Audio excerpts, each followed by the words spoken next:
think many people already heard about biotensegrity and also the lectures, but it's very worthy you to listen to Dr. Lenny's presentation about biotensecurity again. Yeah, they are the founders of a biotensecurity. Yes, original. Is it on? Original. Okay.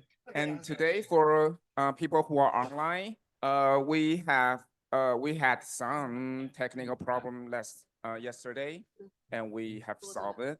So it should be okay right now. If anything, just tell us. And today we have translators, Dr. Gong Shen Chun and Justin Chu. And yesterday we have Dr. Wu Shuyi. Yeah, so we'll be thanking the translators, and that's welcome, Dr. Lenny Howard. Yeah. Hello, everybody. Can we change this? Wait, either that or I have to take my hearing aids out. Okay. Let me just take out my hearing aids.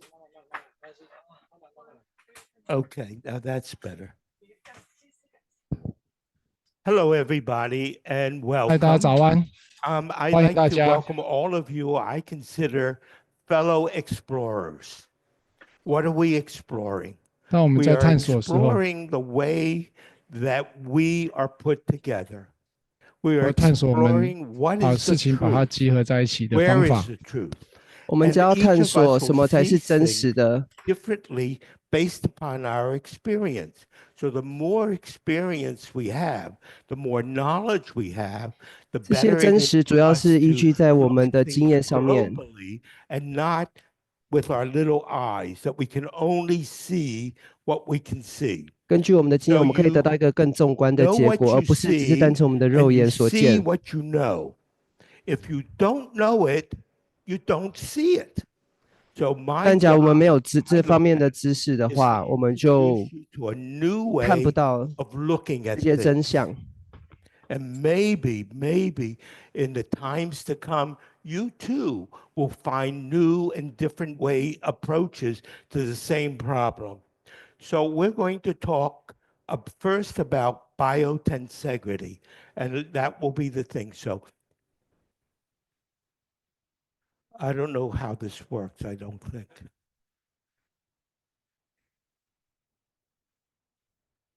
Oh. Is it on?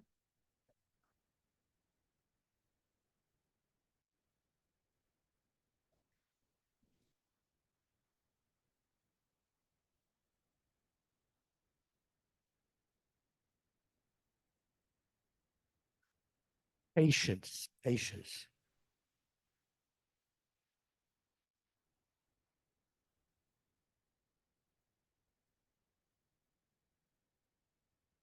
Okay. What that movie was supposed to show was that how we evolved from thinking of something as a bone to a weapon. We Like a taekwondo. changed our idea. So now I have what I call Lenny's Law. I think, oh, if what you do the best isn't working, so a couple things are true. One, you made the wrong diagnosis. You thought the problem was there, or you thought this, or you made the right diagnosis. And I don't know why this doesn't work. At where? You made the right diagnosis, but you chose the wrong treatment. That's reasonable. We all have done that. So the answer is do something different. Don't stay stuck. This is what you need to do. And if you don't do it, I can't help you. No, it could be that you are wrong. Okay, I don't know how this works. Jonathan, maybe you could help me. My trusted grandson, Jonathan, is always here to fill in the blanks. Because you get to a certain age, you know, I have to talk my great grandchildren what to do. They tell me what to do. Okay, so the first thing we have to know is that the same nerve, this is so very, very important. And where it is going to be important is changing the way you think about the body. So the same nerve that supplies the muscle is the same nerve that supplies the skin and the joint below. So if you do something to the skin, you are really affecting all the structures below that. And that's called Hilton's law. There's another law, Sherrington's law, but it's basically based on Hilton, who is an Englishman. And he said that everything is interconnected. There is nothing in our body that doesn't relate to some other part of our body. So you may say, oh, I'm a specialist in this finger. What has it got to do with the toe? Well, I hope to be able to explore that with you.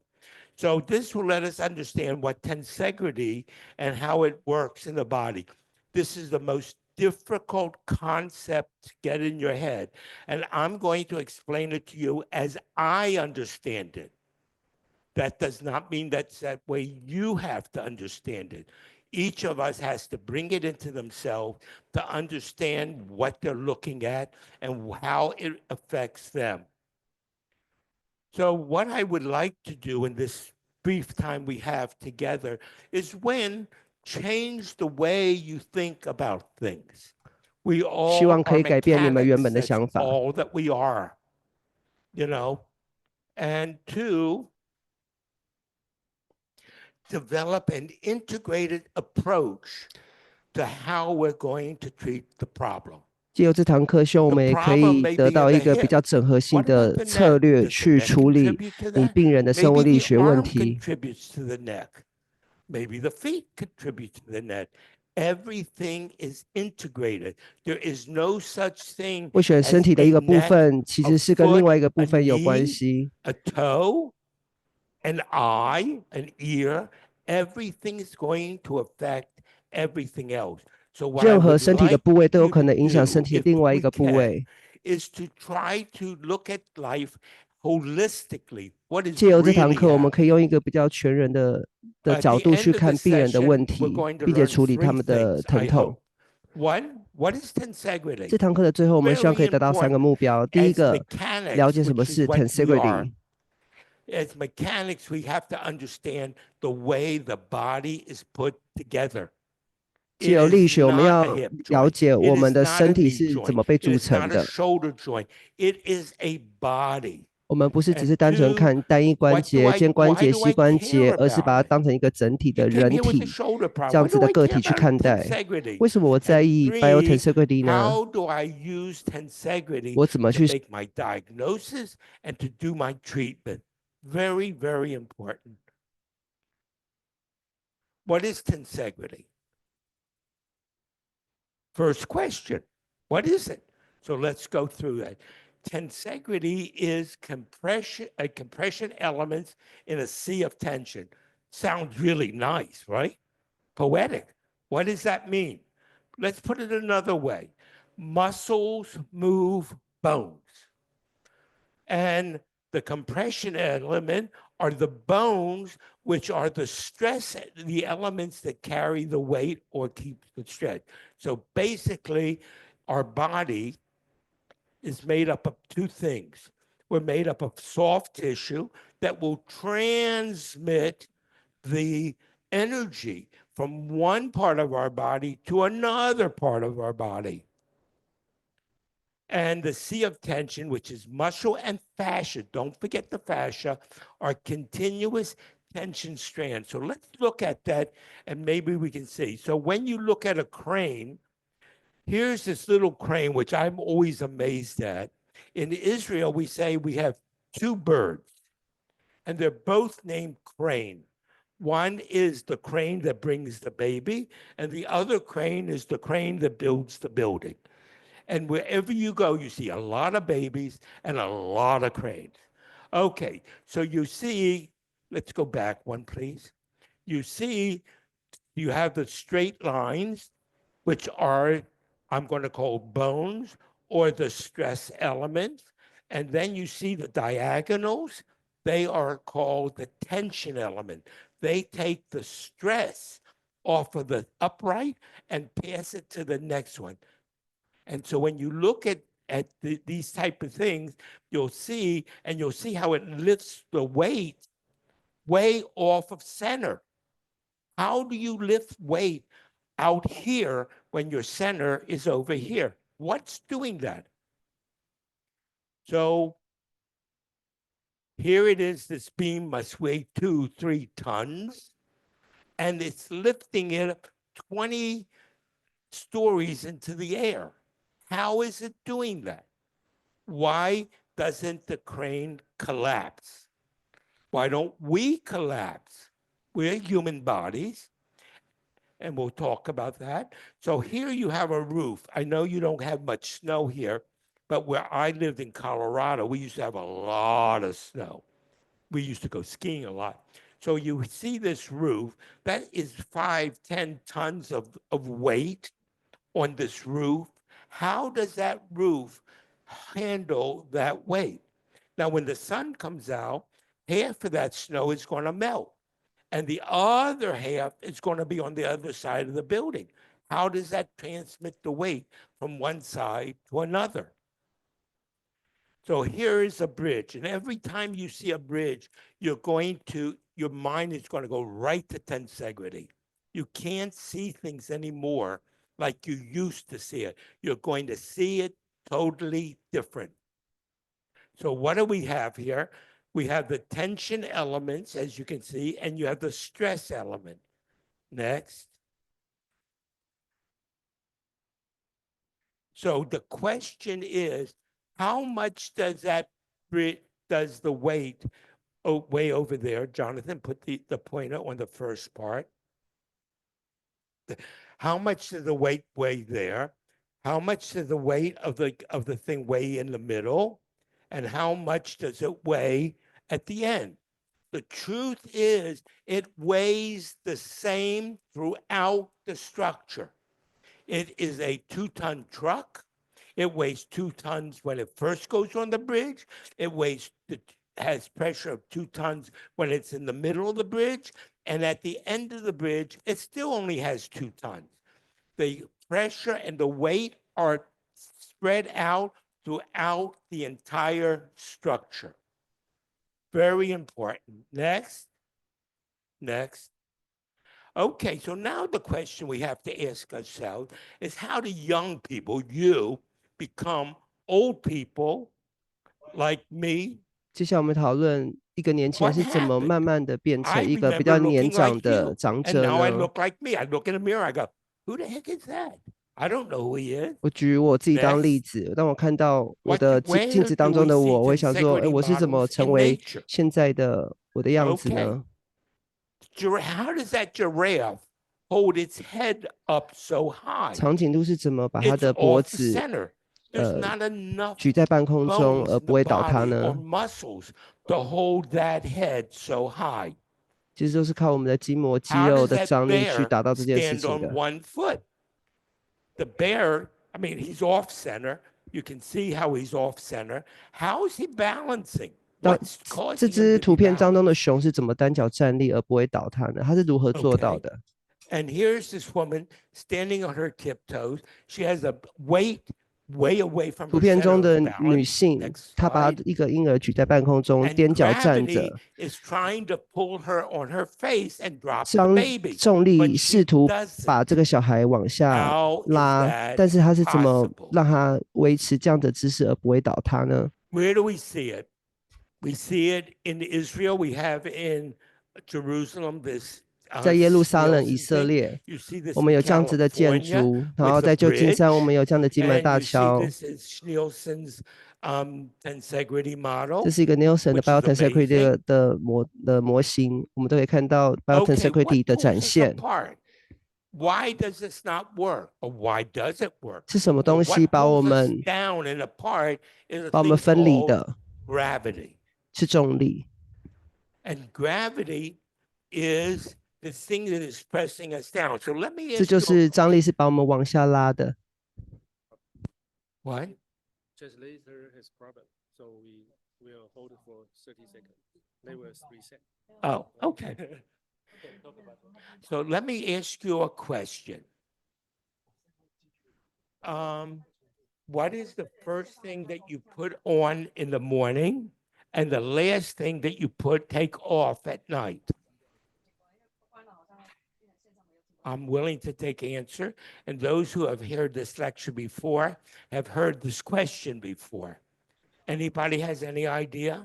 Raise your hand. Nobody knows? Well, the first thing you put on in the morning is your feet. You put your feet on the floor. And what's the last thing you do at night? You get into bed. What do you do with your feet? You take your feet off of the floor. 你把你的 So 脚离 the 开 first 地 thing 面， that you put on are feet. And the 你 last 放在地 thing 面上是你的 take 脚， off are your feet. 最后 Now 你 I'm 的脚 going 就 to 离开 give you 地面。 a Chinese thought. And you all have heard it 1,000 times, and you accept 你 it 听过 as 3000 true. 遍， So let me give it to you. It's by that man in the 4th century of the Common Era by the name 那 of 个男 Lu 人是在 Chao. I think I'm pronouncing his name correct. And he said, every journey of 1,000 miles begins with a single step. 一个 So 中国谚 my 语说， did you know? Can 行 somebody 走 say 千 that 里 to 始 me in 于足 Chinese 下。 or Taiwanese? Okay, I assume that you all speak that language. I 我 hope. 假设你们都跟 So 中 the 国人讲一样 answer 的语言， is that true or false? All those who think that true, raise your hand. 每件事你都要想是真实还是假 Good. 的。 All those who 请举 think 起你的 it's 手。 false, raise your hand. 如果你觉得是假的、是错的，请举起你的手。 Bjorn has it. It is false. 这 It 是错 is 的， not true. 这不是真的。 So I'll repeat the riddle again. 我再重新 Every 讲一次这个俚语。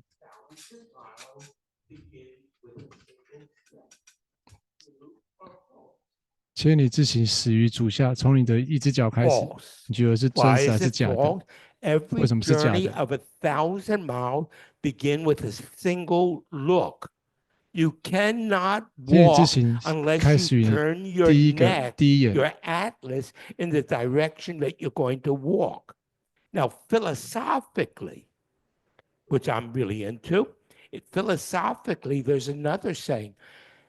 Any port is good for the sailor who doesn't know where he's going. 每个海 So 港 if you 对 don't know 对 where 我来 you're 说 going, 不是好的 or。you don't know how to get there, it doesn't matter where you are.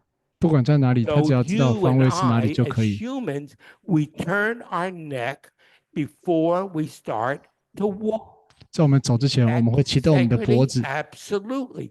We 这 are 是 putting tensegrity pressure on the 的实现。 neurocord in our neck, the atlas, and we 从 are atlas sending 脊 a 椎转动我 stimulation 们的 to 脖子， our leg to move forward. 然后它会 And if 接 you 着刺激我 watch 们的脚 people 去继 walk, 续 which 往 I 前 love 走。 to do, you will see them and 你会 you'll 看到 watch 他 a 们， blind person walk, 你 which is 看到盲人 really 在走路的时候 fascinating 非 because 常的 he's 厉害 like，this looking for his way or 他 her 拿棍子 way 是寻找他的 versus 方 a 向。 young person walking or me walking. We walk differently. So 所以 one 年 of 轻 the 人和 things 老人， I'm 他们 going to 我们看得 ask 到 you 的 to 人，明眼 do when 人 you 是 go 不一样 back 的 to 方式走 work 路。 is to look at people's walk and listen to how they walk. You'll hear steps. You'll 我 hear 们要用眼 gait. 睛和耳 You'll 朵去 see 看和听 pathology. You 病 will 人怎 be 么样走 able, 路。 like Bjorn said, to understand what's really going on. If 你 you 就要 don't 知道 look, 到底是发生了什么事情。 then you don't see. You see what you know, and you know what you see. If 你 you 看到你 don't 所知道 know, 的， you don't see. 你会了解你所看到的东西。 Okay. So let's go forward. So with the question is, these are going. 是什么把我们 First 组 of 成 all, 在一 is 起 it 的呢？ muscle? 是筋膜和肌肉吗？是骨头吗？ Or 又 maybe 或 what's holding 是 us up 韧带 is 呢 our？ bones. Or maybe it's ligament. So let's investigate that in a tensegrity fashion. So let's investigate. Is it muscle and fascia? Now let me 让我 give 们 you 开 some 始探讨这个问 mechanics. 题。 Mechanics. 是肌肉和 Okay, 筋 so 膜 here 吗？ is our 接 body. 下来我们讨论 It's 一下生物力 closed 学的 in 部分。 muscle and fascia, correct? 我们看到这个红红的部分就是我们的 Everybody 肌 sees 肉 that. 和我们的筋 Okay, so 膜。 let's look at the mechanics of it. You and I in kinesiology, and all of you are physiologists and scientists, 在座各位 were 都是 taught 科学 that the 家 way 或 we 是 move 跟 our 物理 arms 医学相关 is 的 by 人 like a 士。 crane. 我们知道我们的 correct? 肌肉，它主要是用一种 Pulleys. 滑车的 The 机械 muscle is 的理 here, 论 it 去 over here, 移动 and 我 it 们的 goes 骨 up 头 through 的。 the joint or through the, and then we have two joints. Some of us have 它 three 其实这个 joints, 理论就 whatever 跟 it 我们 is. 的吊钢 But 机一 that's 样， what 是 we 利用 were 力臂 taught 力 in 矩的理 school. 论。 And it gets in our head. Oh, the joint is wrong. Something is wrong with the joint. So let's do surgery on it and fuse the joint. That will solve the problem. So 但是 let's 却有人 talk 觉得 about 说要 that. 解决关节 And 的 in 问 the 题，就 foot, 单纯的 there's 把它 a 融 whole 合在一起 theory 就 called 好 the 了，但这 pulley 却是大错 system, 特错的。 or the windlass motion, where the muscle, the gastroc muscle, with the plantar fascia, is pulling the foot up. Is that 我 true? 们原本会认为 So let's 说要 look 移 at 动我们 that. 的脚跟，就是我们的腓肠肌，利用那种 These 铰 are the 链或 lever 者是 system that you and 这 I 种杠杆的 had 原 to 理去移动 memorize 我 for 们 the 的 test. And as 的 soon 脚， as the 但其实 test 是 was 这 over, 是不是这 the 样子 heck 的。 with it. It was okay. Okay. Well, number one, if you would do your muscle testing, if you do your muscle 当我 testing, 们 and 做 they 肌力测 have, 试的时 many 候， people have gotten their PhD in these things. 很多人因为 What 这样 do 得 we 到了 find? 博士的学位。 To move a 20-kilogram part, which is 40 meters, it should really be millimeter long, requires a 去 muscle 移动一 reaction 个 force 20公 of 斤的身体部位， 1,600距离 kilograms. 我们的中心 That's a 40公分 lot of 长 weight.，需要 Next, the 1600公斤 erector 的力量。 spinae muscles, which are one of the strongest muscles in our body, can only generate 可是我们的竖脊 200 to 肌 400 kilograms. 最大 How do 在 we 一个 stand 健 upright? 康的人当中 If it 只能 takes 产生200到 1,600 400 and 公 I 斤的 can 力量 only。produce 400 because I'm in great shape, then I need 1,600 more kilograms to move. Where 当 am 我 I 们 going to 想 get 到 it 我们的 from? 肌肉最多只能产生 But I'm 400 gonna 公斤 bring 的 it 力 out of 量， the 我们 air? 是怎么 No. So maybe what's really holding us up are our bones. The heck with the muscle. It's our bones that are doing the job. So maybe we're like the igloo or like the Lego, how we're interconnected. You know how your kids play with Lego and they build these beautiful buildings. And I had a patient who worked in the Lego company in Denver many, many years ago.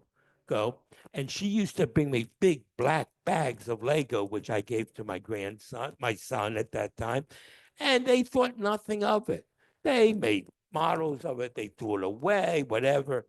So maybe it's Lego. What happens to the igloo when it has pressure, sun, some kind of external force? This thing doesn't work real well. Force on it. What would happen to the igloo if we're held together by bone? Next. So we see a full yard of bones. None of them are together. They're just bones, period. So bones are not going to be the answer to our question of how we stand. Okay, so you know what? Maybe it's ligaments. I'll give you ligaments, hold our bones together. It helps with the muscles, on and on and on. But nope, it can't do that. Why? Because a healthy ligament, that means you're 15 to 20. You haven't eaten much carbohydrates, much sugar. You get out, you play, you exercise, you're young. The most you can generate in the ligament is between 45 and 125 pounds per square inch. Great. The knee joint, that most important joint that doesn't have any interlocking situation, it's just hanging out there, has a strength of 494.6 pounds per square inch. all of this was not done by me, believe me. This is all done by people who got their PhD in measuring these things. And so the knee can absorb forces, downward forces of 7 times the body's weight. But if I put it under stress, it snaps.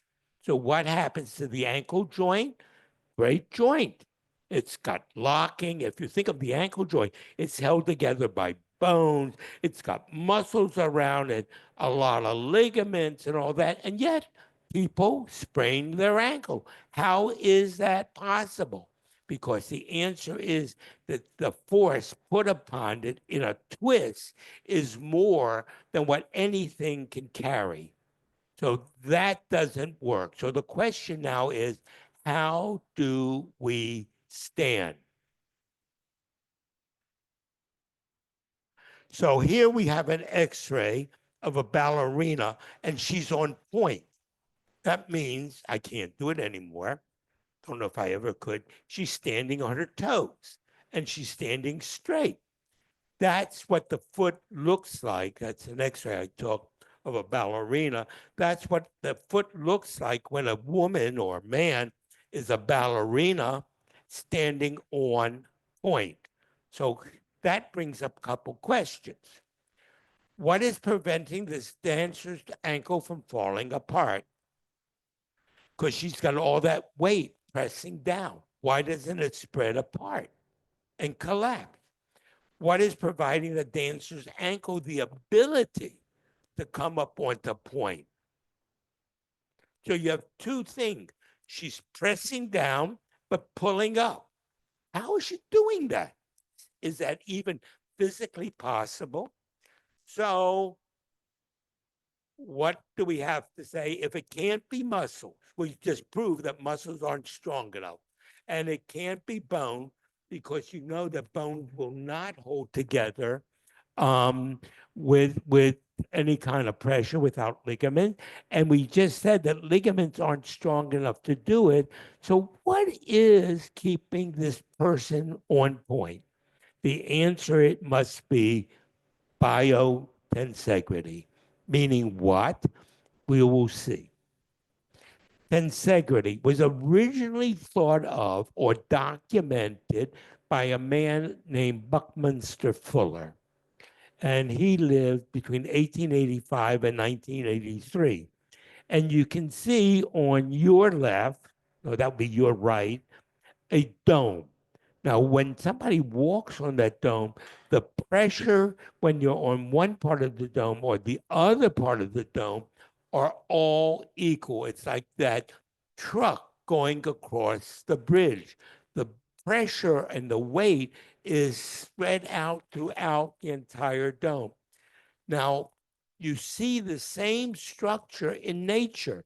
You have the Buckminster fullerene, which is a carbon-60 molecule, and it has the exact same structure as tensegrity. And you see Buckminster Fuller made the 3-wheel car, which we no longer keep. So what is tensegrity?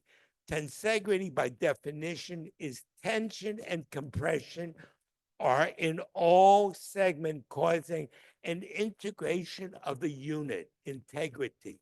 It keeps it together.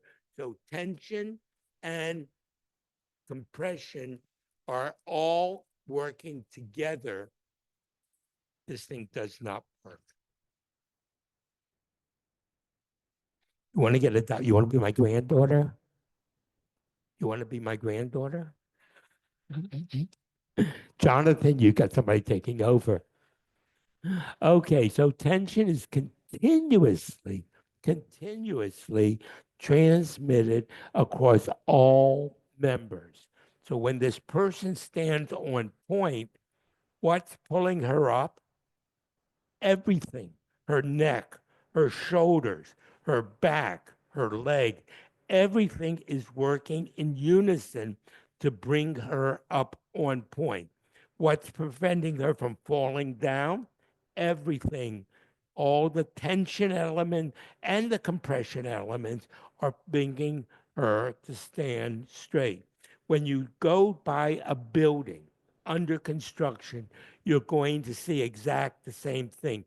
And you no longer just look at, oh, that's a nice building.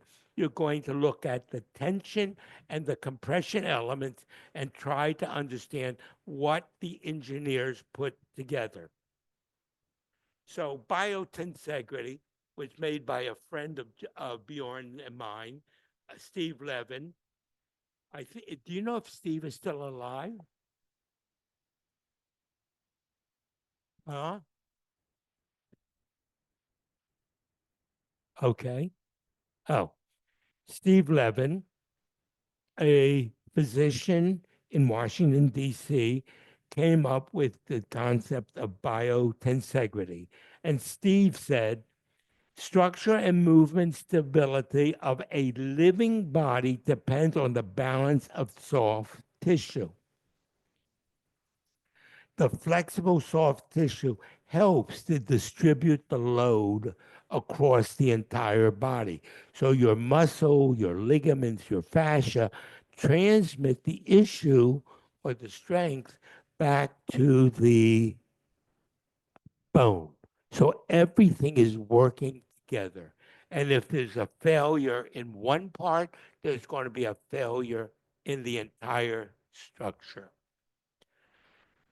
A biological system where tension is applied by soft tissue, muscle, and fascia to compress a rigid member, a bone, around a joint so that bones do not touch each other, but form an integrated system for the distribution of load and allows for easy movement. Think of it. You would think if I'm standing that my femur should be resting on my tibia. I'm compressing it. It should be thing. But when you can go into a joint and aspirate it. How do you do that? The joint should be separated, should be together, but it's not. You can get into any joint if you have a fine enough needle. Why? Because of tensegrity. The soft tissue is stabilizing the joint so the joint doesn't have to work. Where is arthritis? When you lose that tensegrity and my bones start misforming or my joint misforming, and I keep putting pressure on the soft tissue or the hyaline cartilage, which you know is very soft, is going to wear out, and then I'm going to have bone on bone. Then what does Mother Nature do? She brings osteoclast and osteoblast, and all of a sudden, I have all these nodes in my finger and my knees and my back. Why? Because I've lost tensegrity. Okay, as a physician, all of you always ask yourself, why do muscles become weak and strained? Why does this person come in with a strained leg muscle? You've all seen it. Or shoulder girdle that's not working real well. Or a backache or a neck ache. Okay, why do we become old and bent and strength? How is that possible? Where did that happen? And why do joints become sublux? Why do joints come out of joint? They don't completely out of joint, but they're not really aligned perpendicularly. And why do ligaments become stretched and torn? How do I become loose as a goose? Okay, so what is tensegrity and what do ligaments and prolotherapy have to do with us? Why do I care? You came into me with a backache. Here's a pill. Go home. Rest. Here's a note. Don't go to work for 3-4 days. And you're good. Goodbye. You know, I'm going to disown you soon. Okay. Thank you. Thank you very much. So anyway, so we need to understand tensegrity, and we need to understand how do we work with tensegrity in order to reposition the joint and the muscle that they will work together. So if you think of tensegrity, which to me is a triangle, you have your joint, you have your bones, your muscle, and your ligaments, and your ligaments and tendons, in my opinion, are all the same. When all the parts work together, we have stability. When one of the parts is broken, then we have instability. And instability causes pain, dysfunction, problems. And this is in your heart, this is in your stomach, this is in your eyes, this is in your knees, this is in your back, this is all over. Tensegrity is like molasses or water, it covers everything. If I increase tension in any segment, it causes tension to increase in other segments. So let's say I have a spastic low back. So what happens? Everything on that side is going to be tense. My hamstrings are going to be tense, my shoulder, my neck, everything is going, when I increase tension in one part, I increase the tension in the other part. And by increasing compression in any segment causes compression on the other one. So I'm compressing my hip joint. Why? Because I'm bringing it together. Why are tensegrity structures economical? Tensegrity examples. This is in Bluefield, West Virginia. This is the gym, and it's a huge, huge place. And when you go to the airport, I want you to look at the roof of the airport. That is tensegrity. And you'll look at the beams. I was pointing out to Jonathan. You have all these tension elements holding that roof up. The roof weighs tons, and yet it doesn't collapse. Why doesn't it collapse? It has no, you can see it's just wide open. Why doesn't it collapse? Because you have tensegrity. You have tension elements transmitting the weight of the dome to the structure, the bones on the side. You see this, the hexagonal, in viruses and cells. They all follow the same pattern. Nothing is different. And finally, of course, my favorite guy, the giraffe. Have any of you ever been next to a giraffe? They're huge. You know, we were in a park in Florida, and they have this cage 20 feet high. And you go up there, and the giraffe looks at you and expects you to feed it. And I go, I don't know, you know. But the giraffe, when you look, and if you look at a duck flying, or goose flying, a swan flying, where's its head? Its head way out there. How is that possible? What's holding that head straight? It's called tensegrity. You know, the bones and the muscles and the ligament all working together so that this swan can have this beautiful shape as it flies and flaps its wing. So it's got to keep its head up, it's got to flap its wing, and it's got to keep away from the other birds. And this is a tensegrity model that everybody should have in their office. They're easy to get. I've been trying to make one, so I ended up buying one, and it's in my room. I'll bring it tomorrow, and maybe we can put it together. And now, this is something we see all the time. So let me ask you a question. How is this possible? You have a combined weight up there of what? 200 kilograms, maybe? What? Sorry? Okay, so go ahead, next slide. So what's holding it up are the spokes of the wheel. This little thin wheel is taking whatever the weight is on the bottom and putting it around the entire wheel. Oh my God, tensegrity model. And no matter what way I move it, thank you. Whichever way, you're adopted again. You're in the wheel. And you can see it doesn't matter what I do. Thank you. Most wonderful thing. So think of this picture as understanding tensegrity.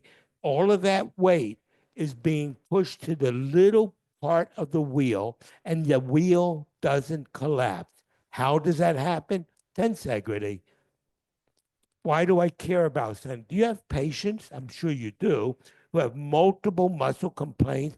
Oh, my neck hurts me, my hip hurts me, my knee hurts me. Oh my God. In Yiddish or German, we call them kvetches. And I would say to my nurse, what's wrong? And she would say, oh, he's a kvetch. Okay, fine. Okay. When you take care of one part, I just took care of the shoulder. Oh, but now my back hurts me. Another example, you go to the dentist. He fills one tooth. Oh boy, that feels bad. But now this tooth hurts. Interchange. And when you resolve one problem, oh, my foot feels better, my back feels better. Oh, my hip feels better. How did I do that? I only took care of one part of your foot. How did I get your back better? Is their pen dependent on what they're doing? Sitting, standing, running, lifting, jumping? What is their pain pattern? Go ahead. We have 206 compression elements in our body. We may have more, but that's what the anatomist tells us. They stabilize by the pull of our tension elements that are what?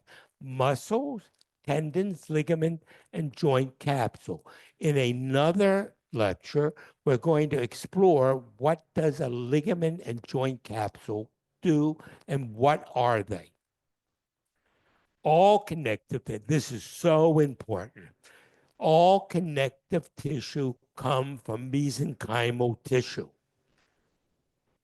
That will be the clue to how you're going to repair the problem. Mesenchymal tissue. The embryo, so important. The most boring subject I had in school was embryology. Oh, I could never get all those parts together. Plus, it was at 8 o'clock in the morning. So ligament, muscles, and bone, they stabilize each other through tensegrity.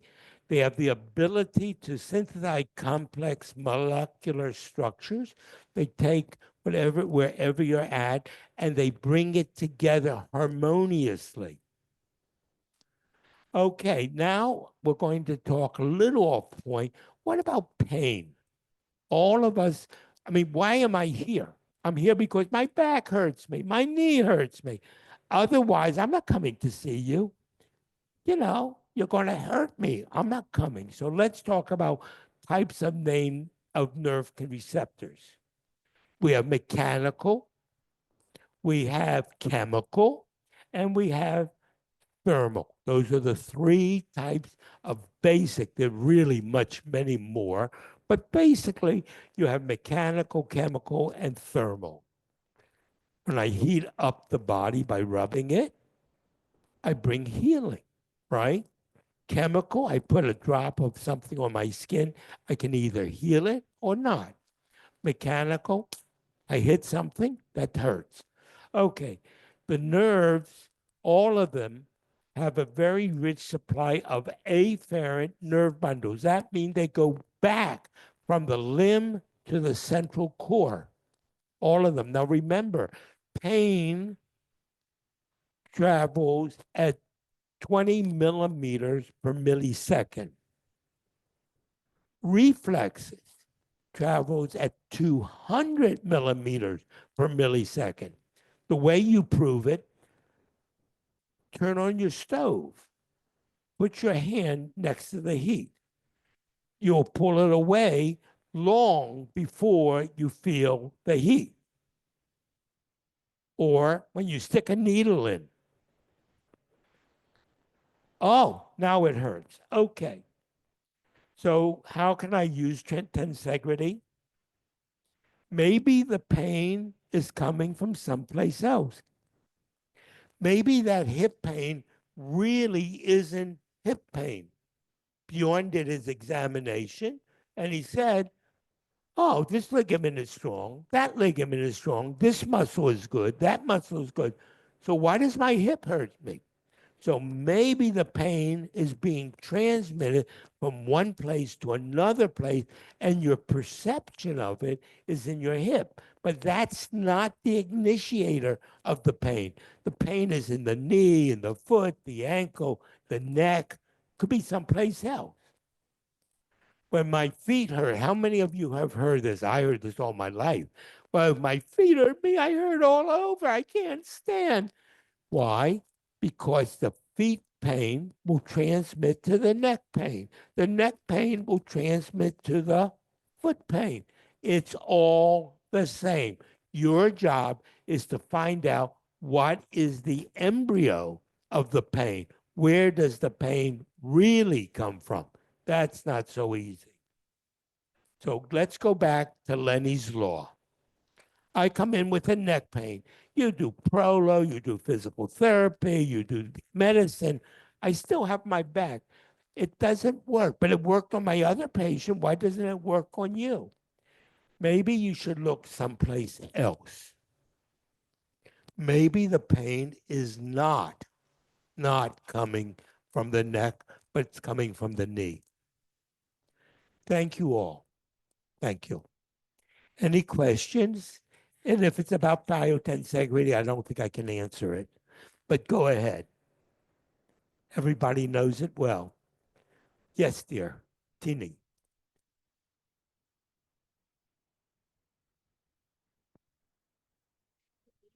And I want to, I'm always amazing with biotensegrity concept, and it helped me a lot from my daily practice.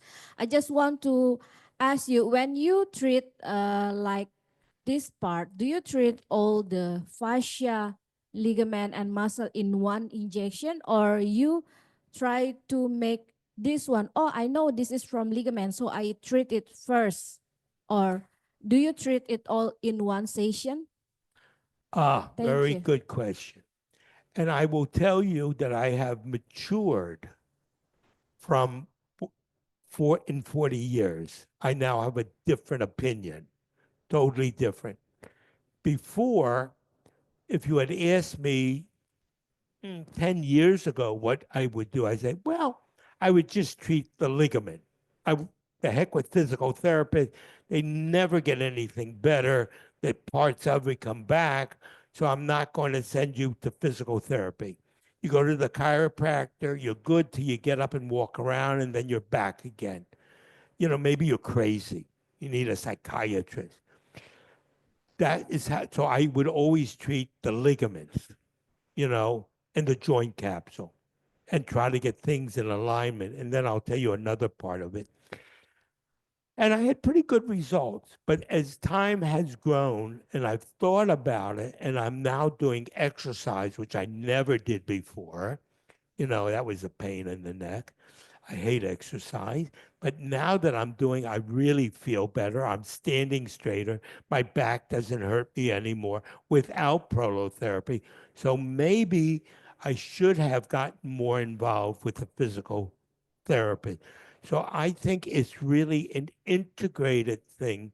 And we will talk later about hormones and all of that. There's no one magic bullet. You have to look at the person. That's what's in front of you. It's not an arm, not a leg, not a back. It's a person who is in front of you. They could be having emotional problems at home. He and her are not getting along. The kids are driving us crazy. You know, I used to love you. I hate you now. Where do I take all of that emotion out at? In my back or my foot. There's a whole philosophy that if you can't make a move, if you can't move from one spot to another, you're going to have hip pain. If you can't stand the tension, you're going to have foot pain. So that is an old concept. So yes, I treat now, if I was in practice, I would be more holistic. I wasn't then. Thank you. Thank you. I think it's same. Yeah, day by day I learn, and try to make it. You are very correct. Thank you. Awesome. Thank 每天 you. 的临床上，我发现你说的是 Yes, 对的，谢谢你。You understand that I'm hard of hearing, so consequently 你 I 知道 need 我 the 是听力 microphone to 是 hear. 很有困难的。Thank you, Lenny. I was curious about the example that you bring in the very last. For the neck Please. pain, you might think of treating in the knee. So, Hey, right. so how is there a systemic approach to evaluate the holistic biotensecurity by finding the The core. treatment spot? Okay. 那 I 怎么样 will- 用 That's a tensegrity his tensegrity 的 question 概念， seems 整 to 体 be, 的 if 去 I 找 heard 到 it 它核心的 correctly, 问题是什么？ So a person comes in with neck pain or back pain. How do I find out where the problem is? There is a chemical that you all have, and it's very inexpensive, and it's called lidocaine. Lidocaine stops afferent and efferent nerve transmission by breaking up the chemical railway of the nerve. When I don't have that nerve input, if I numb that part of the body, and then I say, okay, come back tomorrow in 2 or 3 days and keep notes and tell me, how does this feel? Oh, doc, after that injection, my back felt much, much better. Oh, maybe that's the issue. And then the other way I do it is, you all know what the forward bend test is? Who does not know what the forward bend test is? You all know what it is, I assume. There's another forward bend test. So I do a forward bend test when I'm standing. Then I have them sit 我叫他们 and 坐 I 下 do a 来， forward bend 再做一 test 次往前弯的测试， and 然 I see what happens. 后我们看看发生什么 Why? 事情。 When I'm 为什么要这样 standing, 做？ I'm compensating and I 因为我 know 在站 what's 有代 happening 偿的 to 时 the 候， SI joint. 我 When 会 I'm 比较 sitting and I SI joint bend 的两边的 forward, 变化。 now I know what's happening to the thoracic and above. 如果坐的往前， I've taken the foot or the whole lower extremity out of the equation, and I can see where some of the pathology may be. Not positive, but it's a quick way of learning. Forward bend standing, whoops. Forward bend sitting, nothing. Oh, so that means it's from the hip or the sacroiliac to the foot, any one of those. It's straight when you're standing, but when you're sitting, it's up. That means what? I'm having some thoracic neck or shoulder problem that is changing the thing. So that's an excellent question. Thank you. Any other question? Okay, so then let's take a break. Everybody stand, walk around, get the blood flowing again. Come on. Good. Okay. Okay, the next one. 开了，测试。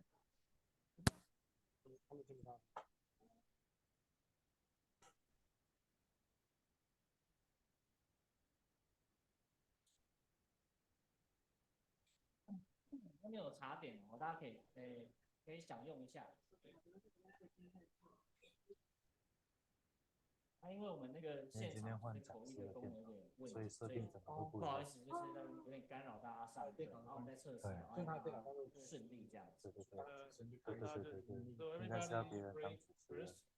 If we yes okay, we will make the sound to ask about it come back. Okay. So we break maybe 10 minutes. 休息会，可不可以休息的时候宣布一下？对啊，我休息的时候宣布一下，只能这样子。对啊。他们现在中场休息了。好 ，OK。现在打开翻译。好。翻译开了，我开了，翻译开了。喂，测试中，听得到吗？喂，听得到吗？好，要关吗？Hello，Hello，一直在讲话，有在讲，有在讲话，有在讲话，你继续讲，继续讲，听得到吗？听得到吗？诶，诶，好，中场休息15分钟，哇，听得到，听得到，听得到吗？听得到，听得到吗？听得到。目前3个路都有声音，还没有区分。喂，都一样。还要讲吗？就这样就 OK 了。你们可以先休息啊，我来测试啊。哦，现在没测试啊。对对对。哦，这边让给你们。好啊好啊。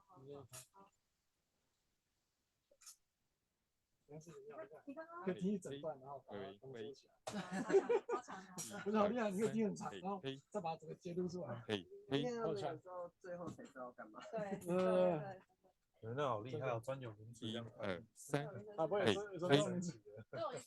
喂。专有名词是最简单的，要把它连起来再讲。哎，那你刚刚讲说它有跟之前的 PowerPoint 不一样的地方，好像差不多哎，因为没有什么内容啊，它都是它讲。听到有声音吗？这个原始音讯有。嘿，喂。好，那翻译我们讲一下话可以吗？还是阿巧你讲？对，用翻译的讲。好，现在示范。现在翻译，我的那个线上也都有声音。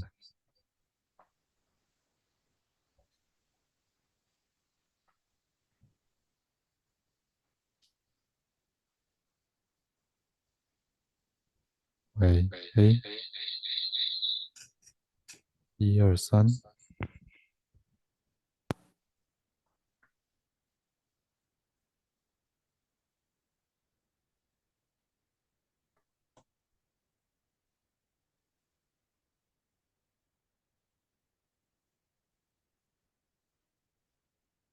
阿巧，你试看看。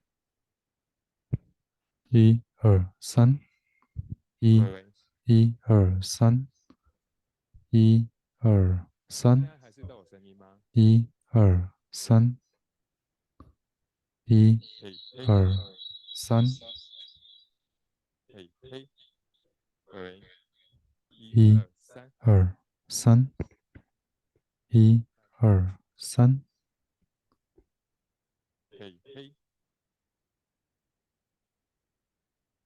1、2、3。1。你先不用讲了，没关系。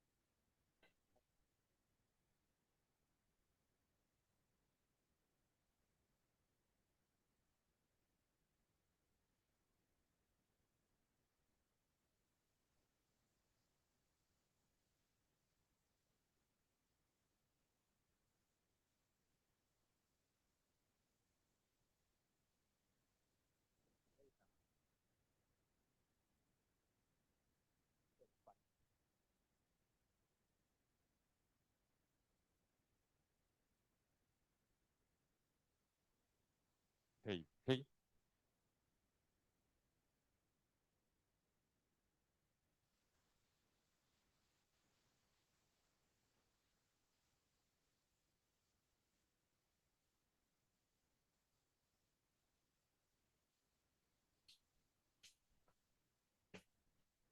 从下离开也一样。你那个连结可以 share 给我吗？这样就不用这个连结，会议连结。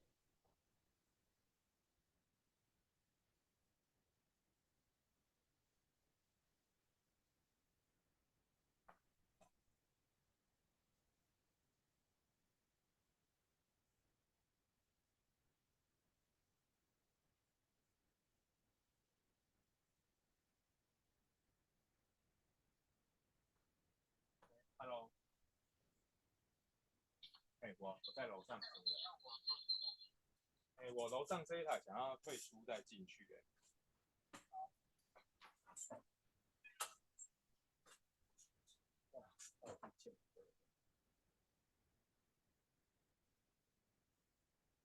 退出进去，然后他们再重新设定一次。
你可以帮我加一下吗？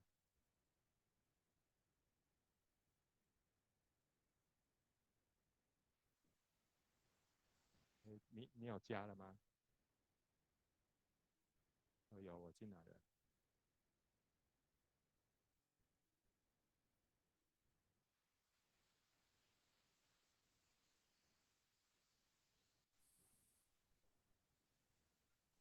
嘿，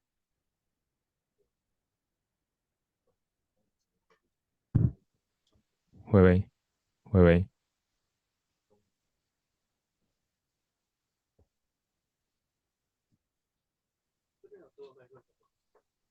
英文。嘿，没有，我把名字关掉了，我现在是只有。喂，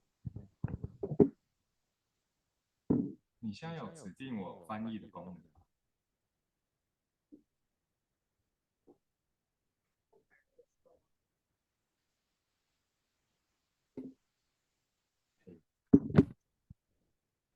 嘿，有啊。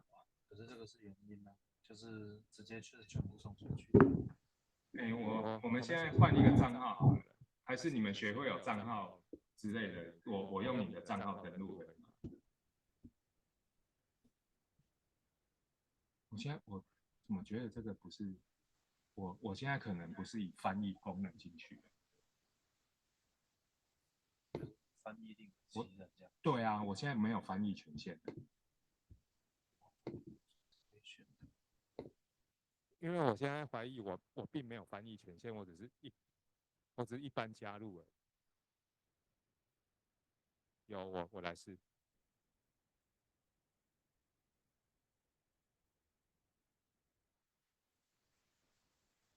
1、2、3，对啊，所以是那边设定的问题吗？对啊，这样就好了。是不是刚刚我并没有翻译的权限？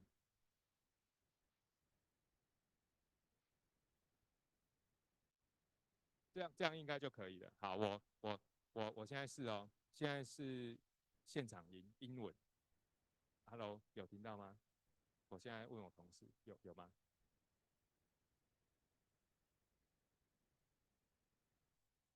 现在是原文，哦。现在是现场声音测试。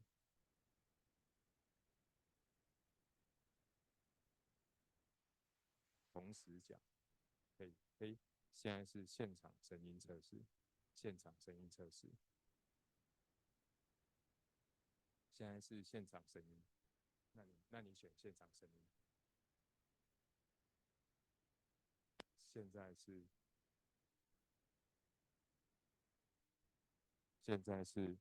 现场声音。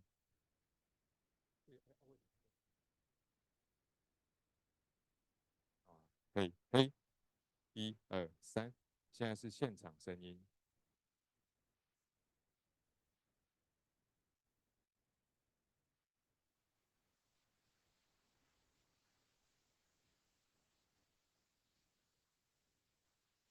现在是现场声音。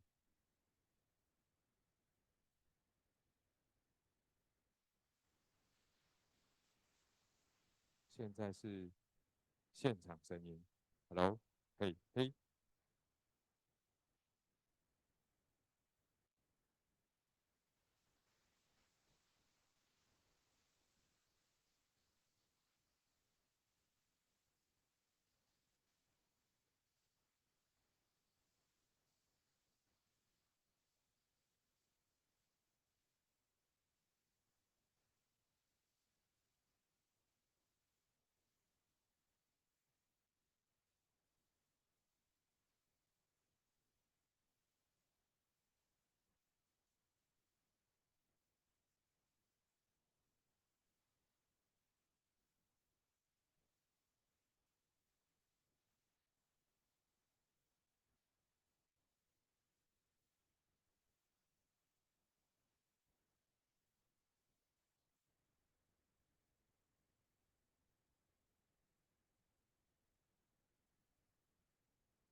嘿嘿，1、2、3，喂喂，嘿嘿。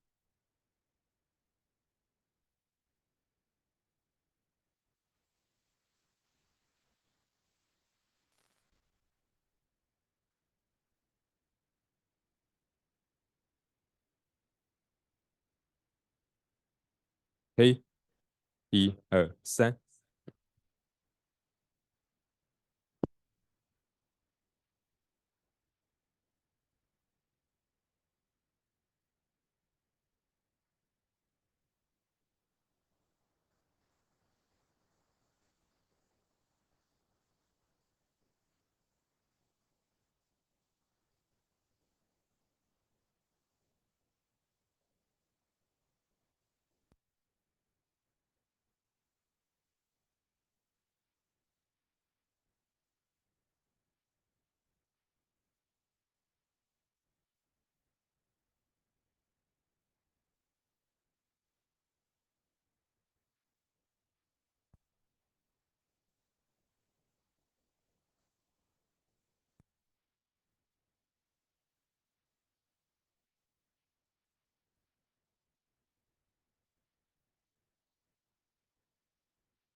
不用电池，我去偷刚好，好像没有电池。我车上有线，没有电池。有电池。可以。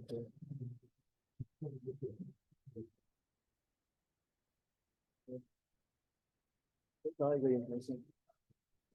下边。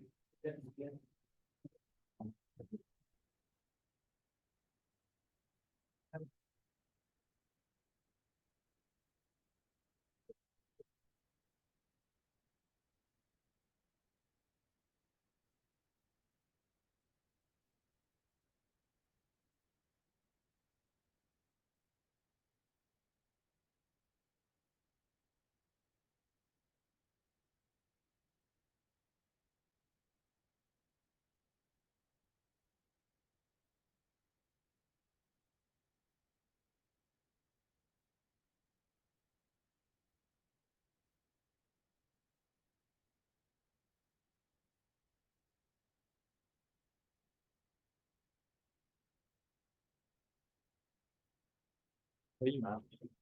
可以吗？没有，我要直接送上去了。但是我被扯掉了，应该是掉了。host 的。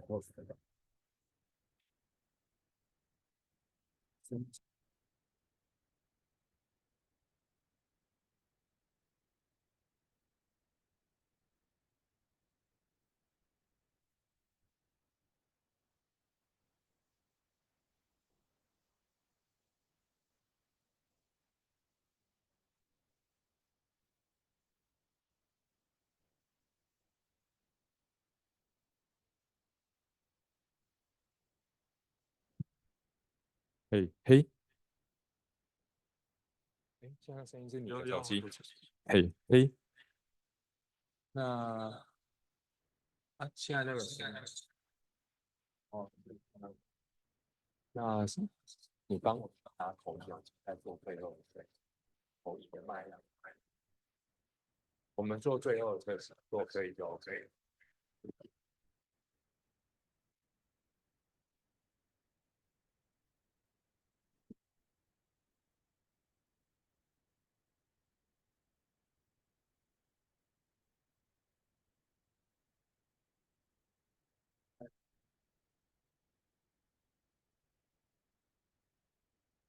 现在是现场声音。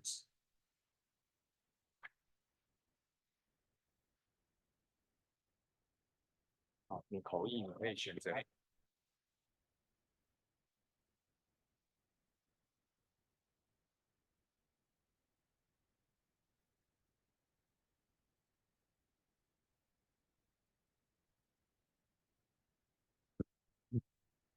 继续讲，口译的可以继续讲。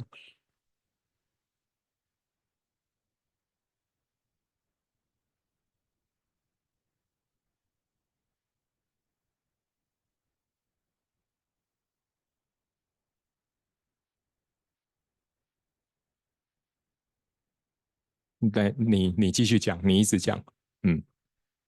我现在是现场，现在是现场声音，所以你选口译应该就没有现场声音的吧？现在是现在选现场。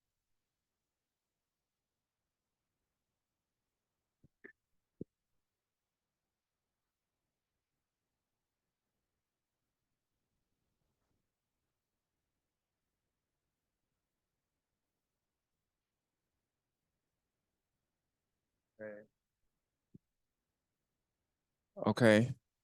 I sincerely apologize again for the online audience. For there was some problem, technical problem with the simultaneous translation, and now it's fixed. Okay. Okay. So in Taiwan, we don't have a podiatry department if you go to a hospital. So it's really a precious experience to learn from a podiatrist, from especially who is a very experienced and endeavored himself to pain management and prolotherapy. And so let's welcome our second session by Dr. Leonard Howard. Thank you.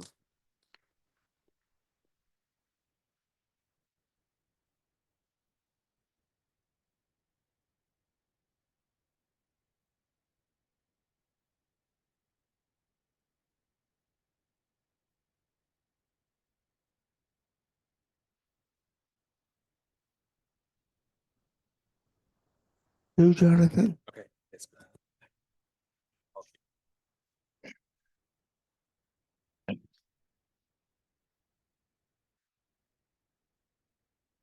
It's number 2. It is number 2.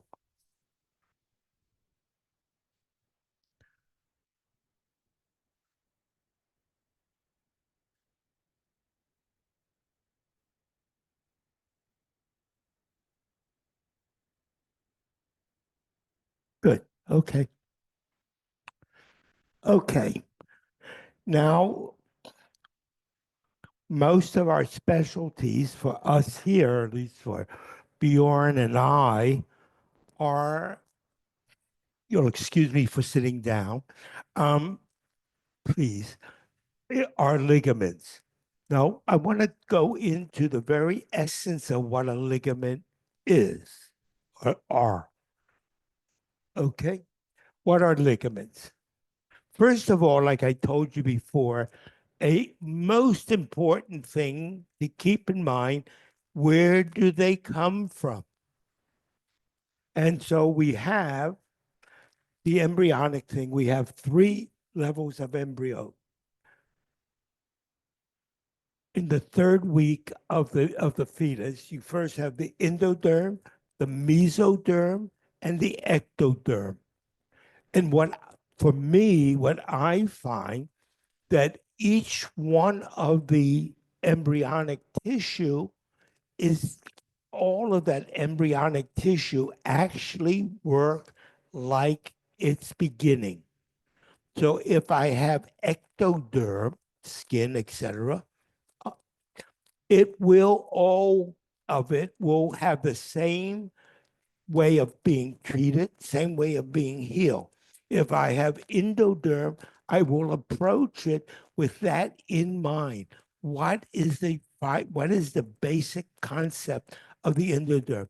The mesoderm, which I'm interested in, and I hope you are interested in, has its own specific embryonic tissue, and that becomes so important.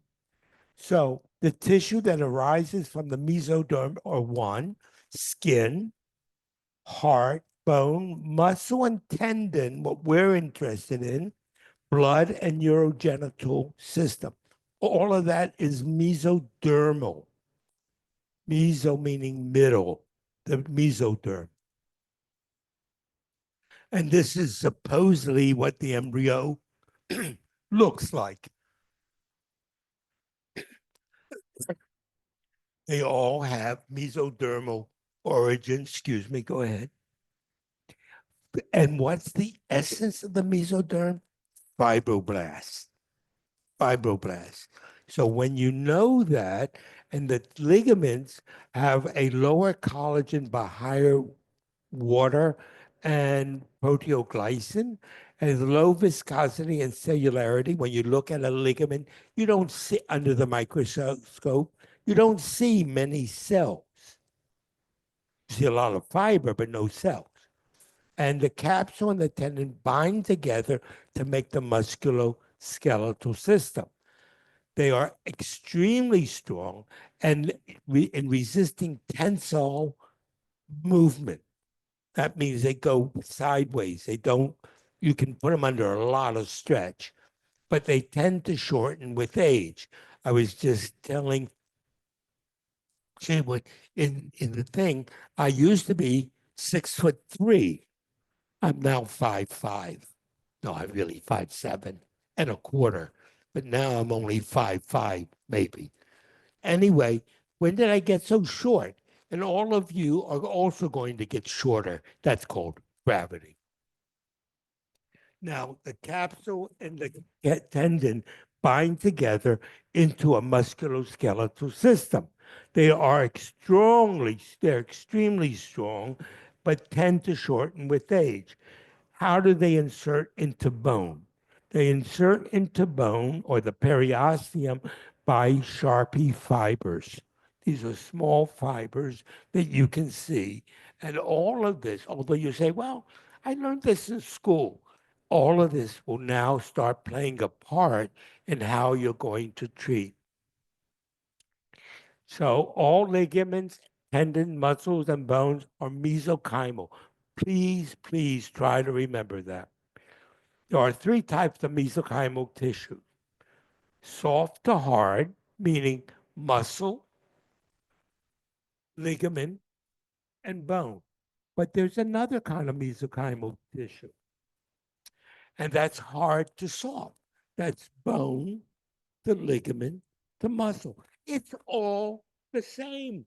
There is no difference in my mind between any of it. They all function the same. And I think that's something that it takes a long time to say, oh, well, muscles are soft, bones are hard. No, no, no. They're all the same tissue. Now, you have two tissues. You have ligaments and you have joint capsule. They're almost the same, but they're different, a lot different. So the joint capsule surrounds the joint.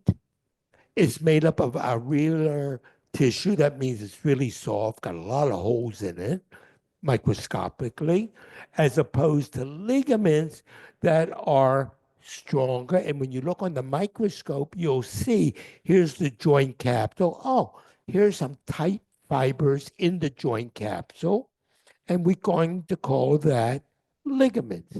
Are ligaments and capsule different? No. If you'll remember from when you were in school, which was 1,000,000 years ago, they talked about doing gut revision. And they took the stomach, or they took tissue from the gas from the intestine, they made it into the stomach, and all of a sudden it lost all its cilia. Remember that? I think there were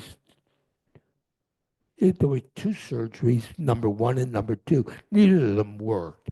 But anyway, one of the things I remember in pathology, that when they changed the environment of the tissue changed. You remember that? To me, that when I heard it, it was really amazing, and maybe that was the beginning of my journey. So in the ligaments, we have three kinds of ligament. We have intra-articular ligament. Give me an intra-articular ligament. The ACL, fantastic. Okay, we have an intrinsic ligament. Give me an intrinsic ligament. The deltoid. We'll call that, because I'm more familiar with the foot than I am with the shoulder.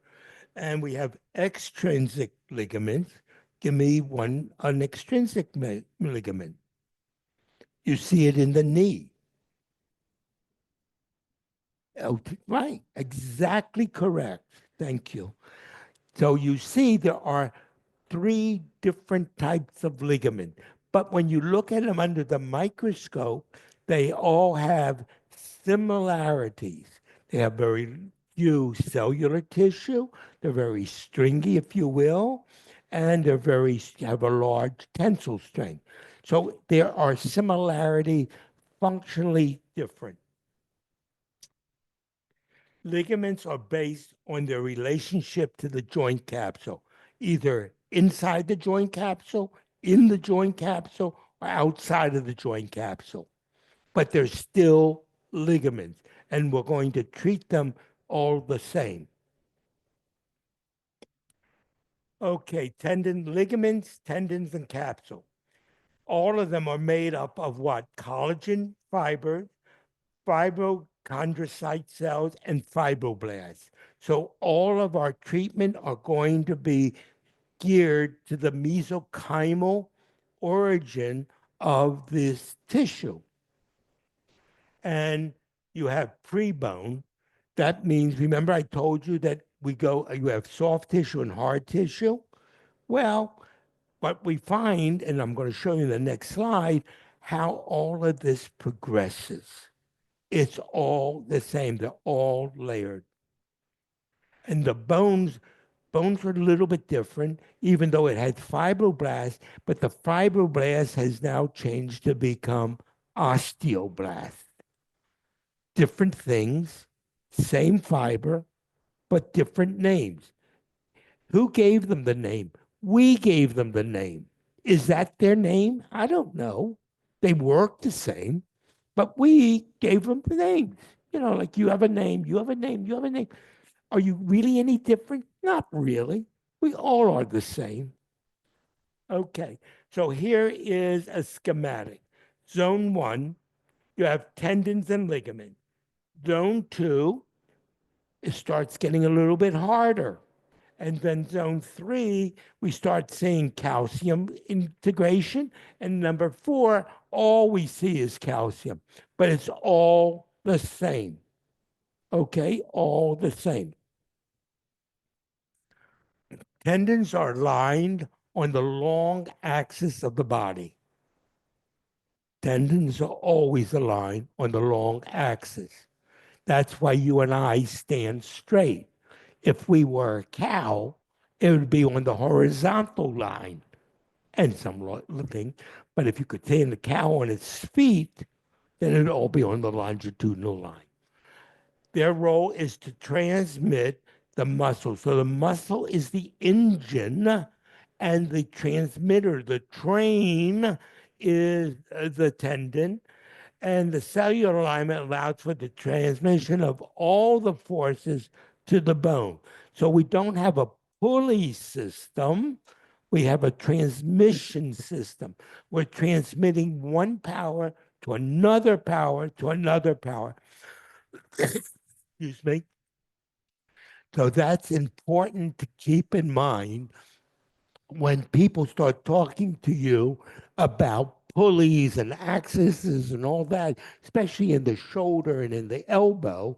They're going to talk to you about that, and I'll show it how it works in the foot.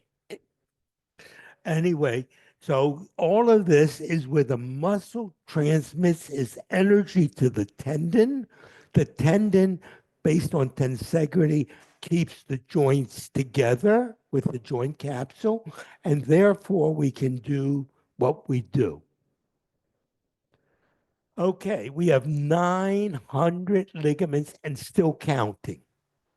You know, they came up with a number. I don't know. Ligaments are made up of 80% collagen. The ligament consists of dense connective tissue with parallel fibers. So it doesn't matter if it's extrinsic, intrinsic, intra-articular. They, under the microscope, they basically look the same. Some ligaments are rich in collagen fibers, which make them more sturdy and elastic, and which allows for movement. And others of them are more difficult to move, so they hold for stability. But the most important thing to remember is they have very, very poor blood supply. No blood, no healing. No healing, no function.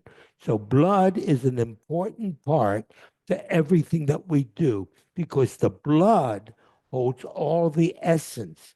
And the Bible said, because blood is the essence of man, and that is true. Okay, the joint capsule, which is the same mesodermal tissue but modified, has two components.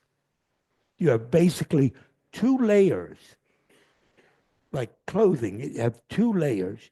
You have the inner layer, which secretes fluid into the joint. You have the outer layer that gives us some stability and joint integrity. And I will tell you that what I would do using the fluoroscope, because a lot of times people will come, especially with ankle injury, and you don't know if you're treating an ankle or joint capsule. So under fluoroscope, I would inject fluid, radiopaque fluid, into the joint and see if it leaked. And if it leaked, I could see, one, where is it leaking?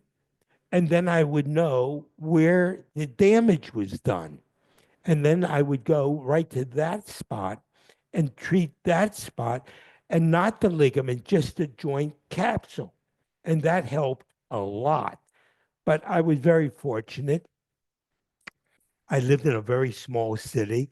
I was close friends with the radiologist, and all I would do is say, Steve, what are you doing for lunch? Oh, I'm coming over and I'm bringing a patient, you know, and he didn't charge anything to the patient, I don't think. And it was covered by their insurance, and the patient didn't know what the hell I was doing, but I was doing it because I wanted to learn what was going on. To me, all of life is a learning process. It's up to me to figure out what am I learning. Don't always know. Okay. So the joint capsule has what? Mechanoreceptors. That's part of the nerve. It tells the joint, or it tells the brain where the joint is, subluxation, the chiropractic putting the joint back into place. The free ending tells the joint where it is. If it's out, you get thing like if you ever dislocated your jaw, you go, oh, that hurts. Put it back in. Oh, that feels better, you know, or your shoulder, or your finger, you know, consequently. So it lubricates the joint. It restricts the joint movement. And by restricting the joint movement, it stabilizes the joint. Connective tissue innervation. The spinal reflex arc innervates the muscle tone. All muscle tone comes from the nerves. The nerve is the brains, if you will, of what we're doing. How do you know that? Anesthetize it. Sit and say, move your foot. At one time, I was doing a knee, and I kind of hit the peroneal nerve as it wraps itself around the fibula head. And the woman goes to stand up and falls. I can tell you, anesthesia works great. Okay. Nerves also supply the joint capsule, and they also innervate the antagonistic muscle. The antagonistic muscle always works against the other muscle. So when you are doing weight training, what muscle do you want to train? You want to do your biceps or your triceps? If you you want to do your back muscle or your abdominal muscles. You want to know, you want to treat your antagonistic muscle, because when that's strong, the other muscle will also be strong. Okay, and muscle tension causes a reflex, okay? When my feet hurt, I hurt all over. How many times did I hear that? You may not hear it, but I heard it because that's what I treated, was feet. You know, they said if the world was a nail and I was a hammer, all I would do was see the nail. You know, and that's what happens to all of us. We get tunnel vision. We know shoulders. We know back. We know. And there's nothing else in the world except that. That's all I know. I don't know anything else. And I used to say, people say, what do you specialize? I said, I specialize in the little toe on the left foot. I know nothing about the toe, the right little toe. Period. That's all I know. Okay. The nerve, okay. Okay. Something, we're having a mechanical difficulty. I can't promote from my mouse. Just get. Wait, why didn't it work? And then there's a thing called substance P. And when they first discovered, I said, I can't see it, therefore it doesn't exist. Well, now they figured out that yes, it really exists, no matter what I said. So there is, pain is such a complex issue. One of the things I treated a lot was what we call reflex sympathetic dystrophy, RSD. It's had about 11 names. I think they now call it regional pain syndrome. And that gives you a window into the pain mechanism, almost impossible to treat. But one of the things I would suggest doing is if you have people with RSD or this regional pain syndrome, treat the mechanics. It may not help, but at least it's a try. Okay? Are we on? I think we're on. Next slide. Okay. Okay. Okay. Fine. We already spoke about that. Curious. This is what Bjorn mentioned, and it's so important. When you're treating ligament, the break in the ligament seems, for the most part, to happen at the bone joint junction. So if when you're doing your prolo, you're not touching bone, I don't know where you're at, but you're not where you're supposed to be. So I would suggest that when you touch bone, then you know you're there. Now, the other part that came to mind that, am I really doing anything with my solution? Or is my needle touching the bone causing bone reaction or the fibroblastic reaction that is really healing it? You'll have to talk to Bjorn because he did some of the original research on this, which we'll talk about. But anyway, when you treat ligaments, you really want to be on bone. You want that needle to be proximal to bone, no matter what you're doing. Okay?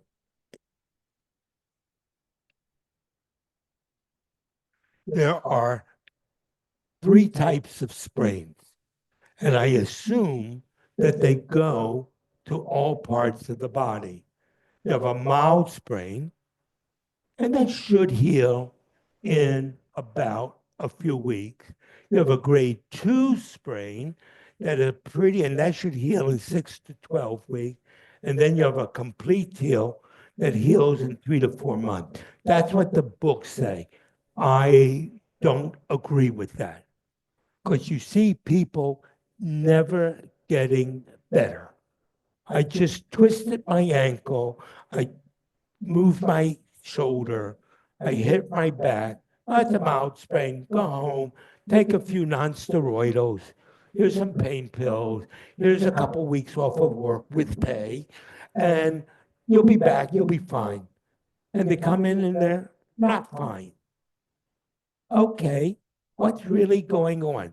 So I don't agree with this model. Yes, some people, maybe most people, get better, but not everybody. Ligaments and tendon heal with scar tissue. So important to remember. And why? Because scar tissue has no strength. Scar tissue has no strength whatsoever. And you can see the same scar tissue, by the way, in your skin. And if you have a scar in your skin, try to stretch it. It doesn't stretch. It doesn't move. It gets adherent to the tissue below it, and you have your problem. And then that will go to my philosophy of what is fascia and how does fascia work. In my opinion, we have afferent fascia and efferent fascia. And if you ever, and I'm sure you all have, if you ever gone into the woods and you see a stream, water going by, and then you have a couple stones in it, what do you see happening? The water gets confused. So when I, the surgeon, which I was for 10 years, make a cut, do I care about the fascia? Nah. Cut them high, cut them wide, and cut them fancy. Bone tissue heals from side to side and not from end to end. Remember that? All of you who had a surgical internship learned that. Cut it high and cut it wide so you can see what you're doing. Then you sew it together. You put the afferent and the efferent fascia together. What do you have? Confusion. That's why neuroprolotherapy becomes so very important. Okay, the next thing you have to know why people don't heal is they have hormonal imbalances. And hormones become very important. Now, you have to know that women have testosterone, and men has estrogen. Oh, they didn't teach me that in school. They told me women have estrogen and men have testosterone. Wrong. We have a mixture of both. And when you have an imbalance in your hormonal levels, then you have non-healing. So one of the things you want to do in your treatment is to find out, and you can do that through blood tests, expensive, what is the percentages of estrogen versus testosterone. The problem you have with that, it's called the bell curve. How do we know that you're supposed to have X amount of red blood cells versus white blood cells? Well, what they did is they took 100 people. Do you feel good? Great. Do you feel good? No, not so good. You feel good? I feel okay. And then they took your 3 bloods and they took the bell curve. Oh, you felt good? Your red cells were here. You felt bad? Your red cells here. Ah, what is the middle? Is that true? No, it's the bell curve. It doesn't mean anything. So one of the things I had a professor in school, Dr. Vinoy, who we were all afraid of. If you ever had a professor that you're afraid of, he was the one who was big, tough, rough, and whatever. And he said, if a patient comes in and all of your tests are normal, but the patient looks sick, you know what? The patient is sick. Doesn't matter what the blood test tells you, okay, or what the MRI tells you, or what the X-ray tells you. You know, MRIs are slices. So it missed the slice, the pathology in another slice. Ultrasound, I cannot figure out ultrasound at all. I've tried, but it doesn't go. I'm too damn old for that. You know, MRI, it's nice to know. I would do always a bone phase. Why? Because I want to see where the most uptake is, and that tells me where the pathology might be, and that's what I would do. I didn't count on the MRI. So when our muscles defenses fail, then the ligament, which are next in line, are also going to fail. What also causes it? As we get older, our ability to produce fibroblasts are reduced, period.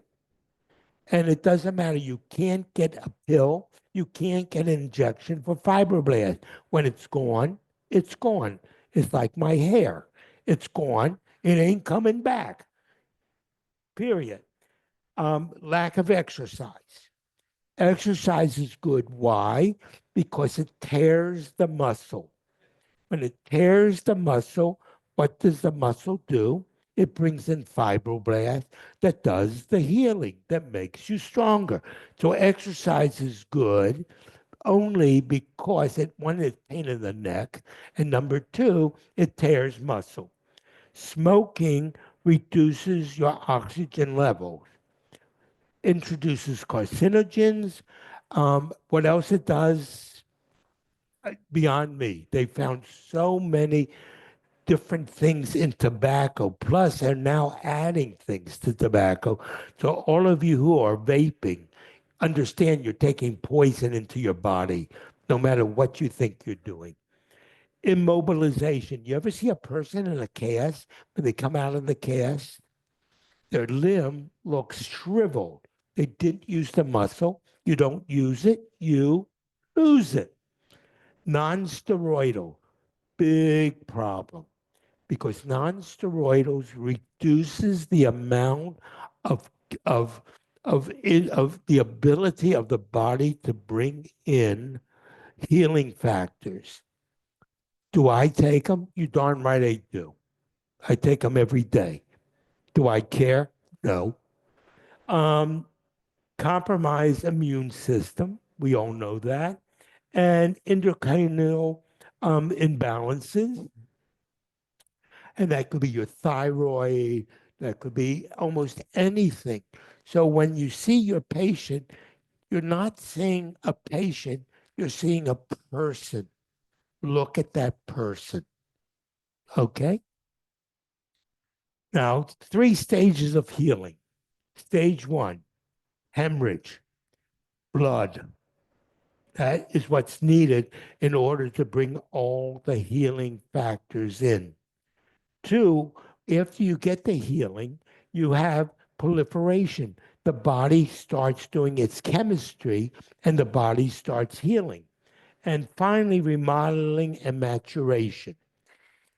Why am I bringing this up? Because when you're doing prolotherapy or any regenerative medicine, I don't care if you're using blood, if you're using saline, if you're using glucose, whatever you're using, the body's going to do the same thing. So you have to spread your healing, your treatment out so that you hit this thing when it's almost healed, but not completely healed, to keep the healing process going. So people who see patients today, tomorrow, the next day, and give them shot every day, they're doing nothing. If I see you this week and I wait 2 weeks and your healing is just getting to another stage and I reintroduce the injury, I'm reintroducing the healing process. So I just keep extending it. Okay. How do we heal? We heal by mesenchymal stem cells. Very important. Everything is mesenchymal.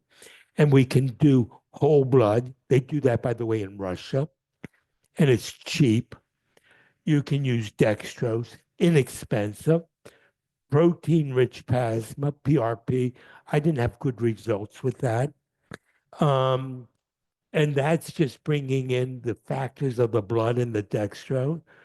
TGF, which Bjorn is working on, I think. Am I right, Bjorn? Yeah, Bjorn is working on that. Interleukin 10, which I don't even know what that is, but it was in the book. So I figured it was true. But what I used most was blood and dextrose. Those were my 2 go-to area, especially for torn or tearing Achilles. The best treatment I found was whole blood. Dextrose proliferant, we don't know exactly what it does, but we think what it does is stimulates fibroblastic reaction. And they use as little as 10%. I never used 10%. I was probably wrong, but I used a much stronger solution. And I'll explain why when we get to that part. It's been done for over 100 years. 1933 or 32 was when I think George Hackett started to do it, but it has been wonderful. And they've added phenol, zinc, glycerin. I added nothing to it. I never found that it was necessary. I always found that time did it, and I didn't want to go. For a while there, they were using phenol, the Angley solution. I don't know, maybe Bjorn still uses it. And I used to say to Tom Raven and others, can you imagine going to court with a patient who had a bad reaction? You hit a nerve in the back, and the lawyer says to you, tell me, doctor, what did you use? Oh, I used phenol. And he takes a goldfish and he drops in a jar of phenol. What do you think is going to happen to that fish? It's going to be good for the fish. And then you have a jury looking at you. Not a good idea. So that's one of the reasons, because in America, we're very litigious. if something doesn't go right, it's not my fault that it didn't go right. It's you, the doctor, didn't go right. Why was my wife fighting me? It's your fault. Why did I lose my job? It's your fault. Oh, my cousin is a lawyer, and the only way he's going to make money is if he wins the case or the insurance company pays him. I don't know if it works in your country that way, but in America, everybody has a cousin who's a lawyer, and the only way they make money is by chasing ambulances, with the doctor being the prime target. So you want to do whatever you can do to mitigate that issue. That's my feeling living in America. Okay. Vitamins. Do I believe in vitamins? For a long time, I thought that was the most expensive urine you could get. But I've since changed my mind. Thinking men think. Thinking men change their mind. I'm a thinking man. I've changed my mind. Omega-3, magnesium is so important. Vitamin D2, zinc, vitamin A and C, and I've added magnesium to the whole equation. Physical way of doing it, you can inject mesenchymal cells, you can use interleukin-2, autologous blood stem cells, and I like dextrose. Why? Because dextrose is inexpensive. What makes healing not good? Age, smoking, alcohol, non-steroidal, Ehlers-Danlos syndrome. And I have to tell you about Ehlers-Danlos. We think of it as being, a real thing. My grandson tells me he's double jointed. Is he really double jointed? No, he doesn't have two joints. He has very loose ligaments. What's going to happen as he gets older? Back pain, knee pain. What do I tell him to do? Exercise. Get the core muscles going. There is no such thing. I'm double jointed. Congratulations. That's not what you got. Next, vascular disease. Bjorn will tell you about vascular disease. No blood, no healing. Malnutrition, no protein. High carbohydrate diet. I'm now a borderline diabetic. I don't know what that means. So I've reduced my carbohydrate intake. I just read an article, because I'm really fascinated with it, that high carbohydrate diets, let's say sugar, will cause you to have memory loss. So I have enough trouble with my memory as it is. Eating more sugar, more carbohydrates is not going to make me any smarter. Low protein diets, we have a lot of people here vegetarians. And if they don't get protein like from beans, they're in big, big trouble. And vitamin deficiencies, if you remember beriberi, any of you remember beriberi from school? I don't think any of us scurvy. Has anybody even seen a case of scurvy? No, but you know about it. Low vitamins, right? Okay. What we're doing, what we know from our research is that early mobilization is critical. So when you do your prolotherapy, whatever you use, see that they should start using that limb almost immediately. Resting is not good. Reduce abnormal adhesions. So what you'll see, at least I saw, that a lot of operations, which is an easy solution for a lot of problems and expensive, cause scar tissue. If you don't break up the scar tissue, you've done nothing. You've got to break the scar tissue. The easiest way to use it is a 30 gauge needle, lidocaine, and or water, saline, and you go into the scar and you reduce the scar.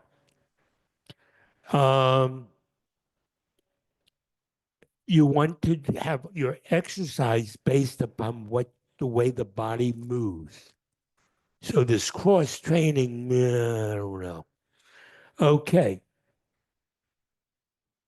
Any questions? Yes, sir.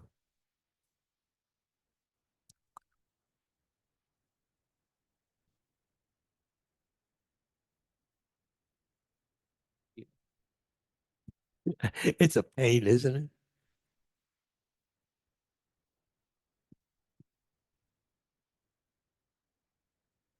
Yes. Yes.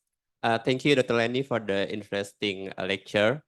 My question is, I've read that the use of hyaluronic acid. I want to ask your opinion about the role of hyaluronic acid in the tendon healing and biotensegrity. Thank you. I don't think I understand the question. My question is the use of hyaluronic acid. Yes. Oh, yes. thank you. I never used it because it was too expensive and I'm basically cheap. But hyaluronic acid, which was really big back in the 70s, that's 1970, that was a few years ago, 1980, is that it actually helps spread the tissue. That's why when Dr. Eck was speaking about using DSMO, where that works, it opens up the blood vessels. That's what I think it does. More than that, I can't answer you because I have no real experience with it. But I found for myself, just keeping it simple was more than enough. The body will heal without all of your help and spending all that money. You're not going to get paid any more by using DSMO or hyaluronic acid. Use your glucose, at least for me. Use your glucose. Give it time. It'll get better. Don't spend the money. You got children? Give the money to your children. Okay, any other questions? Yes, Tina.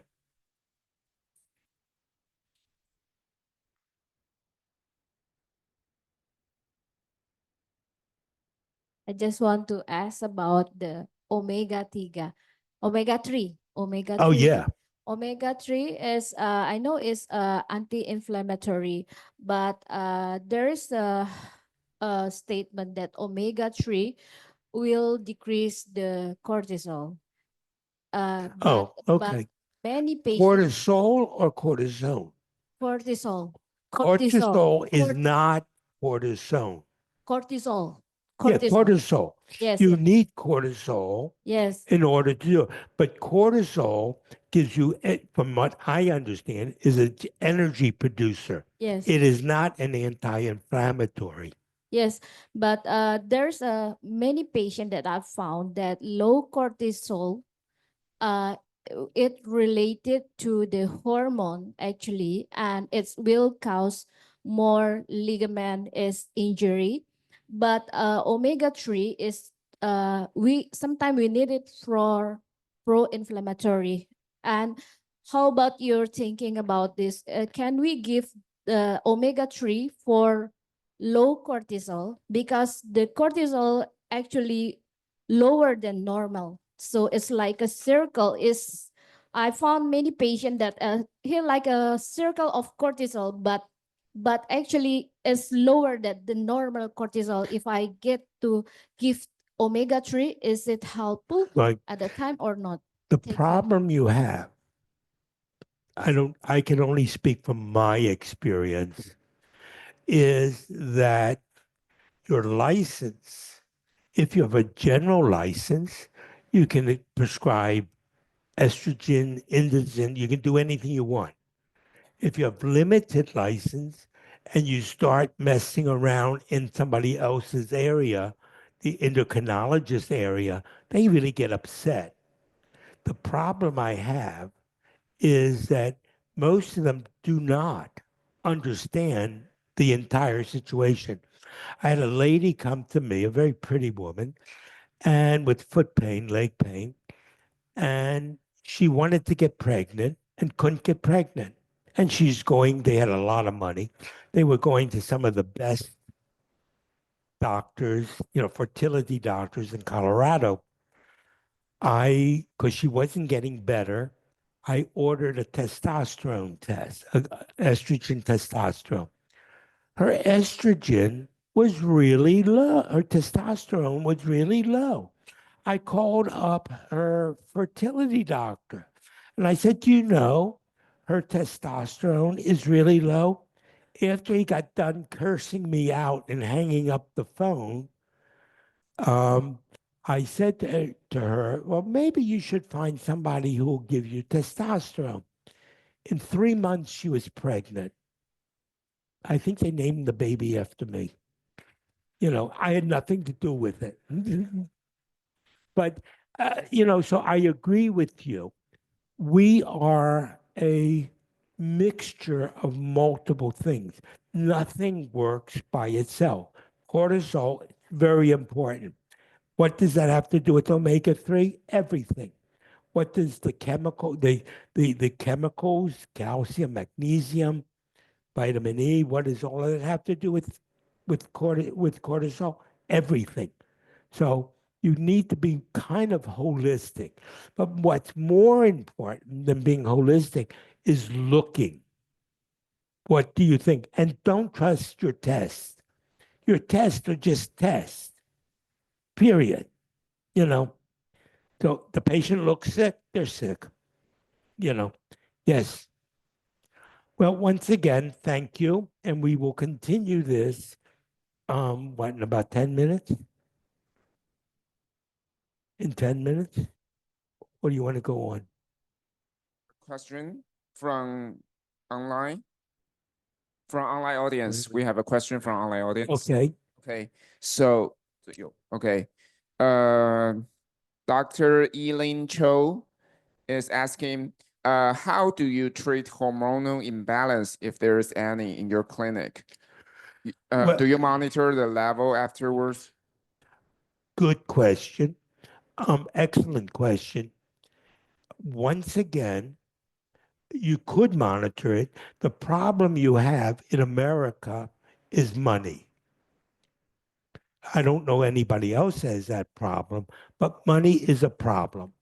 And insurance companies run by these high school graduates are very reluctant to spend money. So as one person said to me, I had ordered I ordered some test. I don't remember what it was, on a young girl. And the test didn't show anything. So then I said, well, maybe we should get an MRI. So I called up the insurance company to get pre-approval. And I said, I want an MRI. The woman said, well, you just had something else. We're not spending that money. I said, ma'am, if that was your daughter, what would you say? She said, we approve the MRI. So when it's personal, it's one thing. But if it's not personal, you're not going to get another test to monitor it. I don't know how to do it because we live in a world of money, and if everything was available, great, but it's not. So where is the one who asked the question? Oh, that's online. I don't know how to answer that question. It would be ideal to monitor it if you had a lab that you always use the same lab so that you know that the tests are always the same. Different labs, different tests, different results. You don't really know. With all due respect to the labs, they say they all are the same. They're not. So once again, I don't have an answer for that. If you don't mind, I can maybe echo to these questions because I'm also a board member of Bioidentical Hormone Association of Taiwan. And I think it's good idea to monitor it because But for testosterone, obviously, a lot of men or even women have really low testosterone levels. Yeah, so really, you really have to test it. But for supplementing testosterone, you also have to check PSA in case of raising the risk of prostate cancer or BPH. How do you get around the insurance company? Yeah, but the pricing in Taiwan is not that high. I think maybe lower than In the America, United it's really, know. really tough. Yeah, I mean, yeah. you know, I think it's affordable here, so most people would be really willing to do that test. oh, really? Yeah, Okay. yeah, and I can only speak from my experience, you know. I see. Yeah, and a lot of women would have really low levels of progesterones, and that can, you know, cause a lot of insomnia and pain and all that. And for the cortisol level, you don't want it too high because high cortisol level would inhibit collagen synthesis. It's not a good thing. But if it's too low, yeah, sometimes it means adrenal fatigue or adrenal exhaustion. So in that case, I most of the time use low dose hydroxycortisone, or you can use licorice or glycerolic acid. Yeah. Thank you. Yeah. That's why you really want somebody who understands where you're at. Because if they don't understand where you're at, you're going nowhere.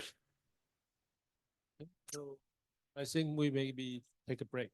Good. Yeah, because this ankle foot is still need some time. So we take break first. Yeah, maybe just come back at 11. Yeah. 11? Okay. Fine. Okay, maybe- guys, class is out. Go to the playground, come back, don't get hurt. Take a break. Yeah. 11 o'clock, we come back. Okay.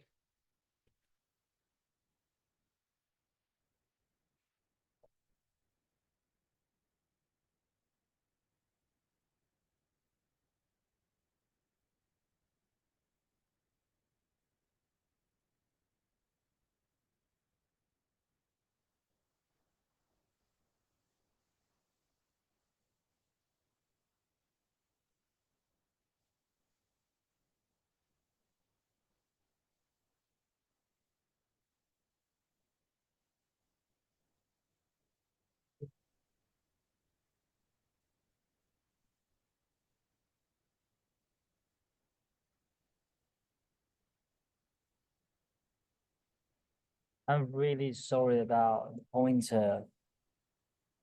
We're trying to fix, we have two pointers, but each one is not working. I don't know why. Yeah.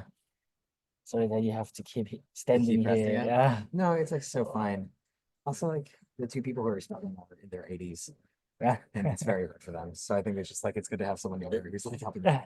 But it's kind of weird because sometimes he's responding, but he's not responding sometimes. It's sort of lagging or just. I also think they don't know what they keep pointing it at the screen, but there's no signal. Yeah, on the signal screen. is- There's it's something here, yeah. but they don't understand that. Okay. So Okay. like, it's okay. Do you need a chair or something? I can No, get you. it's so fine. It's good for me to stand. It's a lot of sitting. I'll just get you a chair if you want to. Okay, we can have it sit- here. sit. But, I might get short of standing.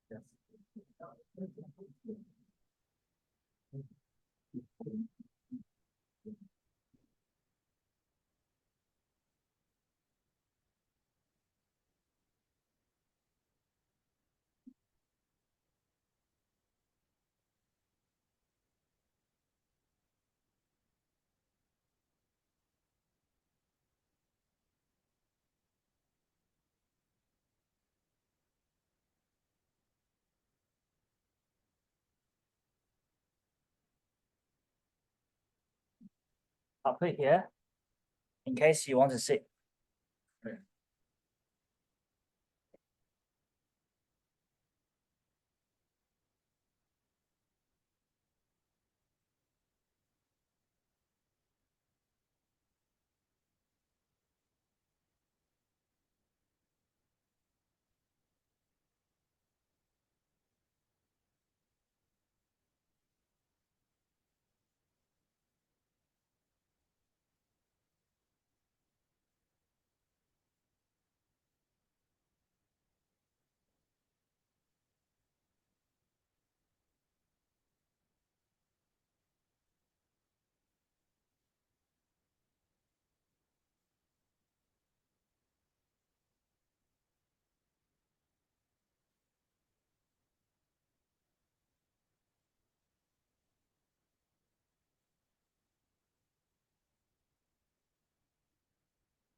Wait. Okay, welcome back. Wait. Okay. So this one's okay. 好像这个好像比较小声。喂 ，OK。啊，快没电。好。喂 ，yes. Okay, so we are going to go to the ankle and foot now. So I think Lenny's lecture is the best lecture of the world, especially the biotensegrity ankle foot. You cannot learn something else. Okay, somewhere else. So I think this part we will talk about ankle foot prolotherapy, and if hope Danny can demonstrate some injection technique and manual technique and the tapping technique for us. Yes. Okay. All right. Okay.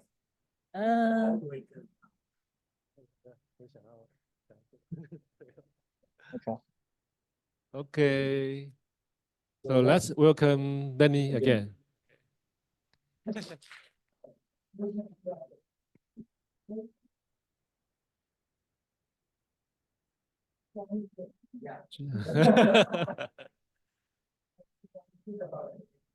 Take my word for it. As opposed to your children.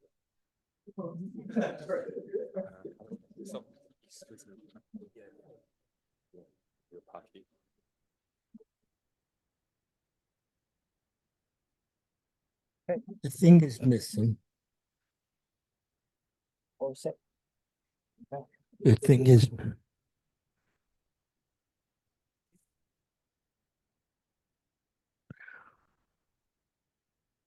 Okay, now we're getting, we're getting to. Did you lower that? Good. We're getting to I call the meat of the meeting. Okay, most of you, how many of you do prolotherapy? Good. Beautiful. I would hope in time that all of you will try it. And I will tell you that there are some places where you should start practicing the wrist, the shoulder, the foot, the ankle. Why? Because it's not dangerous. There's nothing there that you can really hurt.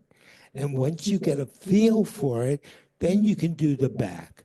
But first, do the extremities, and then follow through with that with doing the back. And one of the things you'll hear people say, oh, that hurts. It's not your pain. Your job is to learn to help. That's where you're at. Okay, prolotherapy, what is it? How does it work? Okay. By the end of the session, I want to give you a brief history about prolotherapy. And number one, I want to describe how prolotherapy aids in ligament repair. So you need to know where it comes from, where are we going with it, what are the problems, what are the steps.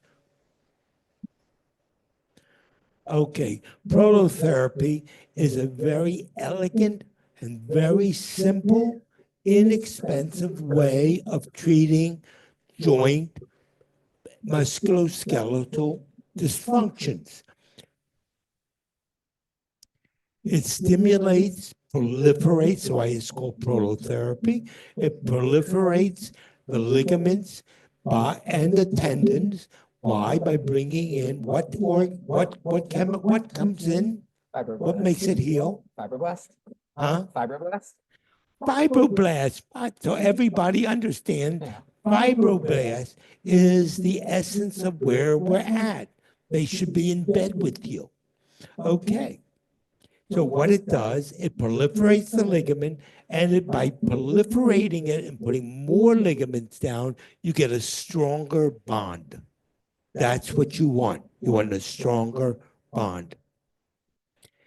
Now, the first time that we know about historically is that we're in Greece in about the 4th century BCE, Hippocrates treated a spear thrower who had a bad shoulder. And if you're a spear thrower and you have a bad shoulder, you can't throw the spear. So he took a hot iron and poked it into the ligament in the shoulder joint, and it got better. The pharaohs in Egypt used to treat their horses like that. When they would have hoof problems, they would do the same thing. So in a form, they were doing prolotherapy. George Hackett in the United States started doing this. He was an orthopedic surgeon in Ohio, and he was at the medical school, and he had his students, they're crazy, would come in, and he would inject different ligaments, and he would, with a hyper saline solution, hurt like the dickens, and he'd say, okay, where does the pain go? Now, I don't know when I was a student that I'd been so willing to have somebody inject something that I know was going to hurt. So all of these Hackett points that we hold like a religious emblem came from some crazy students who had no money and were willing to be the guinea pig. That's where you get the Hackett points from. Then our own Bjorn Eck did one of the original research programs that was written up in the journal back in 1997. It was 1,000,000 years ago, Bjorn. We were young and good looking. I don't know what the hell happened. But Bjorn and Robert Klein, who was his partner in crime, and both of them are brilliant people, in 1997, did a research project that he proved statistically that 80% of the people that they treated with prolotherapy got better. He was along with Angli and a whole group of other crazy people. I mean, some of them were really crazy. And so that was that. That's our Bjorn Eck. Alan Banks, who lived in Colorado, and he was a chemist.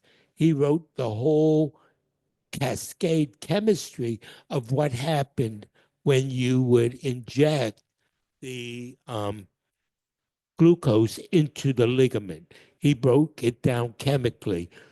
Great guy. And the way he got involved in it is that he had a bad ankle and a bad foot. He was an athlete, and he was treated by me and Tom Raven. And that's where this came from.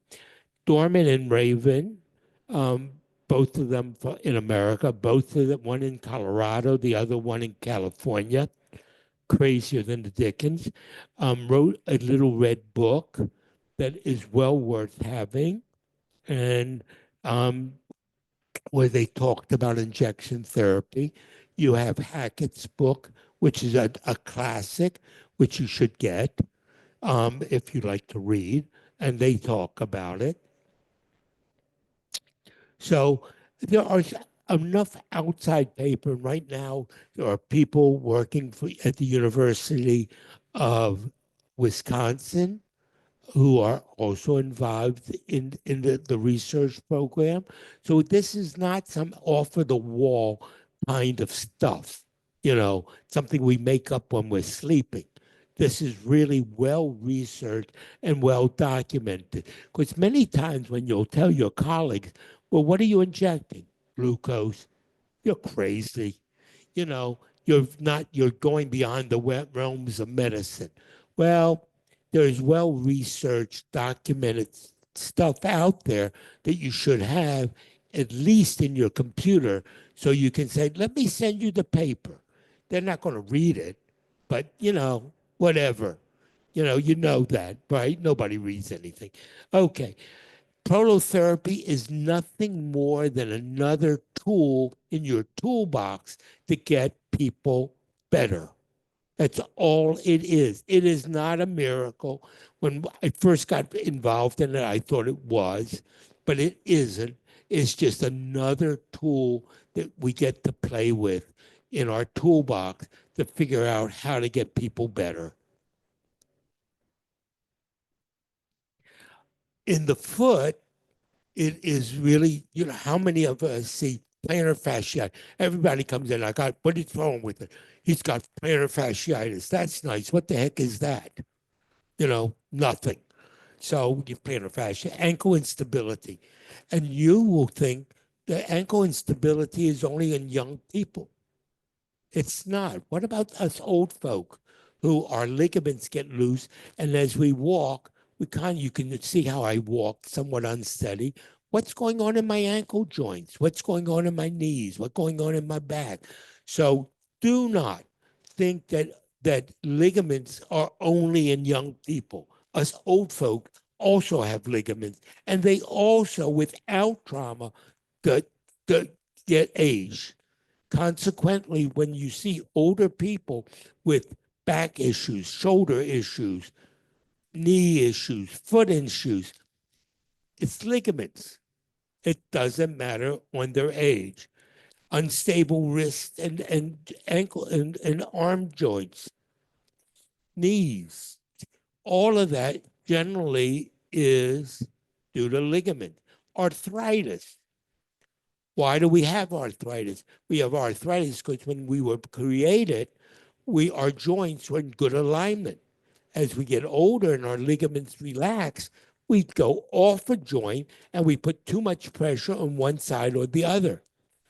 John Trister in America, I don't know if any of you know John, you know John. John treats all arthritis in the foot, the hand, by prolotherapy. What does he do? He tightens the ligaments surrounding the joint to give the joint better movement. I used a lot of whole blood intra-articularly to help as a cushion and also to help regenerate some of the hyaline cartilage, which they say cannot be regenerated. It can. Okay. Ligament strength increased when I think Bjorn did this, didn't you, Bjorn? Or Alan, somebody did it. When they did prolotherapy and they tested it it was in rabbits. They found when they sacrificed the rabbit, they found that the ligament by the microscope had increased by over 50% in rabbits. And what they would do, they would inject the rabbit, and then they put them on a treadmill, and then they would sacrifice them, and then they would look at the tissue, and that's what they found. Ligament tensile strength was better by 100% in a year's time. Amazing. And that was Tom Dorman, who did that research out of UCLA. Okay, now the somatic solution of dextrose, I use 25%. Bjorn, I think, uses 10% or 15%. I'm terrible in math. Horrible. I'm dyslexic. Consequently, if you would say make an 18% or 12%, I can't do that. It's beyond my ability. But I can take 50% of dextrose, divide it in half, and get a 25% thing. So I use 25%. Why did I use 25%? Because I found it worked for me in my ability in order to get things together. Did I find any problem with it? None.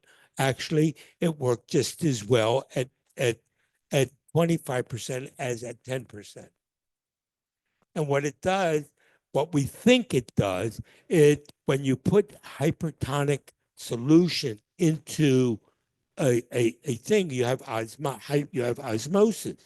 Well, osmosis draws the water out, which destroys the cell, which makes which causes the cell to die, which brings in fibroblasts and fibroclasts, and which destroys the dead tissue, which now promotes the fibroblasts to come in to promote good tissue. So you're setting up this cascade of healing that we need. Okay.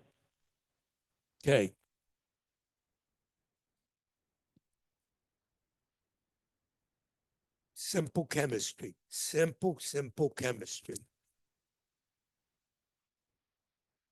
And this is what I use in my practice. I understand now in America it's hard to get dextrose. Is it, John, Bjorn? It's hard. But so I would buy boxes of this 50% dextrose, and I take out half of it, put Procaine in the other half. So now I have a 25% solution, and it worked for me really well. I also would put in vitamin B12. Why did I put vitamin B12 in? What color is vitamin B12? Red. When patients see red, they know you're doing something, you know. And also, most of the people I saw were older people. And I lived in a place called West Virginia. The nutrition there was potatoes, and alcohol. And smoke. Don't forget smoking. So what happened to their blood sugar? What happened to their protein levels? Proteins are expensive. So you remember that B12 comes by how? When I eat meat, it grinds it up and I get B12. But if I don't eat meat, what happens to my B12? So when I would put B12 in and I would use that as part of my prototherapy, I accomplished two things. One, it was red. That means I did something. Number two, they felt better. Why? Because I boosted their B12 level. Of course they felt better. Okay.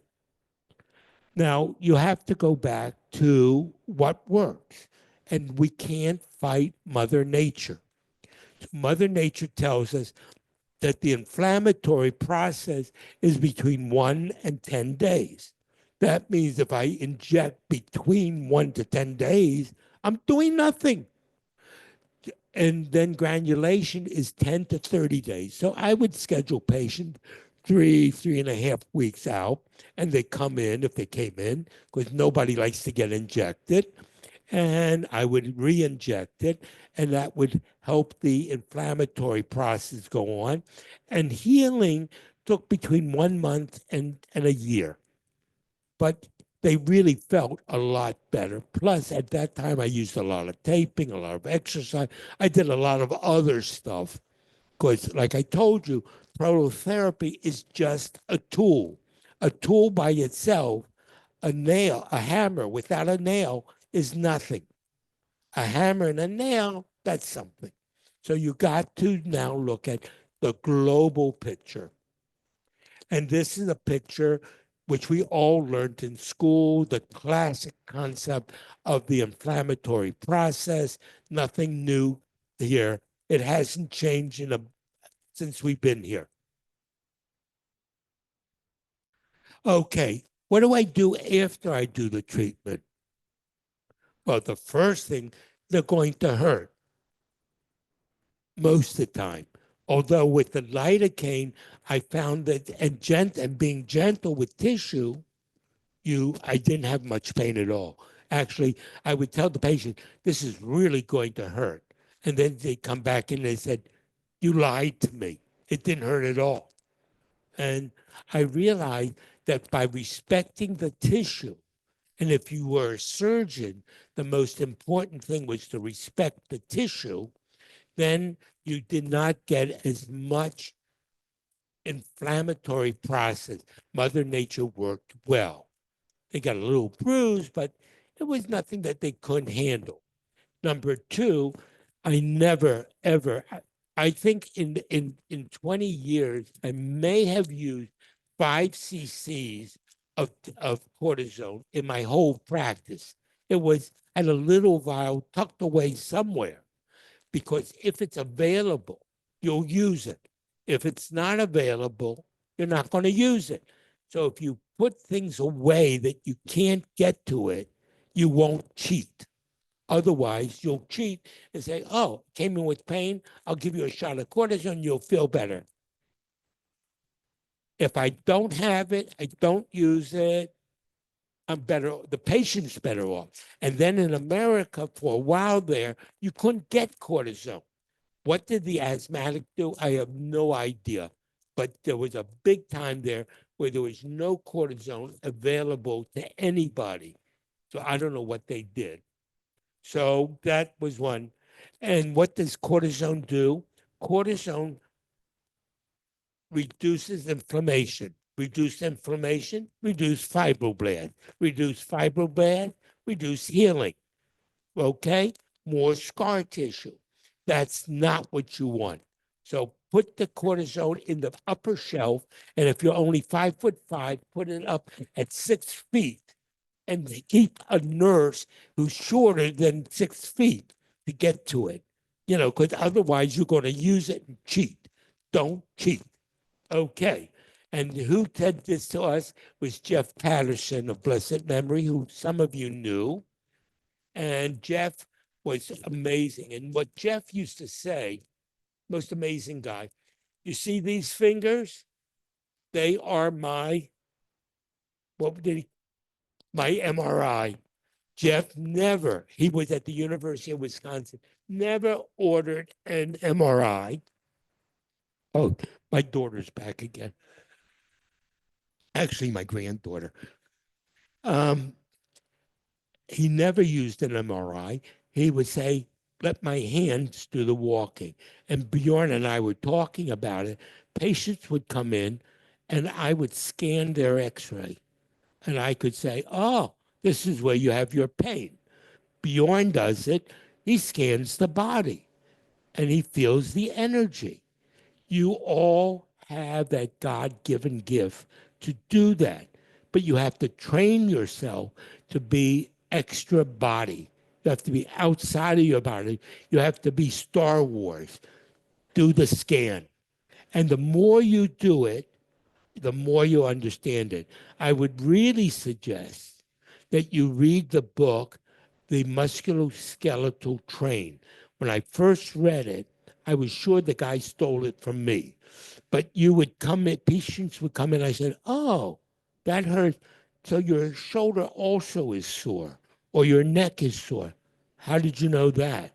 Well, how I knew it, because I used to draw maps, and patients would come in with pain maps, and I would see where they would put the pain, and I would then be able to see patterns. And the pattern that I always found was diagonalization. If I have pain in my right knee, I'd always have pain in my left hip. If I had pain in my left hip, I'd have pain in my right shoulder.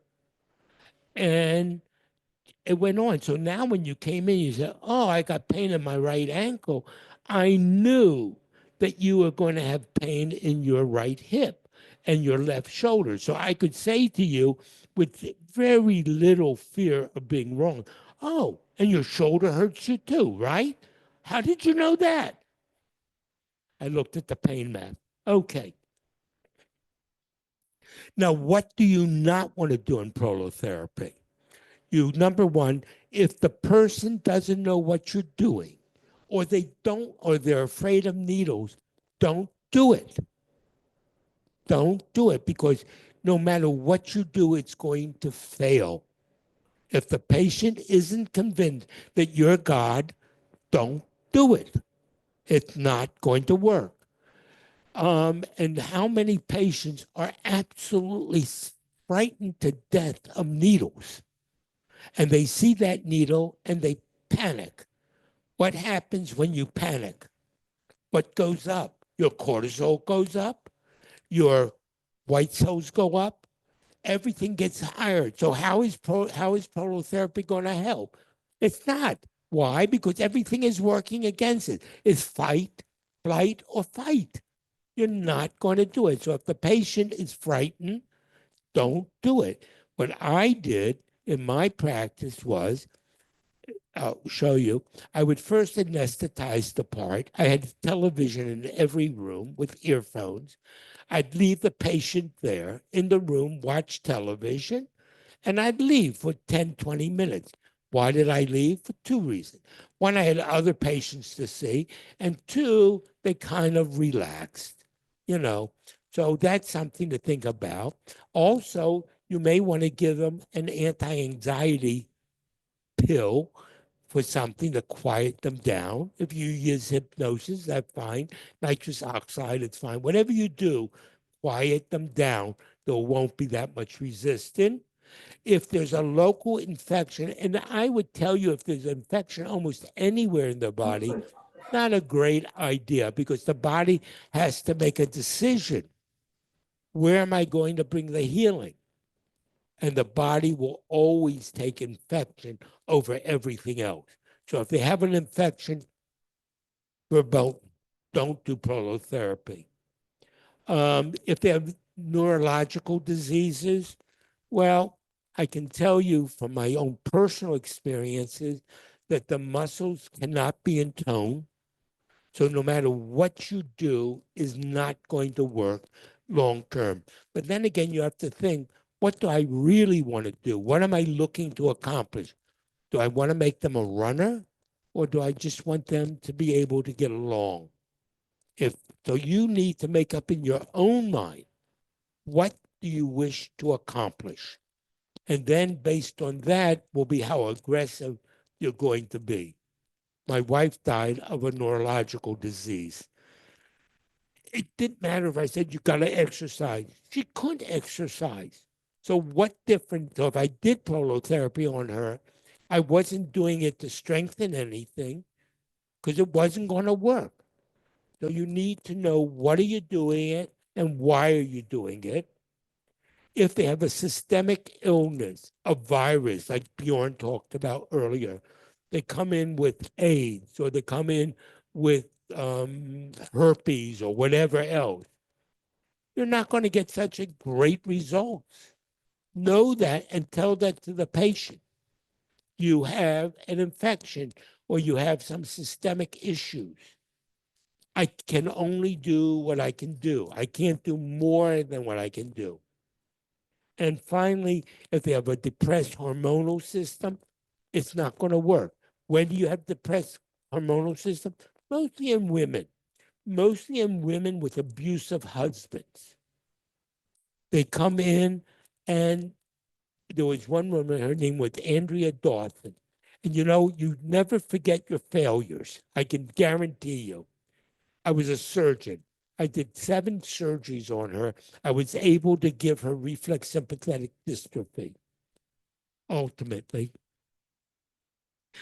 And what I didn't know, that she had 2 German shepherds. Her husband had 2 German shepherds in the yard that she was deathly afraid of, plus a very abusive husband.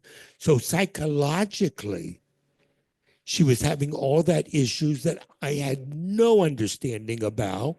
And of course, everything I did was going to fail. And I was being very invasive.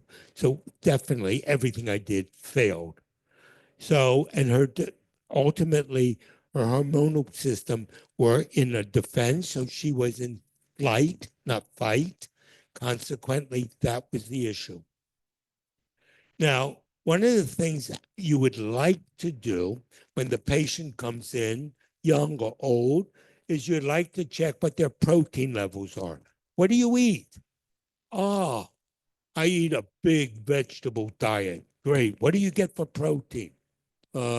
Nothing. Great.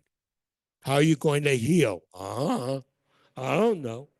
So you want to do a bone density. If they're osteoporotic, what are you really doing? What are you going to get done? How much minerals? Do you take any minerals? No. Like what? Calcium, magnesium? No. Do you take omega-3s? No. You do this? No. So you have to understand that you're not going to get great results. So it may be in your clinic, you would like to sell, give, do whatever you want because they're cheap, a packet of medicine. I'm going to start prolotherapy on you in a week or 2. But in the meanwhile, I want you to take these packets of pills every single day. They're free. And I want you to bring me in the bag that I give it to. So I gave you 10 bags. I'm going to have 10 bags back.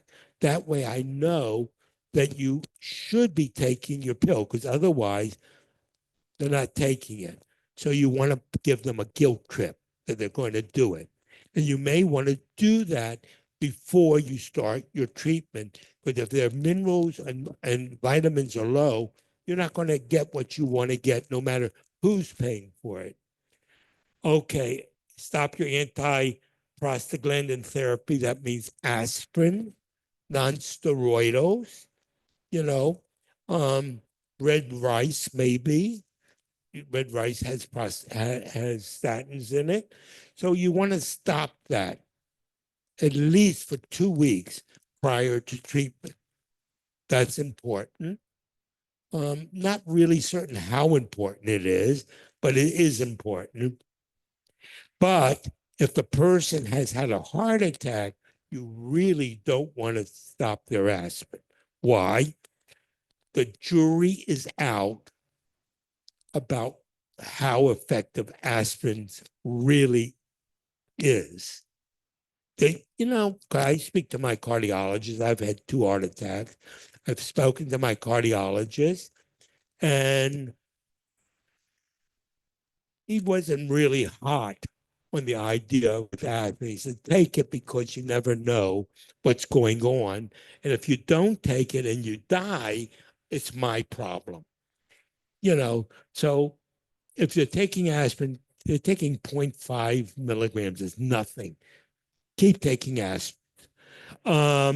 Acetaminophen, Tylenol is fine.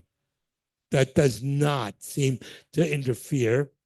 And then before they leave your office and before you inject, you tell them, this is going to hurt. Get used to it, huh? The battery's out. Okay.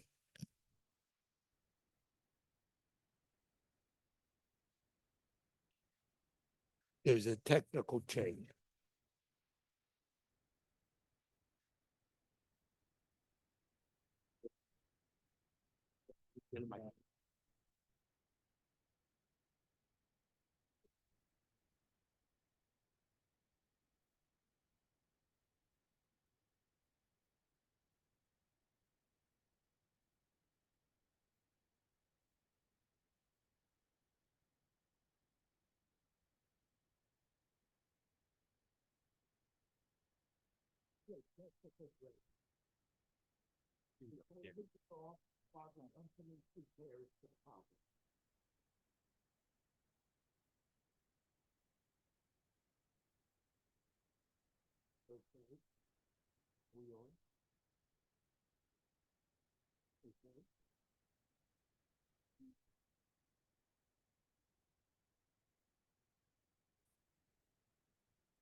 This is like your computer. When your computer says it hangs up and you're waiting for it to do something, that's this. Okay, Jonathan, let's go forward. Okay, know where you're going to inject and why. Just putting glucose or whatever you put in there isn't going to work if you don't know where you're at. There's a saying. And I think I told you this, any port for the sailor who doesn't know where he's going is a good port. It doesn't work like that in prolotherapy or in medicine. If you don't know what you're doing, don't do it. So that's important. And then for me, I only wanted my needle to be on bone. Now, I haven't decided in my head exactly why I was doing that. It could have been this. It could have been that the glucose were really doing something, or it could be that I was stimulating the periosteum. Did it make a difference? Not really. Did it get better? Yeah. So, okay. But if on a scientific part, I wasn't really sure what I was doing. And also, it's important that when you're injecting and you know where you're at And I would tell you if you're doing a shoulder, a foot, an ankle, and I'll bring it tomorrow, it's good to have a model with you because you're doing it blind. And if you have a physical model in front of you, then you can say, I should be here. And the models today are so accurate that you can know exactly where you are just by looking at the model. Very important. And only inject a little bit because you don't need more than a little bit. I like to mobilize. I like movement. Because if I injected the joint, I want to put the joint back in place. That's how I got this arthritic thumb. Kept putting the cuboid back in place, you know. And after you do it for a while, you'll get arthritis, which hurts. I wish I had used something else. And then for me in the foot, because the foot is a weight-bearing organ, I want to use flexible tape because I want to keep, while my prolotherapy is working, I want to keep things in alignment. Frederick, can we get tape for tomorrow? Tape? You have tape? Good. So I'll teach you how to tape a foot and an ankle. Really, really important. And I would think when I did a back or a shoulder that I would also want to restrict the motions. And remember what I taught you about Hilton's law? The skin above affects the muscle below. So if I put skin tape on the skin and under tension, what's going to happen to the muscle? The muscle is also going to be inhibited. So tape is important because tape, Hilton's law, teaches me that the skin above, the nerve that innervates the skin above, is going to innervate the muscle and the joint below. So if I can restrict the skin, I'm going to restrict the motion of the joint so the joint has a chance to heal. And I'll teach you that tomorrow. Absolutely essential. You can do more with just plain tape. And remember, the tape doesn't have to be strong. I use paper tape. Why? Because all I want to do is to tell the skin what I want the joint to do. I'm not interested in restricting motion. I'm interested in to get the body to use the body's repair mechanism to treat it. Okay? Exercise. Use it or lose it. And this is a new revelation to me because I, who hate exercise, my grandson goes to exercise, and I said, I'll read and stay in bed. So he goes exercise. I don't. I go to the gym 2-3 times a week in Israel, and every time I go in, I hate this place. You know, I really don't like it. I don't like doing all the weight that he has me do. I don't like the running. I don't like any of that. I'd really rather read. But okay, I do it, and I am feeling a whole bunch better because I'm doing it, but I hate it. Okay. Next. Okay. So once again, an advancement in who I am, a referral to a physical therapist. And the problem with the physical therapist is most of them don't understand what you're trying to accomplish. They got their parameters. You got your parameters. So you really, excuse me, have to find some physical therapist who understands you. Because they don't understand you, you're at cross purposes. They want to do this. You don't want them to do that. Like my physical therapist wants me to lift weights, stretches, and all that. And I keep telling him, you're tearing the joint. Doesn't care. He was taught that I need to stretch. Good for you. You stretch. Leave me alone. Okay. Proprioceptive exercises are really important. And the best thing is the ball. Just get a big beach ball, especially in the back. sit on the ball when you're in front of the computer, and the ball will move, and you're going to get your muscles to move, or the rebounder, or whatever you want, You want to coordinate the eyes with the rest of the body. Remember what I said to you about Lung Chao? Every journey of 1,000 miles begins where? In the eyes. So let's say you had a tennis person who wants to be a tennis champion or a basketball thing. What do you want to do? You want to get a rebounder and let him jump on the rebounder and hit the ball or shoot the basket. Why? Because you're training the motion and the eye to work together. Very, very important. And I used to do it. And one guy came in, I had his wife on that doing the rebounder. And he said, "Oh, that's simple." I said, "Great, you do it." Couldn't do it. So, okay, it's not as easy as it looked.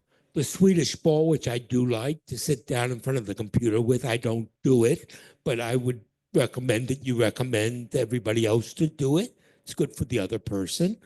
Pilates is excellent. Don't do that either, but it's really good to do for everybody else. You should enjoy yourself and have a long life. Next. Okay, now, do we know what? Do we know a brief history of prolotherapy? Bjorn Eck. All you have to remember is Bjorn Eck and Robert Klein. That's your answer. You do know it, and you know that it was done way back in the time of the pharaohs. So when you read the good book, you understand that they knew prolotherapy better than we do. Can you describe how prolotherapy aids in ligament healing? Of course. How is it? What word are we looking for? Jonathan? Fibroblast. That's it. Good. Jonathan knows it. I expect you guys to know it too. And what do you do after physical prolotherapy? Exercise, vitamin, rebounding, whatever you do something. Okay. Thank you all. That's it. Okay, we're going to come back. We have an ankle and a foot, the two things. And they're the stepchild. What?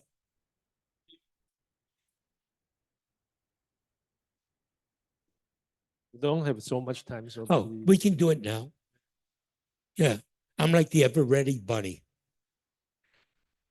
Okay, we're going to go to the ankle joint.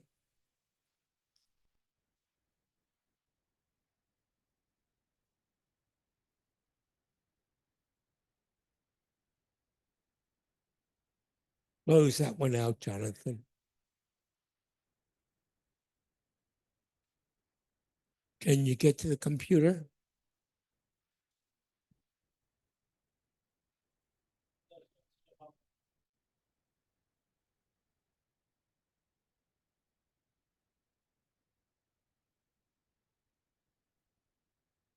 Here comes our man, Achilles.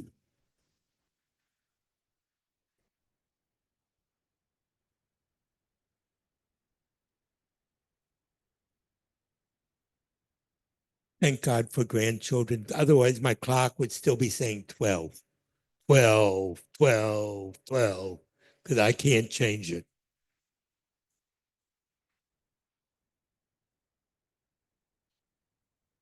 No, right, okay, go to the top. Go to the first, no, go to the top. Can you get, okay. We're going to talk now about the prolotherapy for the foot and ankle. You would be surprised, and I know that most of you think about the low back, but you would be surprised how much you can treat by treating the foot and ankle that will solve your back problems. And let's do that. That's called an idiot or a teenager. I don't know, one or the other, you know. Here is one of the great tennis players, and look at his ankle joint. He's having an inversion sprain, but because he is so strong, he is able to do that. And when you injure your ankle, you not only injure your ankle, you injure the knee, the hip, the low back, the shoulder. All of that in the idea of tensegrity are all part of the issue. So if you don't address the instability in the ankle, it really doesn't matter what you do to the shoulder, because when a person walks, what do? They swing their arm. So if the ankle is sore, they're not going to swing the arm. Then what's going to happen to their gait? Their gait's going to get messed up. So you have to look, once again, I have a shoulder problem. Let me see you walk. Oh, you have an attenuated gait? Maybe that's the reason why I'm having a shoulder problem. So you can do all the prolotherapy you want on the shoulder, but if I don't fix the arm swing, it's not going to work. I had a young man that they flew in for me to see from Mexico, which is a pretty big distance away. And this young boy walked like this. I asked the mother, and they brought him to me to see. I asked the mother, I said, was this child had a forceps delivery? She said, yes. I said, well, what happened in the forceps delivery is they injured the shoulder. And therefore, and you could see when he walked, he didn't move one shoulder. So what did I do? I gave him a roll of pennies to hold. Wait. And when he walked, he swung the pennies. All of a sudden, his gait got better. So you can see there's an interconnection between the two. Next person. Guy came in, chronic knee pain. Oh, and he had prolotherapy, he had physical therapy, he had medicine, still think. I said, okay, walk. He walked, and I had Robert Klein was there. Germany was there. Tom Raven was there. There were really, I considered some of the very best people. Dietrich was there. And I said, okay, did you see what he walked? No. I said, walk again. And he walked into the wall. I said, you need new glasses. He said, oh, that's funny. My optometrist told me I needed new glasses because his gait was off. So he was trying to compensate, unbeknownst to him, with his knee. But when he got new glasses, the problem in his knee got better. So you need to look. And the more you look, the more you see. You see what you know what you see. If you don't know, you don't see it. I never saw that. How many times your kids come in and say, I looked, I couldn't find it. Yeah, of course you looked. Okay. So low ankle sprain ligaments is 10% of the ankle sprain, although the books will tell you that it was 90%, but they're wrong. And you have an anterior talofibular sprain, the sinus tarsi, posterior talofibular, calcaneus. That's what they call a low ankle sprain. Now, a high ankle sprain, which in my opinion is 100%, but I gave it 90% because I didn't want somebody to say, well, you're exaggerating it. And the high ankle sprain, and I'll show you it, causes all of these different problems to happen. And it's all mechanical. It's all mechanical. It's just like taking a wrench and moving a bolt. So you see what happens to the talus? The talus moves in a low ankle sprain and it pushes the fibula out. What's holding the fibula together is the interosseous ligament. What am I doing to the interosseous ligament? I'm tearing it. That's a high ankle sprain. When the fibula is loose, where does the fibula end? In the knee. The fibula is part of the posterior cruciate ligament. So if I injure the ankle, what am I going to do to the knee? I'm going to be injuring the knee. It may not show up now, but it will. So you need to be very thin. So if a person comes in with a knee problem, what am I going to inspect? I'm going to inspect the fibula at the superior and at the inferior part. If I look at the ankle joint, what else am I going to look at? I'm going to look at the foot. I'm going to see how is the foot functioning. It doesn't help me to treat the knee if the pathology isn't taken care of. It's a waste of time. Yes, the person will get better because that's how we're built. We do get better, but it won't last. And what we're looking for is permanency. We're trying to put ourselves out of business. Okay, so you can see the interosseous membrane and the syndesmosis, which is really easy to get to, is high up, and it is torn apart vigorously by the movement of the talus against the fibula. That's why I'm saying there's no such thing as a low ankle sprain. All ankle sprain has got to include the movement of the talus. If I'm moving the talus, I'm using a lever to move the fibula, okay? Here's an x-ray of a low ankle sprain that never got better, that I'm in a cast, all that. I took an x-ray, this is my x-ray, and you can see where the ligaments are screwed up. They're wide open. And here are some of the things that we are used to, and that's basketball, football. They call football soccer where I'm from, but I still think of football as football. And think of this. You're not going to see these people. They have professional trainers. Who are you going to see? You're going to see the little old lady or the little old man coming in complaining of knee pain. Ah, maybe that's where the bread and butter is. Okay. This is what it looks after an acute injury. I have a hematoma, but I would tell you, look at this not as a child, look at this as an adult or a senior citizen.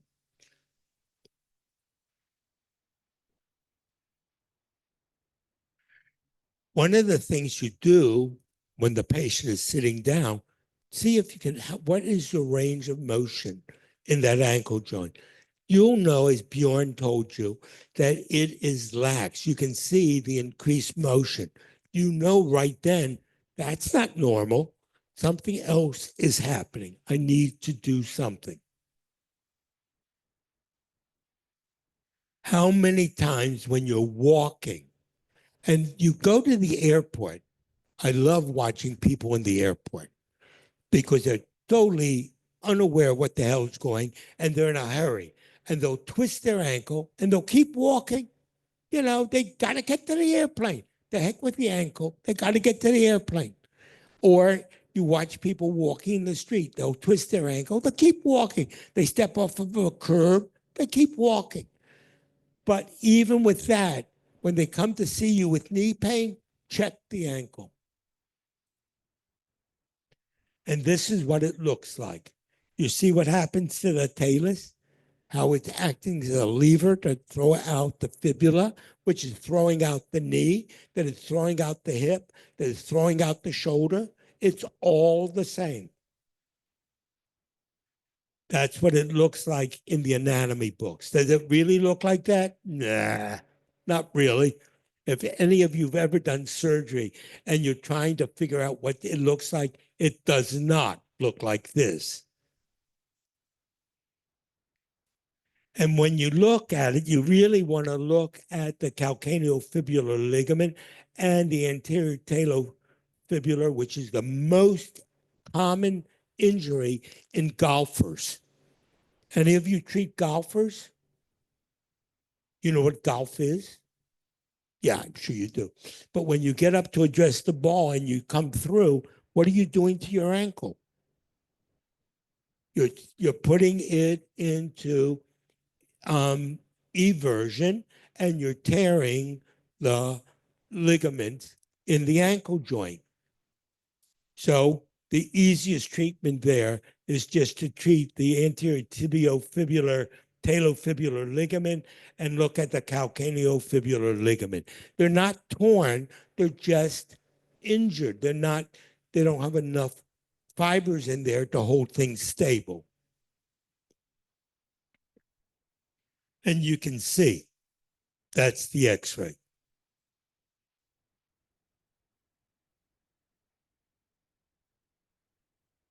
Okay, now one of the parts that you all will miss, everybody misses, is the posterior portion of the ankle joint. The easiest joint, the easiest ligament to get to, the least dangerous of all the ligaments is the posterior calcaneal ligament and capsule. And the fibula. You can get all of it with one injection. And you have nothing, there's nothing important there except for one thing. And that's not even important, is the sural nerve. And if you go near the sural nerve, they will really jump. And you say, oh, good, I meant to do that, because it's like hitting a raw nerve in your tooth. Whoa, it sends shock, but it's okay. It's a sensory nerve. It's not doing anything. Okay? And the lateral portion of the ankle joint is one of the most important part. Coming in from the lateral, there's all your ligaments. Okay.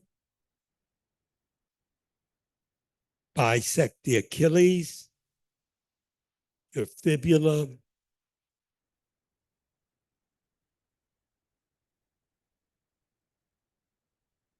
And there's the artery. I didn't draw out here the sinus, at the talus bridge, which where the deltoid goes in, because I didn't think it was really important then. I kind of changed my mind. Thinking men think, thinking men change their mind. Now after I did my prolo, I'm putting a very simple strap to hold the thing, Hilton's Law, very simple to do. And then I am going to follow the ligaments around, and you can see the marks where I injected it. And you can see I'm using paper tape, which is easily torn, easy to do, inexpensive. And in America, I hate to tell you, it's a code that you can charge for.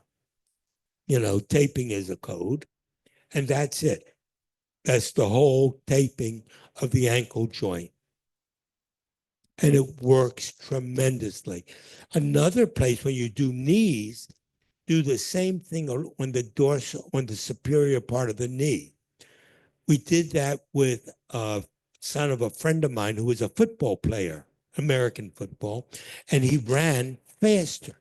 And now when you see a lot of runners, they all have straps around the upper part of their knee. What are they doing? They're stopping the movement of the fibula, which allows the peroneus longus to function better. And if the peroneus function better, the anterior tibial is going to function better. And the anterior tibial is a slave to the posterior tibial, which is an inverter and and raises the heel of the foot. So those are whatever. And the posterior tibial and the fibula is where the posterior cruciate comes from. So if you don't look at that, you've missed the whole knee. So you'll go in, I'm injecting the posterior cruciate ligament. Congratulations. What about where it comes from? Oh, it comes from the ankle joint. Oh, really? I don't need to do that. Fine. Okay. And you can see I just injected it. I'm mobilizing it.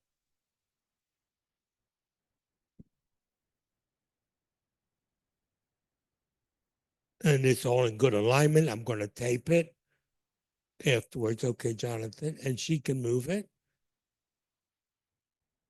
This is just another tape. And I'm going to inject the interosseous ligament and the fibula. She's already numb. And you see the red, don't you? That's called B12. And I'm right on the bone, as you can see. And I like the 25 red gauge needle because it will do whatever you think it should do. It goes where your mind is. And now this is the dorsal part of the fibula that I'm injecting. There happens to be a nerve there. You want to give somebody drop foot?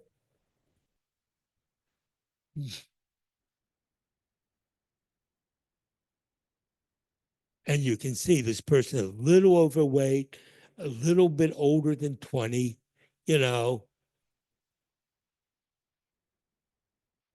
And I'm putting the talus back in his socket.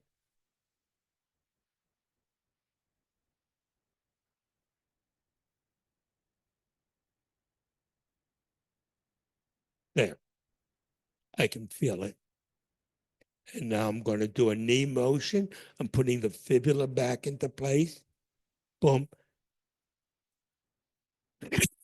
And I'm activating the anterior and the perineal muscle just by doing muscle tension, muscle stretch. And they're fine.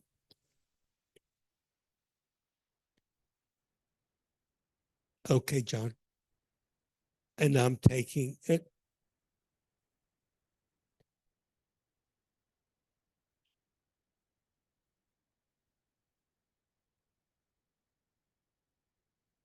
I like this kind of tape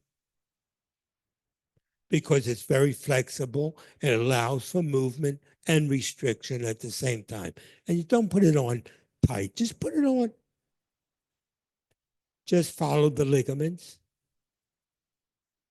I'm done. Had a lot of tape.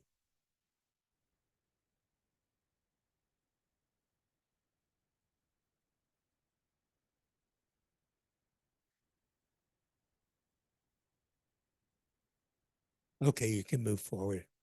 Okay, what's the purpose of manipulation after prolotherapy?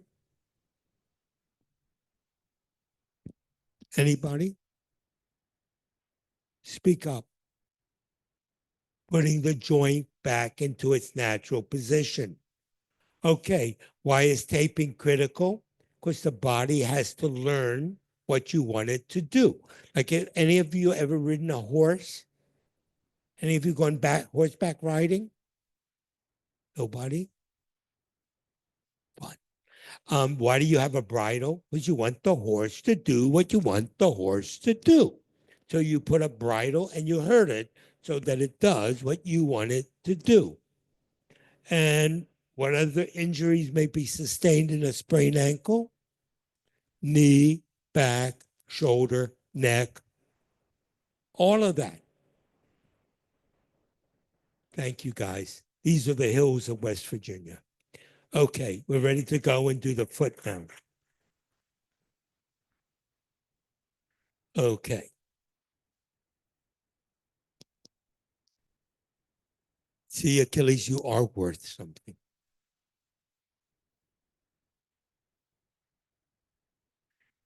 By the way, thank you, Jonathan. Yeah.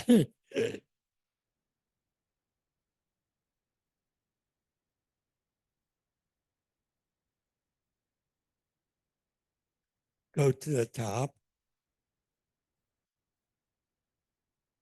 No, go to the very top. All the way up. Good. Okay. Okay, guys. It's prolo of the foot. The most effective treatment I have ever found for foot problems, ankle problems, knee problem, yes, I was a surgeon. And my answer to patients were when they came in the office, if you don't want to get cut, go find another doctor. You know, and then I'm a pretty critical guy. I went over about 10, 15 years out, and I went and looked at the patient, at their record. How's your foot? Oh, my foot's great. How's your knee? Oh, it's hurting me. How's your back? It's hurting me. I kept seeing this over and over and over again. So I kept thinking, maybe there's something I'm doing wrong.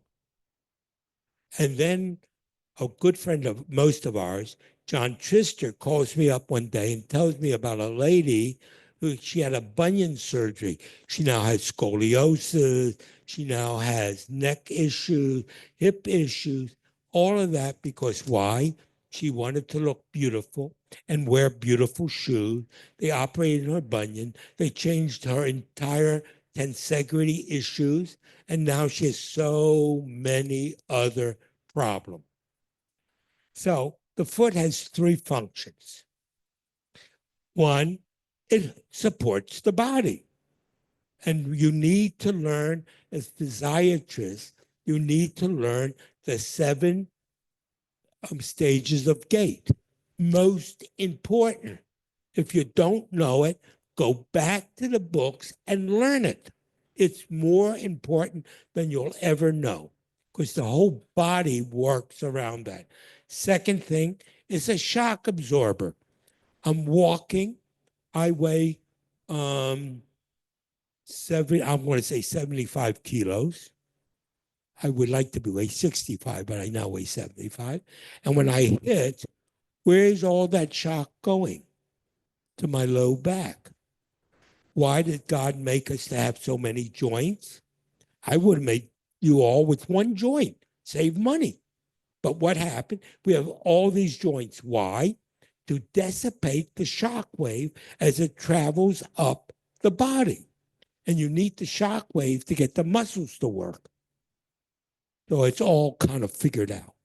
And third, it's a moment arm for accelerator to go forward. And it's also a decelerator to stop body motion. Okay? And there's a lot of bones in the foot. Every bone is a shock absorber. Every bone has a reason for being there. When you compare our foot to the gorilla foot, where the difference seems to be is in the bunion joint. Because we are not prehensile. We can't, most people can't use their toes to hold pens. Although I had a patient that could. She was born with no arms. Most amazingly, Victoria. But each bone does something different for a different reason. Ubiquitous plantar fasciitis. It's not plantar fasciitis. It's plantar fasciosis. If you talk to the radiologist, everything by them is plantar fasciitis. And when I said to my friend Steve, well, it's a plantar fasciosis, there's a tear in it. He said, no, we call it fasciitis. That's nice, but that's not what it is. But okay. So what is the plantar fascia? And I'm going to dwell on that most because that's one of the things I like. I had just moved to West Virginia from Denver, big city to a little city. And I had no patience and I was bored. I get bored very easy. So I went to the medical school, which was about maybe 50, 60 miles away. And I happened to know a few people in there. And they said, sure, you want to use the anatomy lab? More than happy. Because I had a theory and I wanted to see, and the only way I could see it was on a cadaver. So if it's possible, can we go back to the first slide? No, to the, not the first, to where the, there, stop there. I want you to look at the heel bone. Now, how many of you have seen x-rays of children before the age of 14 in the foot? You have 2 growth centers there. And you've all heard of Sever's disease, have you not? Everybody's heard of Sever's disease. What is Sever's disease? It's the osteochondritis of the posterior aspect of the calcaneus. My feelings were that they're really 2 bones, that the posterior aspect of the calcaneus is a separate bone, more like a sesamoid than like a bone, like a solid bone. And the only way I could prove that to myself was to have a cadaver. So they gave me my own cadaver with a little old lady from God knows when, you know. So I thought I've been doing surgery, so I thought I was a great anatomist. Wrong. Anyway, I opened up the heel.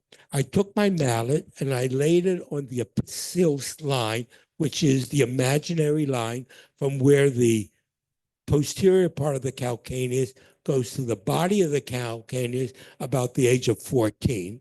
And I went tap. And you know what happened? It separated. This is a 70-year-old lady, for God's sakes. It should be solid. And if you look at the x-ray, it is solid. But no, there's a fault line there. And I came apart, and what's attached, do you think, to the posterior aspect of the calcaneus? The long tendon of the gastrocnemius muscle. So what is the plantar fascia? It is the long tendon of the gastroc. And what did I tell you, if you remember, about the about when they did transplant in stomach surgery? You lost the cilia because it changed, because it adapted to its new purpose. So what happens to the gastric muscle? Here it's muscle. Now it's tendon. Now it's got a different purpose. So it becomes the long tendon, stronger than the tendon that you see in the heel, but because why? Now it's supporting the weight. So it's the same tendon. And I dissected it away, and lo and behold, it became the long tendon of the gastric muscle. Knowing that one thing is going to change how you're going to treat the plantar fascia. And most people will come in, and most doctors say, I'm sending you a plantar fasciitis. I'm sending you a plantar fasciitis. And I'm only allowing you 3 visits to get them better. Wonderful. 3 visits, I'm supposed to heal the world. And you can do it. So let's go forward, Jonathan. Let's go back 1, please. Which is the extension of the biceps femoris that attaches to the ischial tuberosity. So let's follow the gastrocnemius up through the posterior knee to its ultimate insertion. Where is the ultimate insertion? Into the ischial tuberosity. Just remember, the muscle is one long continuum. And you have to look at it as one long continuum. And so when a person have ischial pain, or they tear their hamstring, which seems to be a big issue, what do you want to do? You want to look at that whole structure. I have ischial tuberosity bursitis. What do I really have? Where am I really going with all of this? I would suspect, I would hope that you will now start following things to their ultimate insertions. Okay. So let's look how it works. Go, Jonathan. You see how it just follows through. That is what dissection shows you. So you can argue that it's not, but I can tell you my experience is that it is. You just have to either take my word or get your own cadaver, one way or the other. And now we can see, you see the two the heads, the lateral and the medial head. It comes into the long thing. And what other muscle is there? There are two other muscles there. What is it? Soleus, and there's one more. Plantaris, which I was informed when I was a student and I was doing my dissection, as we all did. I saw this long, thin muscle. I went to Dr. Brighton, our anatomist. I said, Dr. Brighton, I can't find this nerve in Gray's Anatomy. We didn't have Cunningham and all that. He said, yes. So I went home, I studied it, came back, I said, I can't find it. He said, it's called the freshman's nerve. Really? He said, yeah, it's the plantaris, stupid. So, and it's easily torn, and it's of really no value, only if you're an expert tennis player. If you don't play tennis, forget about it. But the soleus attaches to the heel.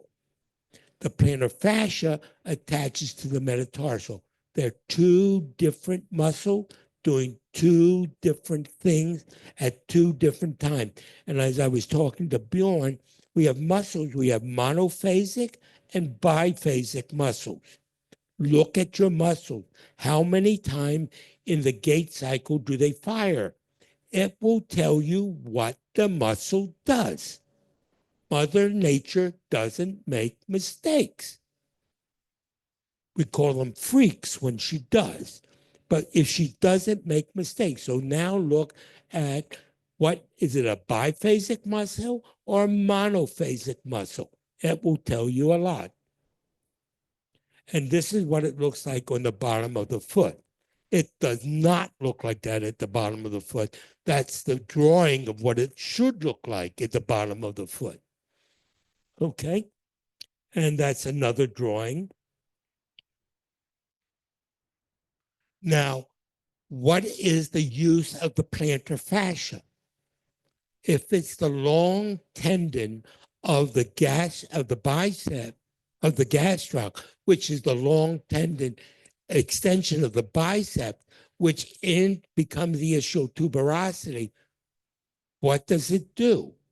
When I'm on single stage fans, it stabilizes my ischium, which stabilizes the movement of my pelvic.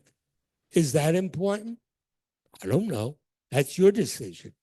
But so when you think of the foot, remember that the foot is the mechanics that are going to control the movement of the ilium and ischium. Is that important? I think so. Okay?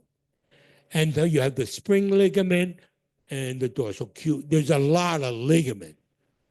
And when you do dissection, unless you're an anatomist, they all look alike. It's just one big mesh, which is great for us prolotherapists. You know, okay? And the deltoid, which is totally different from the other one. The problem with the deltoid, and that's why I asked Frederick to give me some diabetic syringes, that right next to the deltoid ligament is the posterior tibial artery and nerve. And if you slip, you're right in the nerve or the artery. Not a good place to be. Okay, the spring ligament, I call it the bra. It holds the talus up when I'm walking, and I go from heel strike to mid stance, and I want to pronate. Now you'll hear people say, what's wrong with you? I pronate. Everybody pronates. You have to pronate. And pronate only works one place, the wrist. The foot, they didn't know what the heck to do with it. You know, yeah, that's what you think now. But the truth is, in the beginning, they didn't know what to call it. So it did this, so they call it pronation. Is it pronation? Okay. That's what we call it. So the spring ligament is the bra that holds the head of the talus. It's very, very important. And if you think about your gait, I have heel strike, mid stance, I'm carrying, and I'm single limb.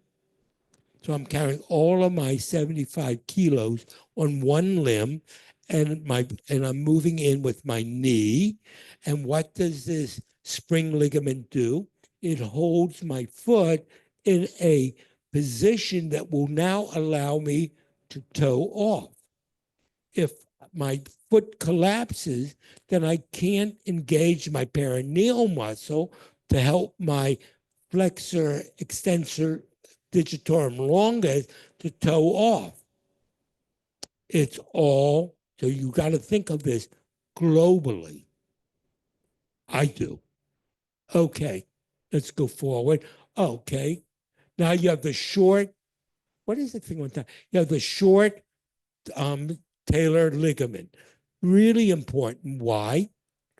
When I do heel strike, I'm doing two things.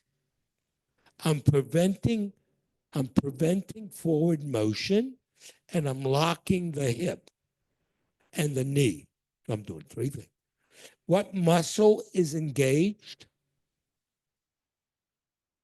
The soleus muscle. After I hit, and the soleus is kind of like a monophasic muscle. It only does one thing. And when does it do it? On heel strike. So heel strike, I'm engaging in the soleus muscle, and the soleus muscle wraps around to the tuberosity of the calcaneus. And there's a nerve there called Baxter's nerve. So a lot of heel pain is caused by irritation of the Baxter's nerve. So, and by treating the short plantar ligament, you now solve that problem. Why? Because you're compressing the heel into the mid-tarsal joint. So when you're coming from heel strike to mid-stand, you're not flopping. So that's an important ligament to treat, and it's easy to treat. The long plantar muscle is, once again, starts at the heel and goes to the metatarsal. But it depends on the mid-tarsal ligaments to stabilize it. It can't do it itself. Another blessing for us. Go ahead.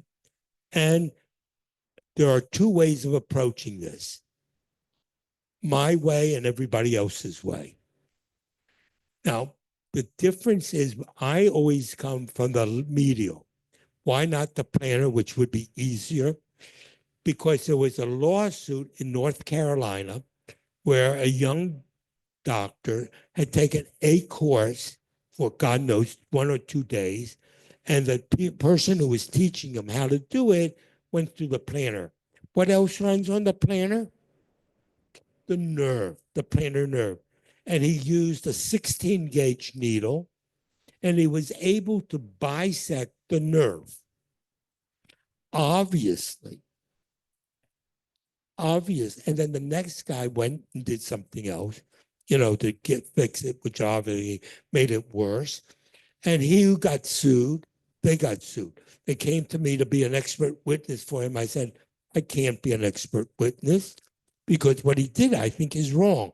So the safest treatment, which I'll teach you tomorrow, is to go from the medial, and remember the nerve runs on between the second and third layer, and you're on the fourth layer, or the first layer. Therefore, you're so far away from the nerve, you're totally safe. Totally safe. And you should be on bone, okay? And there you are. You see the nerve in red? You see how far away you are? You are a mile away from it. That's why I come from the medial. If you come from the plantar, you don't really know, and your luck will be that you'll hit the nerve. And that's not what you want to do. That's not what the patient wants you to do. Okay? So where do I find the gateway? I use my 2 fingers. And when I use my 2 fingers, I'll be right at the gateway of where I want to inject. It's between the talus and the navicular. There's a nice hole there. You can follow it and hit the cuboid ligament. Boom. right on. Okay. Here I drew everything out, and you see the cuboid. That is the atlas of the foot. The cuboid bone is the atlas of the foot. If you don't get that, you've done nothing. Nothing will work without getting the cuboid back into place, my thumb, and getting the ligament strong. Because what runs at the cuboid, anybody? The peroneus longus. Where does the peroneus longus end? At the knee joint. What is the extension of the peroneus longus? The tensor fascia lata. Where does the tensor fascia lata end? The lateral hip joint. Where's the lateral hip joint end? The gluteus maximus. Where does the gluteus maximus end? The iliolumbar ligament. Whoa. Okay, so go treat your iliolumbar ligament. Do what you want. Forget the foot. It doesn't mean anything. You're not going to be successful. Okay. So here, go ahead, John. Oh, there's a movie somewheres here.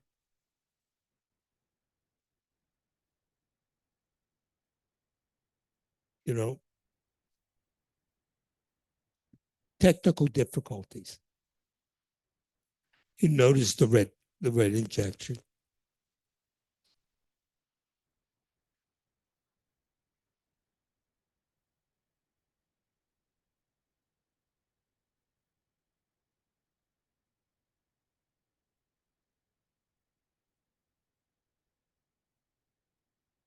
Most of it I'll show you tomorrow in clinic. It works really well.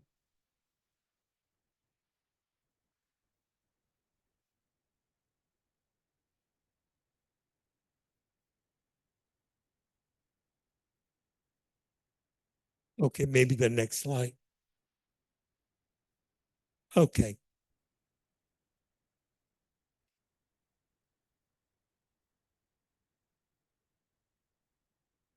Say what? Okay, so maybe it got lost. Okay. So anyway, so now we have a couple questions. Let's go to the last one, please. Forget that. Okay, so one of the things we have to do is after we inject and the foot is relaxed, you have no muscle tension on it because it's anesthetized. You want to manipulate it. You want to get every joint back in place. And then you want to partially immobilize it, taping. And I used orthotics. And can you go back one? This is where the fibula, this is where the cuboid is. This is where you'll get your arthritic thumb from. The chiropractors in America has an activator, which I should have used, but I didn't. And if you cross it and you know, that's where you're going to inject. So it's an easy thing to do. And you manipulate it, which I'll teach you tomorrow. Go ahead. And I put the talus back in place. Okay. Charles Scott Sherrington, 1906. The nerve that transmits sensory information from the skin often controls the muscle below. Same story as Hilton. I thought Hilton was more thing, but everybody put their names to things.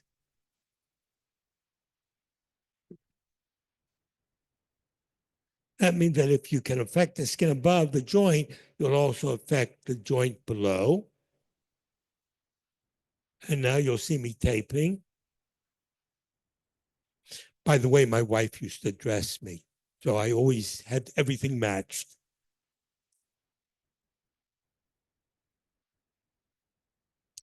And now I'm putting tape on, which I'll teach you tomorrow. Very simple. Put the foot in subtalar neutral. Paper tape.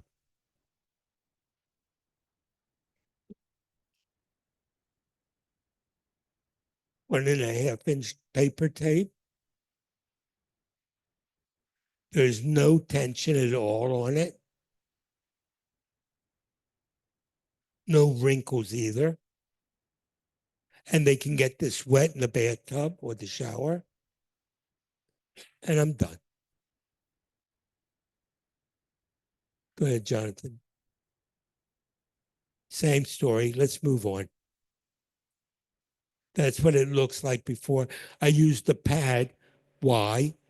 Not to hold the arch up, but to give the skin a signal that that's as far as I want it to go. I don't want it to go beyond that point.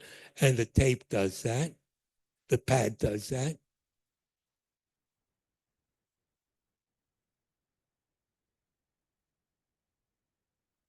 Okay. That was what it looks like afterwards. Now, some gems. This I made after I heard Bjorn's speech yesterday. And this is not in your thing. Actually, when it got transmitted by way of the electronics, it kind of got screwed up. So if you'll take I can give you a thumb drive of it and you can do it. Now, the posterior ankle joint is equal to the posterior hip. So if you have posterior hip issue, go look at the posterior ankle joint. The medial deltoid is equal to the medial knee. So if you have a knee issue with a ligament, the external ligament of the knee, the medial collateral ligament of the knee is issue, go look at the deltoid ligament. I'm not saying that it will always be there. It'll be there a lot. The mid-tarsal ligaments, L3 and L4, and if any of you practice Chinese medicine, you know where the acupuncture points are in the foot. In foot reflexology, they always talk of the lumbar being in the middle of the foot. That is correct. You treat the ligaments there, the back tends to get better. Posterior plantar cuboid ligament is your tensor fascia lata and your lateral hip. Also, most important, check your leg length. I really believe in leg length. The posterior tibial muscle is your posterior knee. Where does the posterior tibial end? It ends in the middle of the foot. So if you treat the middle of the foot, you will treat the middle, you'll treat the knee, the posterior knee. The hallux valgus is, why do we have a hallux valgus? One of the reasons could be the body's trying to get rid of the height. So it's going to roll in more, it's going to pronate more, which will end up causing the big toe to move out, which will then cause the toe itself to move in to balance it, and you have a bunion. So look at that. That should be a clue to long leg, short leg. Then when you look, and this was wrong, when you look at the acupuncture point, what's the acupuncture point for the neck? The bottom of the big toe. Why? You're walking. Once again, I talked about phases of gait. When I'm at toe off, where is my neck? My neck is forward. It has to be forward, and it's forward unilaterally. So what happens then? It puts stresses on my neck. Now, yesterday, Bjorn showed you how to look at the toe. The toe bends only one way. It bends up. So if I have a limitation of bending up, I'm going to have neck problem. It's called hallux limited. So when you look at the toe and you do what Bjorn taught you to do yesterday with the toe, your next question is, does your neck hurt you? And guarantee you, they'll say, yeah. So until, and I don't have an answer for that treatment, but whatever it is, just be aware there are treatments, very simple treatment for that neck problem. If you don't do that, how good is your neck treatment going to be? And how long is it going to last? Can't help you. Okay, I spelled Ilios wrong. That requires what? When you see that, that requires you to do core exercises. So when you see a child that is kind of loose in the goose, what do you want to tell their parents to do? That child needs to learn core balance exercises, weightlifting, and it doesn't have to be very thing, Pilates, whatever they do, riding a bicycle, swimming, anything they do for core balance is good. High arches, and that's another lecture between Heidi Lois. High arch people, women, generally should wear high heel shoes, because if not, they're straining their back. So patients would come to me with these ugly shoes, or you see a lot of young kids now wearing flats, and I look at their feet and I said, boy, are they going to pay for this later? They need to wear shoes with heels. How high are the heel? There's ways of testing it using AK, applied kinesiology, so you can see if it works. But they need to wear heels. My wife always wore heels. I'm the lowest, she's the Heidi. She was the Heidi. High arch feet also will get frontal headaches. So if any of you do craniosacral, you'll always find the issue here and here in craniosacral. Important. The more you know, the more you know. The more you see. If you don't know it, you don't see it. Very simple. Okay. Now, ethyl alcohol spray that Bjorn talked about yesterday. Let me tell you a little story, and then we're near the end. Ethyl alcohol spray, a friend of mine, we used to call him ethyl alcohol, ruined one of his eyes. How did he do it? The klutz squeezed the bottle when it was pointing up, and it hit him right in the eye. It froze his eye. Not a good thing. Let me show you an easier way. Go ahead. Oops, it didn't come in. Or did it? Nope, didn't come in. An ice cube. Cheap, easy. All you do is you put an ice cube on where you're going to inject, be it the back, the neck. What does it do? It numbs the skin. And when the patient sees that, an ice cube. Great. Come. You can inject, no pain whatsoever. Don't spend the money on the ethyl alcohol. Use an ice cube. Period. Simple and cheap. Only if you're worried about money. If I worked for a hospital where it wasn't my money, that would be a different story. But when I worked for myself, every penny counted. And I used, the ice cube. That ice cube, by the way, came last night from the table. Oh, I didn't see that. Okay. Why is the foot influence important?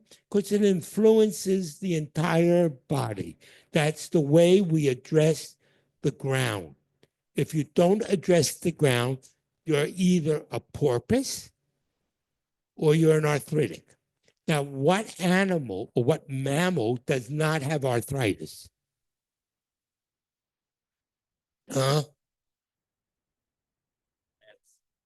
Balance? Bats? Bats. I don't know. I never looked at a bat. No. Whales, fish do not have arthritis. Why? They're in neutral balance. There's no gravity, for God's sakes. So they can't get arthritis. They don't live long enough. But okay. Which bones influence the foot the most? Two of them.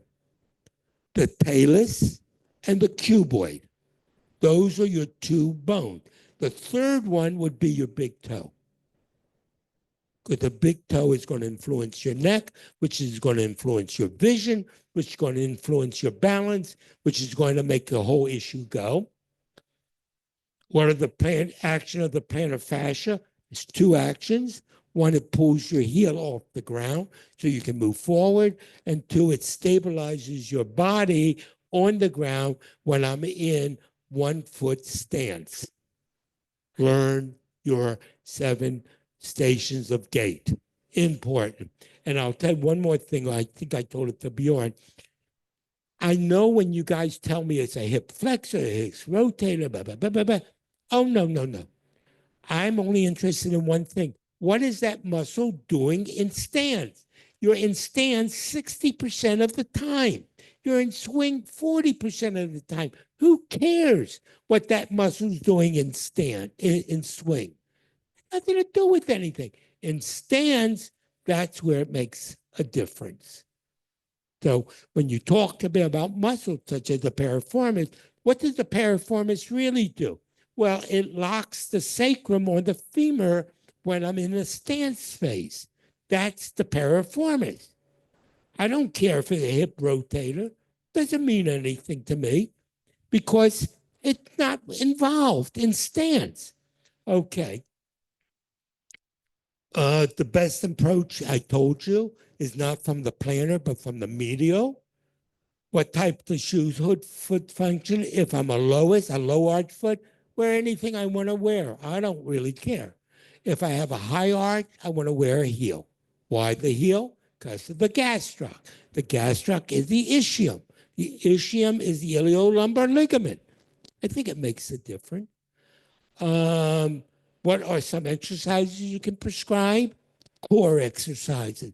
Most important one you can do. Name some of the post-injection advice to patients. Don't take aspirin for 2 or 3 days. Take acetaminophen. Take Tylenol. You'll do fine. Any other questions you would like to add? Got a bunch of geniuses. Okay, if that's the case, next. Thank you all for helping. I don't know what happened here. I live in Israel. Anytime you want to come to Israel, please call me. I'm always available. I have a big apartment. You're welcome to stay with me. Frederick came and stayed with me, and we always have a good time. So there's a lot to say. Yes, you're coming? Wait till after the war, then we'll come. Okay, yes.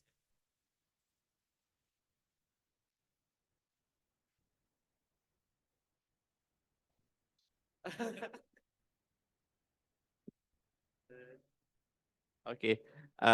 Thank you, Dr. Lenny, for the amazing lectures. I don't know if it is related with your lecture or not, but I want to ask about your opinion about barefoot movement. Good question. Barefoot movement. The question should have been, at what age should children start wearing shoes? The answer is as late as possible. What should they do? They should run on grass. They should run on ground. And shoes are to me, a hindrance to your body movement. It restricts what you're doing. You also lose contact with the energy coming from the ground to the rest of your body. Once again, different mind changed my thoughts, but children should not wear shoes, even those crazy little shoes they're wearing, except the parents love them, and they have them bronze or whatever. But they should not be wearing shoes until they can run. Why? They need their toes to move. That's a very good question, by the way. Thank you. Any other questions that I can answer? Okay. Thank you. Okay. Thank you all. Thank you. Thank you. Dr. Lenny again. It's about lunchtime. Lunchtime. Huh? Lunchtime. Oh, lunch. Okay. So we come back at 1:30, just as a schedule. Okay. So somebody cancel the Tuesday's workshop. So if you want to come for the Tuesday's workshop, you can call us. Yeah. Take some seat. Okay, so let's go for lunch and come back at 1:30. Okay. 好，那大家在听我这边哦。那个我们的午餐已经来了，然后在这个走廊往电梯的方向走右转的餐厅哦，天空之城哦，澄清的城哦，那个餐厅叫天空之城。然后我们直接在那边吃午饭就好了。嗯，好，那周二的你是要再讲一下吗？哦，那我们周二的那个工作坊啊，workshop 还有名额，所以如果你想报名的话，那个连结还是可以报名的。哦，所以如果你想参加的话，尽快报名。The lunch is in the restaurant, just on the corridor. You just go straight to the corridor and turn right. Yeah.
嘿嘿嘿，一二三，嘿嘿，喂喂喂，一二三，嘿嘿。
你说这麦克风是我们的，主机是我的，对啊，这麦克风是我们的。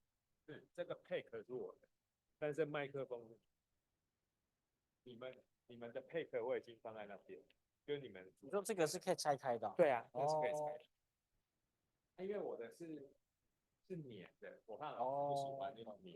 好，对。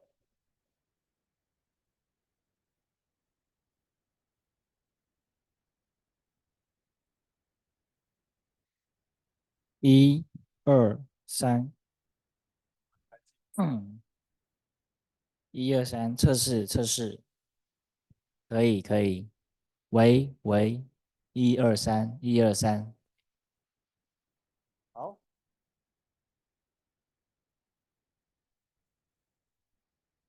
一二三，嘿嘿嘿嘿嘿，喂喂喂，一二三。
嘿嘿，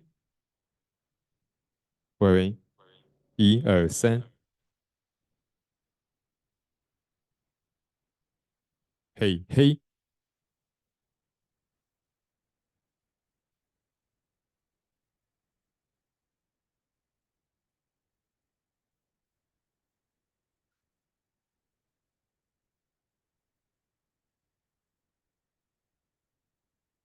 嘿嘿，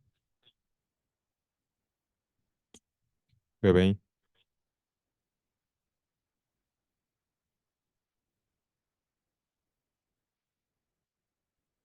喂喂，嘿嘿，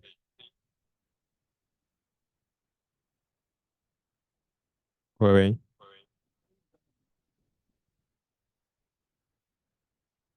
嘿嘿，喂喂，嘿嘿，喂喂。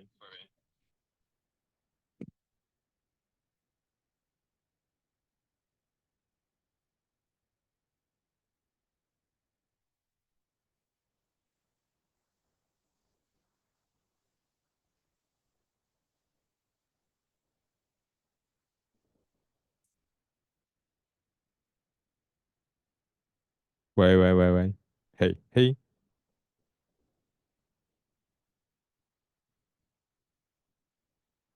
一二三。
Okay, you're in charge of my voice, all right?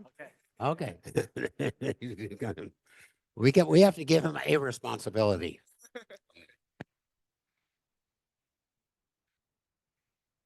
You can put it in my pocket or wherever it goes. Oh, this is perfect. I guess I'll be introduced first, but no, I look forward to this. What, darling? No, I'll go with the slides. Yeah, yeah,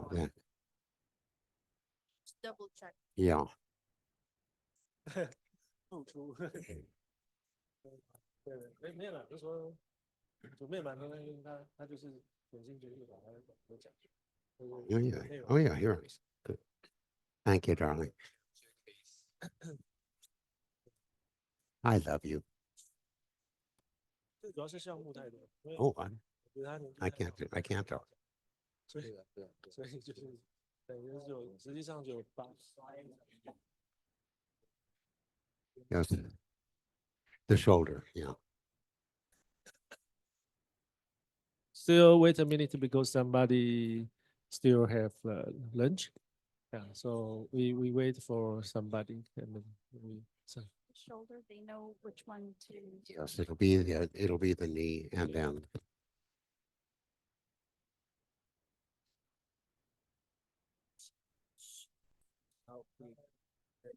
这层喽，那个外面还有人吗？可以进来喽。Okay, okay.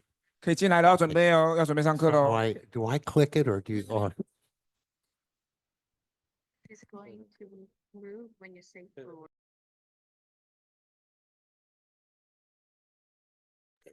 Okay. Okay. All right. Thank you. 31分。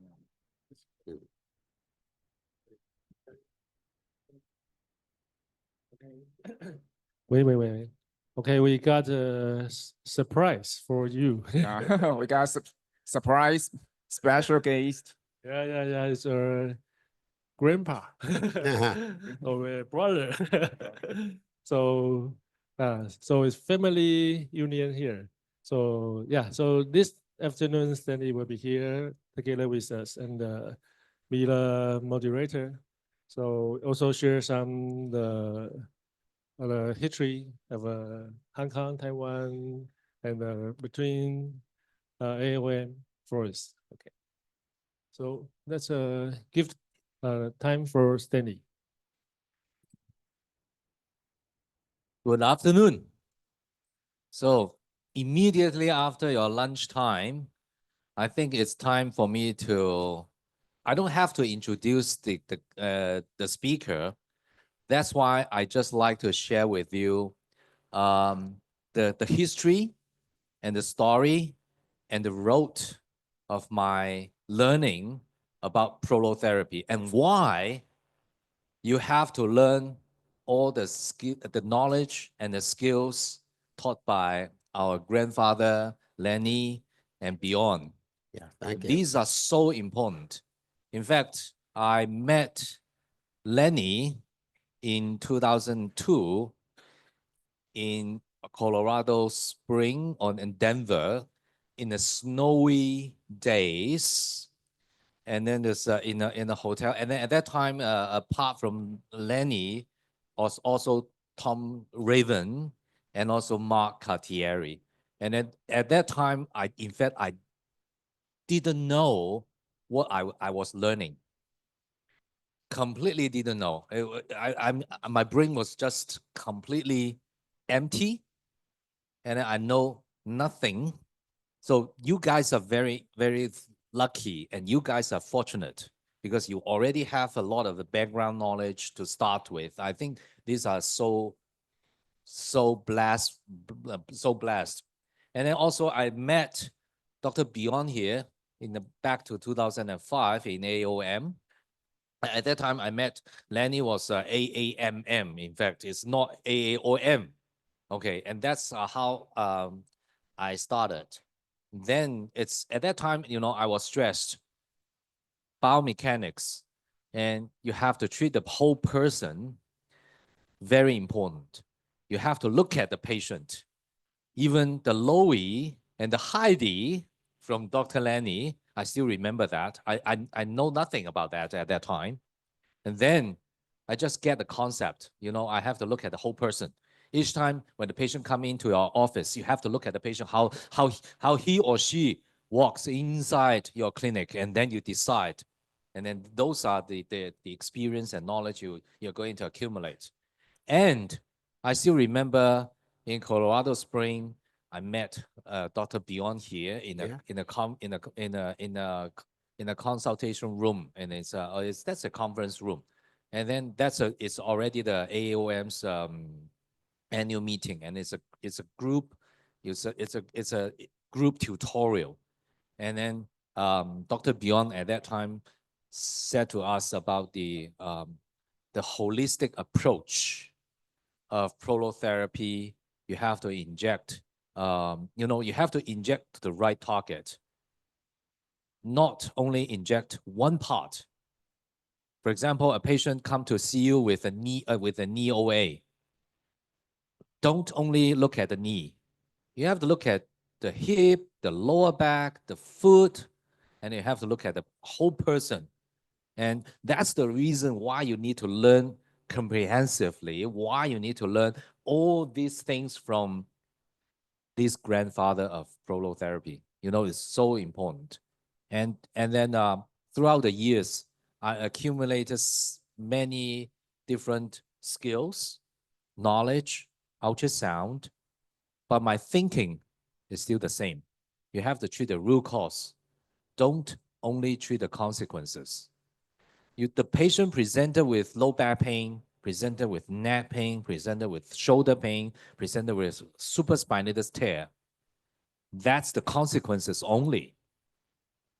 Root causes are something else. So you need to back to the very important thing is the taking history. Dr. Beyond was stressing that at that time, taking the history, what really happened at the time the patient developed the problems. Very important. So it took me several years to understand all this. And even nowadays, I'm using ultrasound guided injections. My thinking is still the same. Don't treat the consequences. You have to treat that to ease patient's pain, but at the same time, you have to treat the root causes. I think I won't take a long time from Dr. Beyond, but I really want you to know why we can fix patients' problem better. Just now, during lunchtime, we were discussing about how you can use the bullet, which you think is the dextrose, the PRP, you think is the bump, and the so-called bone marrow aspirate, which probably is the nuclear weapon. Okay, so whether you want to use that to hit your enemy, I think the best way is to use one bullet to kill the general. You use one bullet to kill the general, and in fact, the whole army just collapsed. So it's I think the best way is to find the root cause, treat the root cause, and then you will get results from that. No matter you're using dextrose or using PRP or so-called the other stronger solutions, but you have to hit the right target. So I'll give the time to Dr. Beyond. Thank you very much.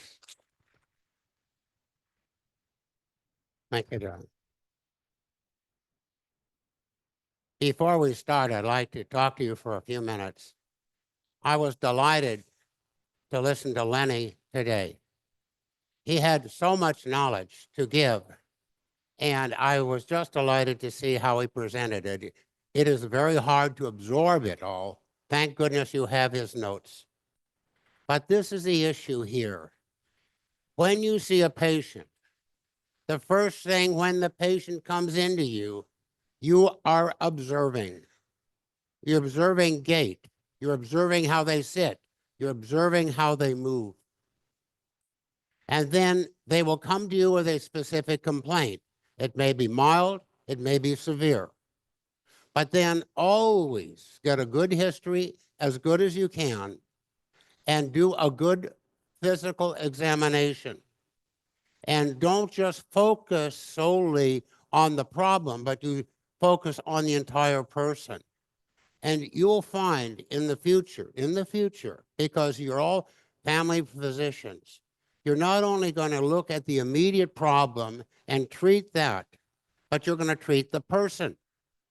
If they come to you and they want your help, you'll observe and make recommendations for posture, for fitness, and for nutrition, and then the metabolic side. The metabolic side is extremely important. Now, most people are going to be balanced, you don't worry. But you have to pick up those people who have aberrant hormones or who are overly inflamed. Because when you have inflammation or let's say too much sugar, etc., you're not going to get the end result. And you will know when you start treating a person, every time you look, you observe, are they getting better or are they complaining about this and that? And then you'll know that you have to expand your approach to treat. Now, yesterday when I spoke, I spoke about one thing that I'm going to repeat it because this to me is extremely important. When you look at whatever body part you have, whatever body part, you think fibroperiosteal junction, the attachment of a tendon, ligament, and so forth to bone. You think of micro or macro tears within the joint capsule, the ligament or tendon. These are all possibilities. I'm going to show you how this works with the shoulder because we'll focus on the shoulder. And then you look at entrapment of unmyelinated nerve fibers, C fibers. These are sensory fibers that are sympathetic. They can manifest themselves as a trigger point or as a tense muscle bundle in that area that you're trying to treat. And if you're not aware of it, you will miss it. Before we get started, I want to show you these things that I have come across. It's not immediately. I learned by trial and error over many years. I've been practicing prolotherapy since 1982. And when I started, I didn't know. I had been an orthopedic surgeon in the United States Navy for several years, and we treated fractures. We treated shoulder and knee injuries in young sailors and Marines. And we looked at the patient, we just looked at the knee, and we said to ourselves, is this surgical or not? And then we would say, if it's not, we sent them to physical therapy and so forth, and it trusted that they would get better. I look back on that period. I want you all to remember this. We did much surgery. We were stationed in the Philippines at Subic Naval Base. Today, with knowing orthopedic medicine, today, I would have done less than 50% of the surgeries that we did for the knee and the shoulder. Less than 50%. To me, looking back on it, I said, where was I? I didn't know. We had training that was specific for what we did at that time. Now, each one of you are in practice. Each one of you will see patients of varying degree. And I want you to know that as long as you practice, you will always be learning. Every patient you see can give you another lesson how to do something better. And you want to be able to do that. If you do that, you'll find with time, you will be very happy that you're able to contribute so much more to the patients who come to see you. Now, I want to get started on this, but when we go over this, I'm going to remind you of the fibroperiosteal junction, micro tears, macro tears, because I don't think any of you have really paid attention to it because no one told you. This is the key to the shoulder. I've been told by several people that the shoulder joint is very difficult to treat. It is hypermobile, and we treat it. If they get better, they don't get better. And I had the same feeling. Now I think I know how to treat it effectively, and I want to share that with you so it'll be better. Next. Now, the shoulder girdle. Certainly, when you look at the shoulder, you don't just look at the shoulder joint, you look at the entire shoulder.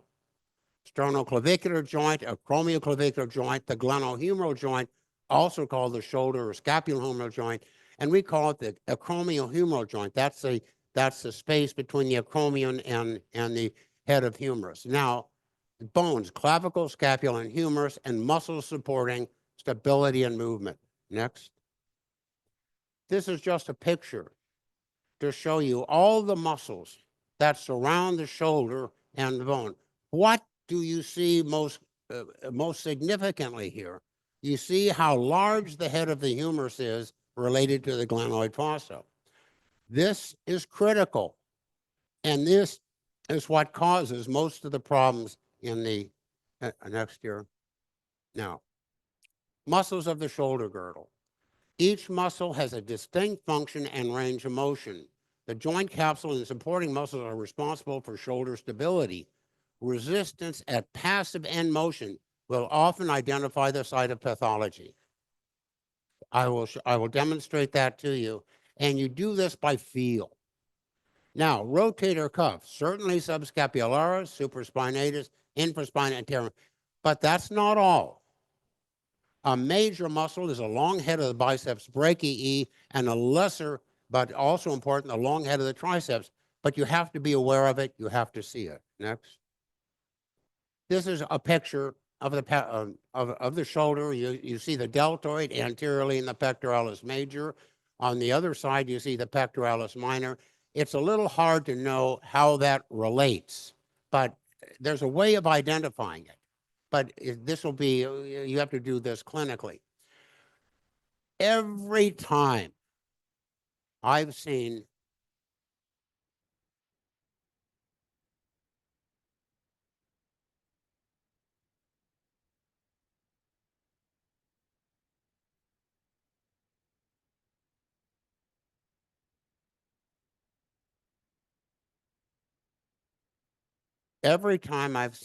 an anterior shoulder injury, automatically we look at the joint capsule, the immediate rotator cuff, which would be the supraspinatus and infraspinatus.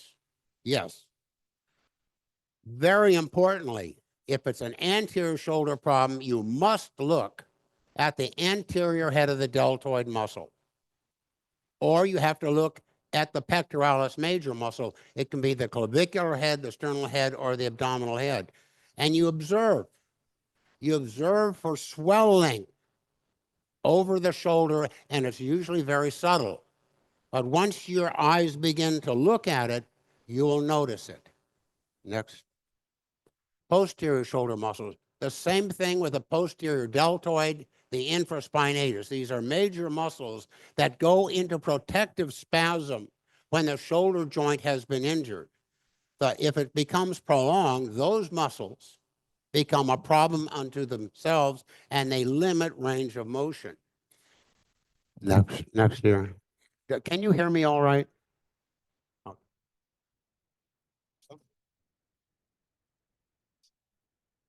come off. I don't know what it is.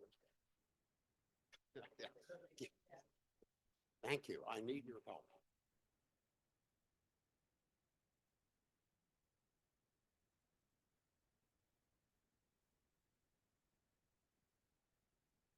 Okay. Thank you. Here is a typical rotator cuff. And you look at the subscapularis, supraspinatus, and infraspinatus. But on the left, this long head of the biceps, as it passes through here, is a major cause of anterior shoulder pain. Not the tendon itself, but the transverse humeral ligament and the coracohumeral ligament. When you look at it, we'll see more. But But this is major. And this is the cause of a large number of patients who come to you with anterior shoulder pain. Next. Shoulder motions. Flexion, extension, abduction, etc. Now, these are the ranges of motion. Flexion can go up to 180, but rarely, usually 150 to 180. It depends if you're male, female, young, or old. Extension, 35 to 50, and that is usually normal. Abduction, neutral to 90.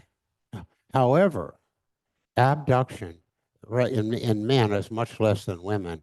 You're lucky to get 70, but I will show you, you feel end motion.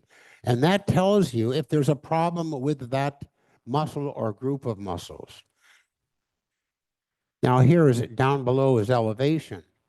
This is pure humor, not pure, but nearly pure humor, glenohumeral motion.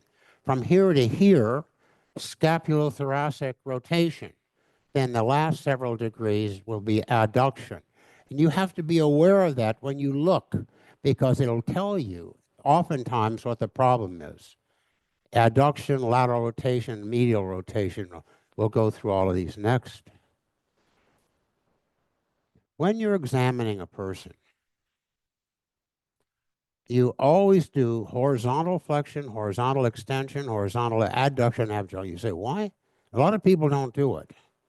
If you come up and bring your arm here, and they can do it actively or you do it passively. If this is limited as compared to this, it goes down and this only goes this way, you know that the deltoid muscle at the attachment to the acromion is at fault, usually with inflammation of the underlying subdeltoid muscle when you do this. When you go back like this, and you can feel it, you're now tensing the pectoralis major and deltoid over the head of the humerus. And it'll tell you if you have pain here. Then you do horizontal adduction and abduction, and you get a feel for it. And then that will often tell you what to look for. Now, next. Always think of muscles that support scapular stability. And the serratus anterior usually is not a problem. But if it is, and the motion doesn't seem right to you, you look at all of these muscles, trapezius, levator scapulae, rhomboidus major, minor, serratus pectoralis minor, and so forth, that could be contributing to scapular dysfunction. Next. Sternoclavicular joint. Always look when a patient comes to you who's been in an auto accident or something of that sort. I've seen in my practice over many years people who come to me after auto accident, usually some time ago. And the first thing you do is you just look at the patient. And you don't go, oh, let's look at your shoulders. No, no. You look at the total person and you scan the sternoclavicular joint. In a number of cases, I've seen anterior subluxation of the sternoclavicular joint, and not one person recognized it. What? Because they didn't look. They were not aware. But you here will always be aware when you see a person with a shoulder issue, you look.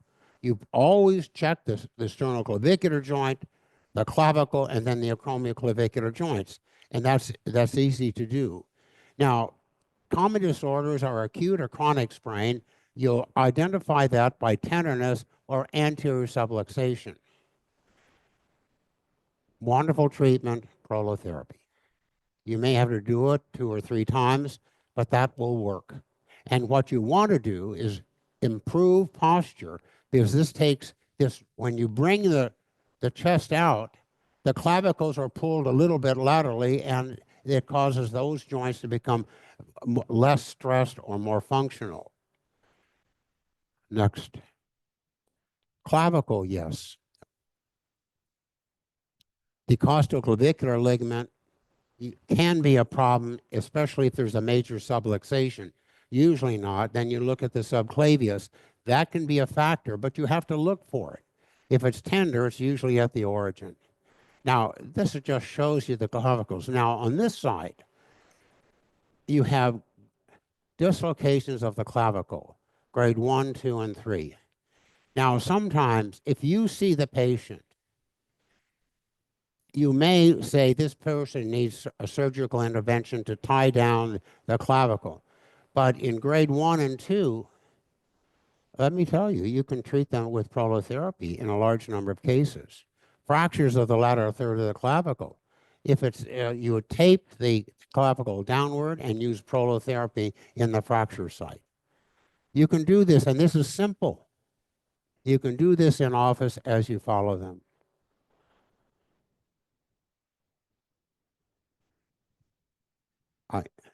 Should I have a pointer? Yeah, oh, good. Thank you.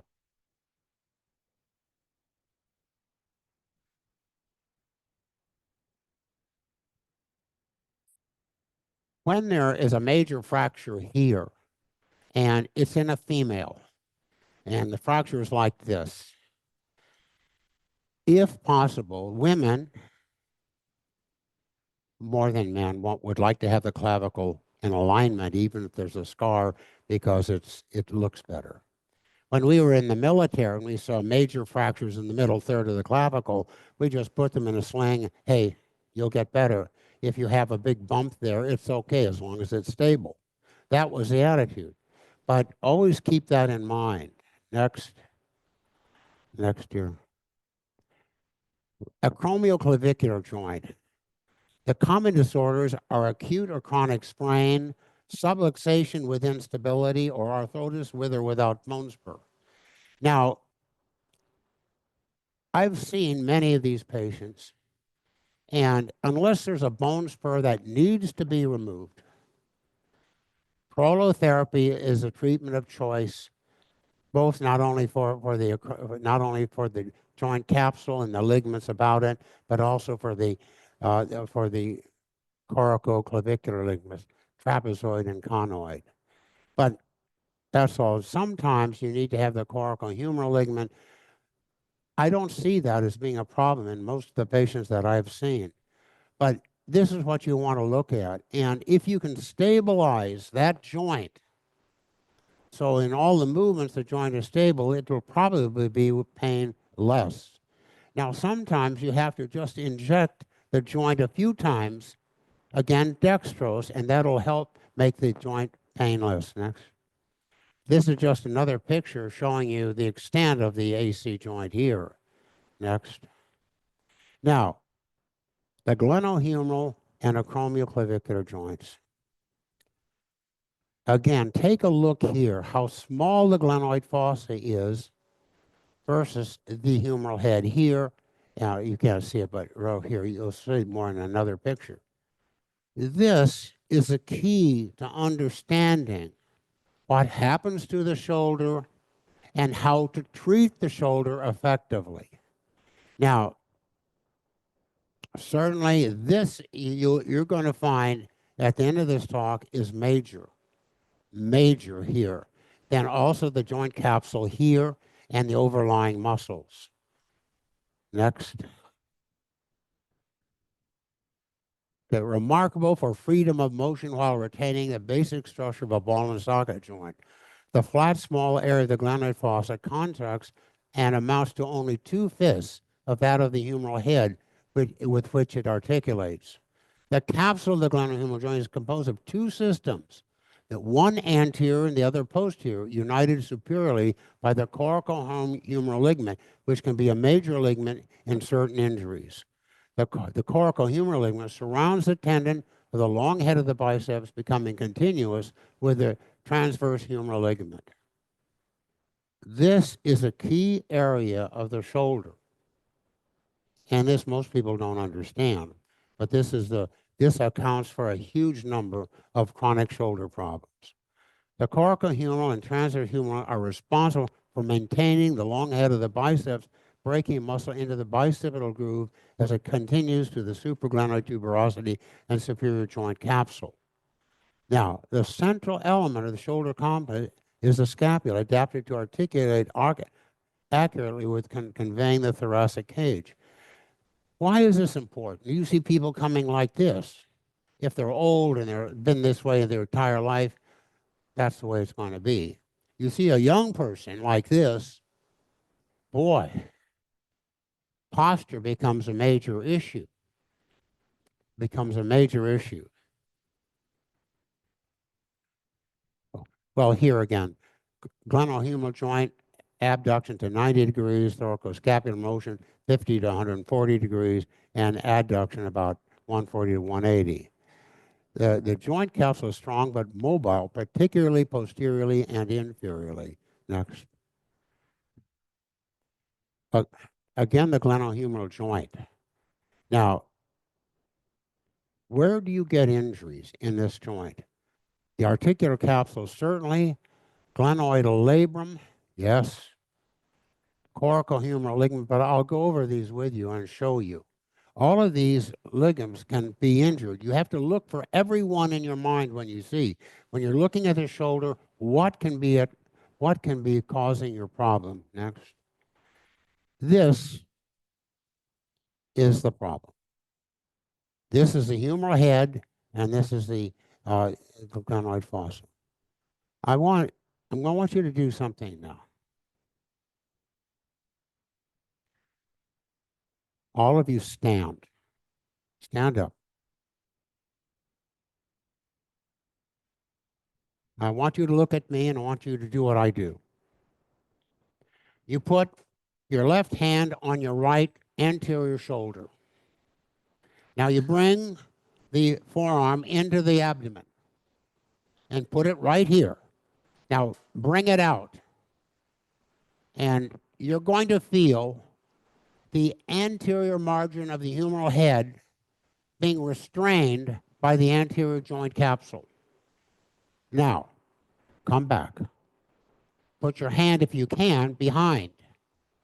Here, and then when you bring it in this area, you're going to feel the posterior margin of the humeral head being restrained by the posterior joint capsule. Okay, thank you. I want you to all do that. Why? Why?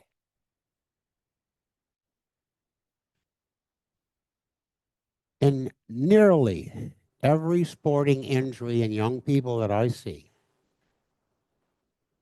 there are three issues, either posterior shoulder pain, anterior shoulder pain, and sometimes lateral pain. In anterior shoulder pain, the first thing you look at are micro, or you're thinking now, micro or macro tears in the anterior joint capsule. Right here where the humeral head is it's nearly every time. And when you feel that, you place the needle there and you direct it slowly, and you're right next to the joint capsule, to the glenoid rim. Now, that is a major cause of anterior shoulder pain. When it is the joint capsule here, you can be assured that the pectoralis major, as it passes over the humeral head, goes into protective spasm, and in many cases can become a source of pain here. When people throw balls like this and they complain of severe pain here, the first thing you look at is the area of the joint capsule where the humeral head is being restrained. Then you look at the overlying deltoid muscle, sometimes the infraspinatus. And you find out now you not only have a joint capsule or ligament problem anteriorly or posteriorly. Well, we'll continue. This is why this is so important. Now, next one, next year. Now, this is inferior glenohumeral. This is very strong, and this is very important because there's a fold. We'll show on another picture, I hope. And oftentimes, if you hold the arm like this, you get adhesions in the fold. And the arm cannot go, when you go up like this, the humeral head is supposed to drop down, and it can't. If you have to be aware of that. Next. Here's the fold. You always have to be aware of this. Again, you see this rather large humeral head, and you see this space in here. Next.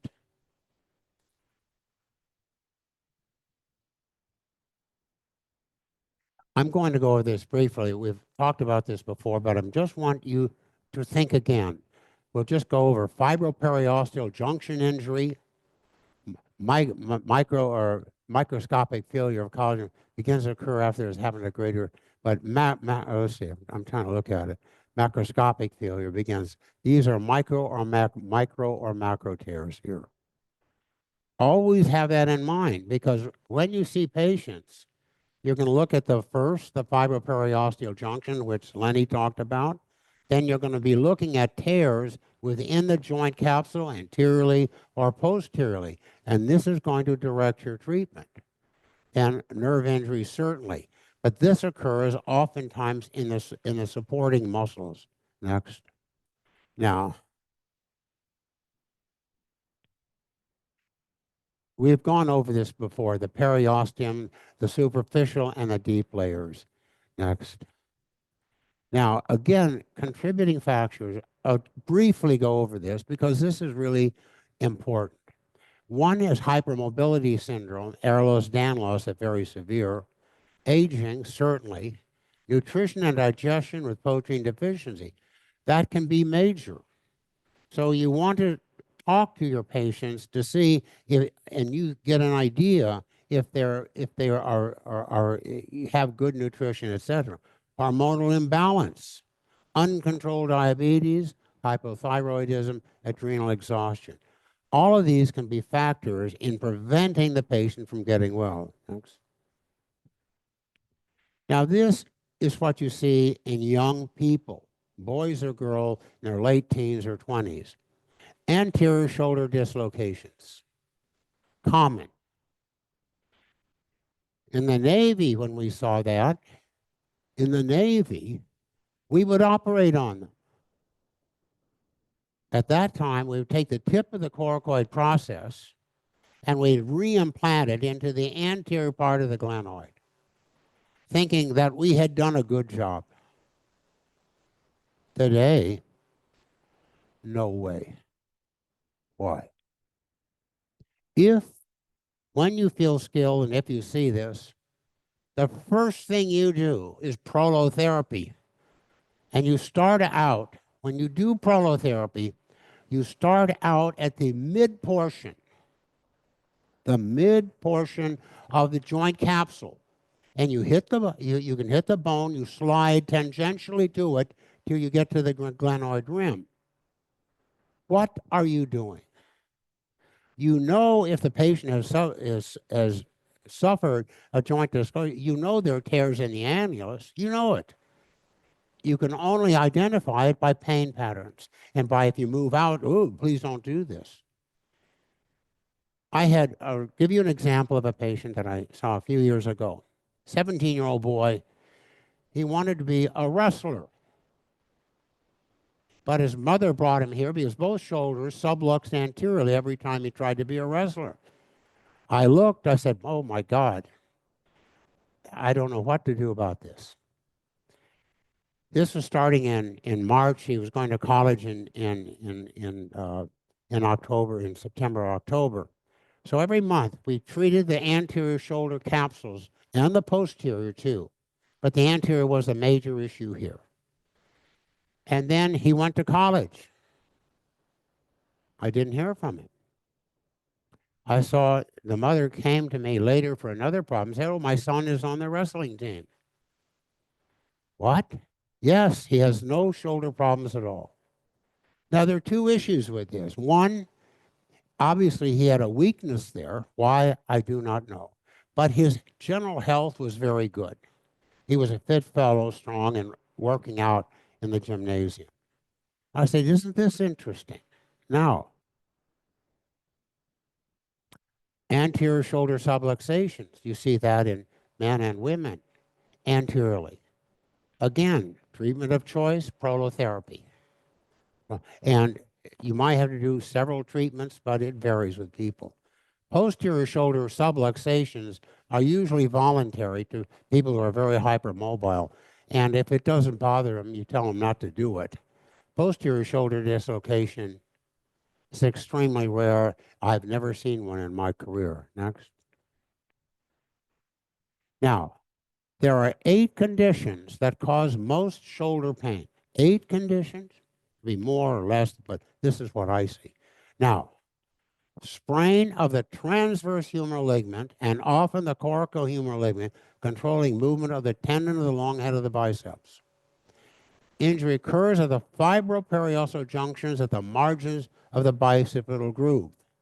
Strain of the anterior head of the deltoid muscle and sometimes the lateral head of the deltoid muscle attachment to the subscapularis. I don't want any one of you to forget this. This is the most common cause of upper shoulder area pain. Injury to this, and I'll show you in other pictures how this comes about. If you remember that, you'd use a very small needle. I use prolotherapy, and you have to identify by palpation. If you have ultrasound, you probably can do it. But you inject the attachment sites of the transverse humeral ligament primarily. You move upward onto the head of the humerus and to get the coracohumeral ligament. And you look for areas of tenderness because there will be micro and macro tears in that area. I will promise you this is the #1 cause of upper anterior shoulder pain. Along with that, you're going to find that the anterior head of the deltoid, sometimes the lateral head, will be swollen. And if you stretch the arm out like this to put stress on those muscles, you'll feel tender muscle bundles throughout. When you treat that problem, the transverse humeral ligament, coracohumeral ligament, you take a 30 gauge needle, 1/2 inch or 1 inch, with just local anesthetic. You could add a little bit of dextrose, and you inject. If you use a 1/2 inch, you just inject subcutaneously. Remember what Lenny said: skin, muscle, joint. Sometimes you only have to do the skin. Sometimes if you see muscle bundles, you place a needle into the bundle and you move, you then test the patient afterward. And I've had a patient that came to me after 2 years of frozen shoulder syndrome. I thought I would have to manipulate the shoulder. Not the case. I started with prolotherapy. I did 1 treatment, said, this is not your problem.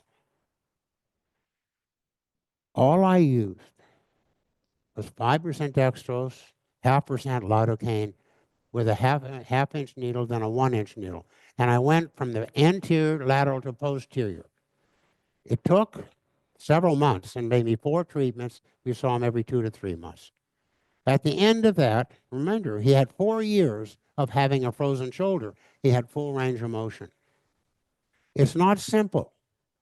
When you come there, you inject, and this fellow told me, oh, you missed this, you missed that, etc. So you'll go back until you get everything. Now, by combining prolotherapy and this, you will have a lot of control. Next, pain. Oh, there it is. I'm trying. Oh, it's here. Pain in the middle and lower portions of the shoulder joint cavity. It's what I told you. The tear is or the injury is primarily anteriorly, and you can feel exactly where it is. And these are micro tears within the capsule that can extend all the way down to the glenoid rim. If you identify that, you put the pain, you put it under stress so you know where you are, and you take the needle, hit the bone, or if you will, or the head of the human, and you go tangentially downward. Nearly universally, you're going to find that the pectoralis major muscle overlying the humeral head is contracted and tender. You'll feel muscle bundles. Then you use neural therapy, and you'll find after a few treatments, the patient should get markedly better. Next. Posterior shoulder joint is the same. You see this in people who are golfers, who throw balls like this. I'll show you. Young man, he's 6'5" and a football player. He was going to Cornell as a quarterback. He did this for a year. He had severe posterior shoulder pain. His father graduated from USC, so he went to the orthopedic department at USC. 3 orthopedic surgeons assessed him. 3. They used local anesthetic in various sites. And at the end of that, they did not know where his pain was coming from. Did not know. What? I saw him briefly before he went back to school. There were micro tears in the posterior joint capsule right at the level of the humeral head margin. And you say, well, isn't this interesting? Because what I'm telling you now, most people do not know. They do not understand. But if you remember this, you'll find in your practices that you'll do very well. You'll find very, very much so. Now, I'm trying. Maybe I wear out the battery. Lateral shoulder joint pain. Here, lateral. That's rotator cuff. Can be supraspinatus at the superior facet, the infraspinatus at the middle, and the teres minor at the posterior facet. It can be 1 or 3. Now, when you see that, the injury commonly, thank you. Oh, good. Remember this. The injury to the supraspinatus and infraspinatus muscles are usually the lateral margin of the facet joints that they become attached to. And even if you have minor tears, but hasn't been separated dramatically, you can treat that and make it stronger with prolotherapy. Use a very small needle so you can be more accurate by the way you're treating. Now, when you see pain here laterally, just don't say it's rotator cuff and focus. Don't. You think lateral deltoid. Then you go and you take the needle along the margin of the acromion at the attachment. If you place the needle underneath the rim of the acromion, what are you going to feel? You're going to feel this subdeltoid bursa. And if that is thickened, then you treat that as well. You can do it with prolotherapy, or you can just do local anesthetic with a dash of corticosteroid. Now, when you see it laterally, and you're talking about the lateral head of the deltoid to the deltoid tuberosity, you have to remember when the muscle comes over the greater tuberosity, it's tethered by fascia, especially anteriorly here. And that too can be a source of pain. Now, there are other conditions that you have to look at. But if you examine the patient carefully, Rayanne is going to come up, and I'm going to show you how I do it. I'm not telling you you should do it, but we all have a way of identifying the problems. But first, you must identify the problem. Shoulder, sternoclavicular joint, acromioclavicular joint, and occasionally clavicle. Anterior shoulder, upper, lower. Posterior shoulder, and that includes the glenoid too. And then you have lateral shoulder here. Now, there are other injuries, but these are the common injuries. And if you know that, and you know what you're looking for, you can treat everybody very successfully. Very successful. With that comes exercise and graduated exercise. Remember, motion. But you don't do bigger, you don't go, going back with heavy weights. You just do motion alone. At least in the first week or so, or for a few weeks, because motion is going to help you with that healing. Next. Inferior shoulder, straining the long head of the triceps brachii muscle. You don't see that often. But when you are examining and you get a sense that there's a problem at that level, and because when you're doing this and you have limitation, you know that the head of the humerus is not dropping down to allow full motion. You know that. Sometimes you have to put a needle with just local anesthetic, maybe 5% dextrose, into that recess. And you may have to do it and then stretch because you know the inferior glenohumeral ligament has contracted. You know that. Now, cervicothoracic spinal pain. When the patient complains of pain in the suprascapular area, there's a multitude of causes for that pain. Number one are the facet joints from cervical 5 to about cervical 3-4.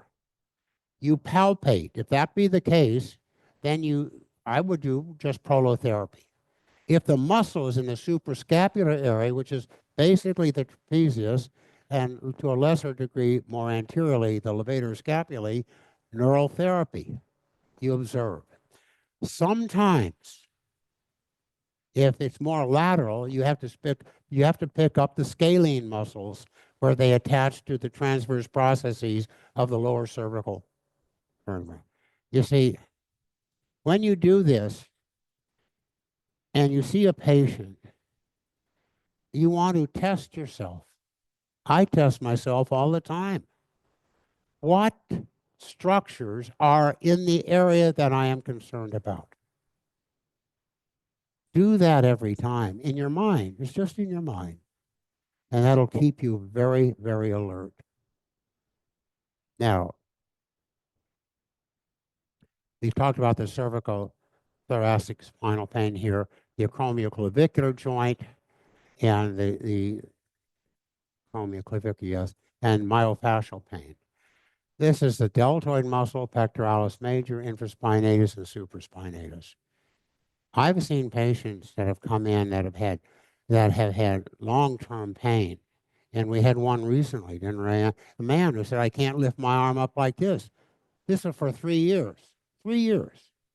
You look, you didn't get an idea that the joint it was the muscles. Neural therapy, local anesthetic in the muscles. When he left, we had full range. Obviously, you have to repeat it. You have to get him on an exercise program to maintain it. But this can be done. Next. Here. This I want you all to pay attention to. Right here. The transverse humeral ligament. It's attached to the lateral bicipital groove in the medial here. When this is inflamed, when that is inflamed, it transfers to the tendon, then you get muscular pain all over the front. This is huge. And I don't think any of you have ever heard that. But now, none of you are allowed to forget it. This is going to be one of the best things that you can assess when you're looking at a patient. Now, here you have the coracohumeral ligament, which is a little bit more superior. Then, of course, you have the glenohumeral ligaments here, where you get the multitude of micro tears that go down to the glenoid rim. Very important. Next. Posteriorly, you have the same thing here, tears going down to the glenoid rim. Here you wouldn't see, you see all these muscles, but you will identify by your hand. Palpation is going to tell you exactly where to go. Next. Now, look at this. This is a major athlete, and look where he's taped. Why is he taped there? Strain of the long head of the biceps brachii muscle as it passes through the, as it passes underneath the transverse humeral ligament in the bicipital groove here. I've seen many athletes, they have the same problem. Because look, when you bring your arm up and you're stretching the long head of the biceps, and you do that enough, and these are healthy people, they come in with pain. You look at baseball players here, and then posteriorly, they can be here. It depends upon what sports they do. Next. Now, my patient, he's 51. He is as fit as could be. He is so strong, being 5'10" and 178 pounds. He competes regularly in Masters tournaments. And for some reason, he loves this. But he comes to me after each major contest because everything has been injured. Now, I want you to look. Right shoulder, complete tear of the rotator cuff with retraction, complete tear of the long head of the biceps brachii muscle, left shoulder, partial tear of the long head of the biceps brachii. Still a champion. I say, look, what? He can take a man in his contest and throw him over his shoulder. He can compete at the highest level and look at the rewards he's got.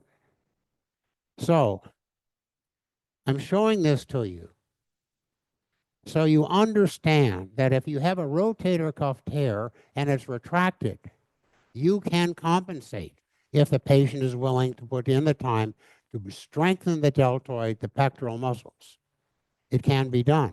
And sometimes you see patients that come to you many months afterward with complete retraction and they want help.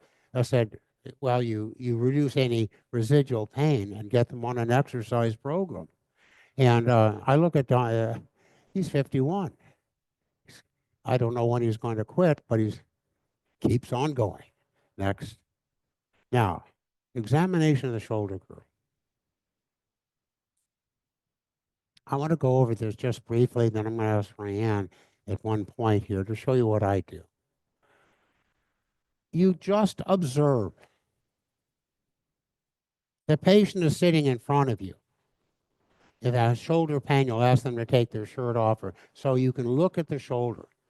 All you do is look. You don't rush up and try to touch. Once you become familiar, you'll identify any swelling within the deltoid muscle anteriorly, laterally. You go behind and you look for very subtle signs of posterior deltoid swelling. That's the first thing you look for. You certainly look at the sternoclavicular joint and the acromioclavicular joint. You test the joints by palpation and to see if they're stable or painful. You look for suprascapular muscle tension and scapular elevation. You interscapular myofascial tension, usually over ribs 2 to 5. Forward head and neck posture, that can be a real problem. Accentuated upper thoracic spinal curve, a problem. Swelling, anterior subluxation of the sternoclavicular joint, muscle tension, swelling of the anterior deltoid, and so forth. You haven't even touched the patient, but you're looking. And the patient is telling you where I heard. Now, active shoulder resisted trapezius and levator scapular muscles, C3, 4, and spinal accessory nerve. Active adduction, passive adduction, you do this. And you do it passively and see if there's any pain provoked in the upper thoracic spinal area. Next. Again, sternoclavicular joint. All you have to do is observe. See if there's swelling or anterior subluxation. Remember, I've seen a multitude of patients who've had this problem and seen doctors, no one ever looked. You will now look at this on a regular basis. The clavicle is usually not a problem because they're there. Acromial alignment, tenderness, stability, subluxation, evidence of old separation with bony rocks, inferior bone spur. That's an X-ray. Now, anterior shoulder, superior facet or greater tuberosity at the superior. This is what you're looking for. I won't read everything. This is too much. Lateral shoulder, posterior. This is what you're looking for. You palpate slowly. You look. Next. Now,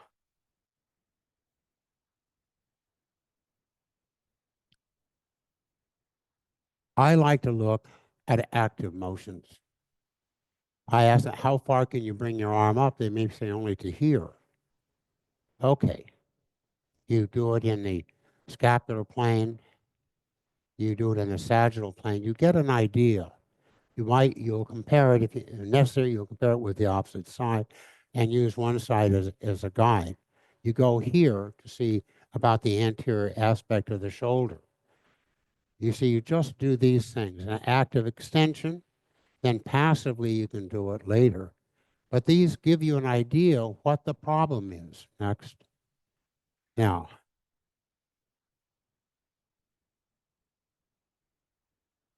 let's see, I'm just trying to see here.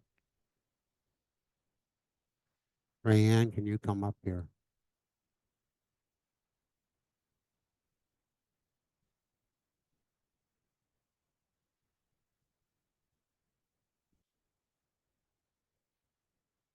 What I want to show you,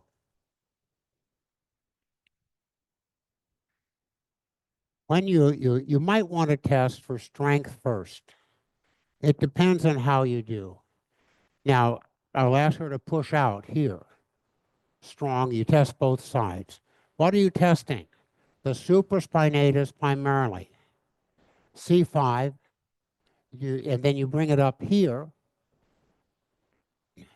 Deltoid muscle primarily, again C5. Then you push down.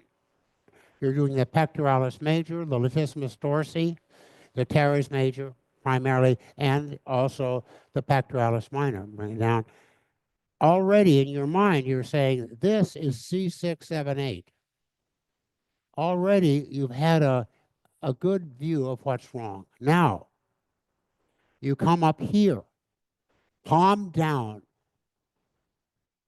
Strong. You'd expect it to be strong, but then you're looking at the scapula to see if there's any winging.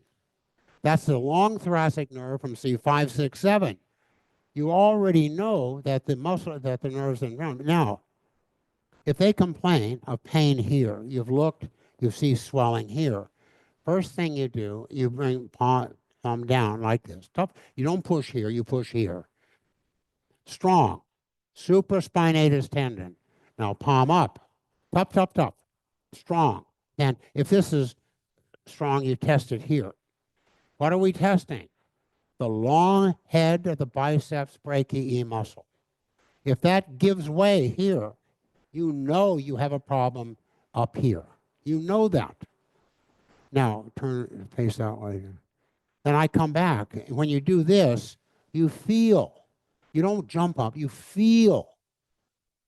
I know she's right-handed, and you're going to feel more tension. But if the tension is great and she says that hurts, you know you have an anterior capsular problem. You know that. Now, so we've done a long thing. Then always this, 90 degrees. But if it's this way here, and she says I have, and you pull a little bit and there's pain, you know you have a problem here. And you're going to turn that way again, turn that. Then if you know that you know you're going to have a problem here. That's a joint capsule with the overlying pectoralis major and deltoid muscles. Do you see how you're bringing in everything into exactly what's wrong? Now, let's say we've done motor function. We've checked in passive motion. And every movement means something. You go here, you don't just bring it out, you feel. You put your hand over the shoulder, you feel. Then when you come up and you're looking like this, I like to do it passively. I put my hand here.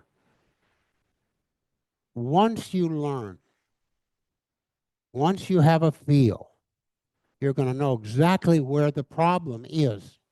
upper shoulder, anterior, inferior. You're going to know. Now she's normal, so nothing here. Look at. But you see, the passive movements are extremely important, and you just don't say it's limited. You say in your mind, where is it limited? Superior, posterior, anterior, and this allows you to figure out everything. Thank you, darling. Thank you. Now, let's see. Where are we? Next, passive shoulder motions.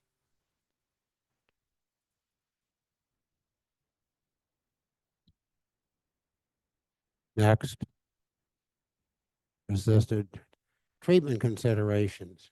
1, improve posture. Exercise to toleration to improve muscular function and stability. Nutrition to support healing. Local anesthetic and sometimes corticosteroids to reduce inflammation. If it's severely inflamed and you have the ability to see the patient in a day or two, you can use corticosteroid and don't feel fearful of it. But when they come back, you will use prolotherapy to get started with treatment. Prolotherapy for connective tissues at the fibroperiosteal junction and joint capsule tears. Neural therapy for trigger points in areas of myofascial strain. Muscle shortening causing entrapment of unmyelinated C-part. Not uncommon. If you don't reckon, if you're not aware of it, you're going to miss it. Possible shoulder joint injection to reduce synovial inflammation with dextrose, local anesthetic, and maybe corticosteroid, but mostly dextrose and local anesthetic, followed by ozone. Shoulder mobilization if motion remains limited due to scar tissue. When there are adhesions that do not respond to your standard treatment with physical therapy, you can mobilize the shoulder in your office. You have to give the patient a degree of sedation. We would give them Demerol to start.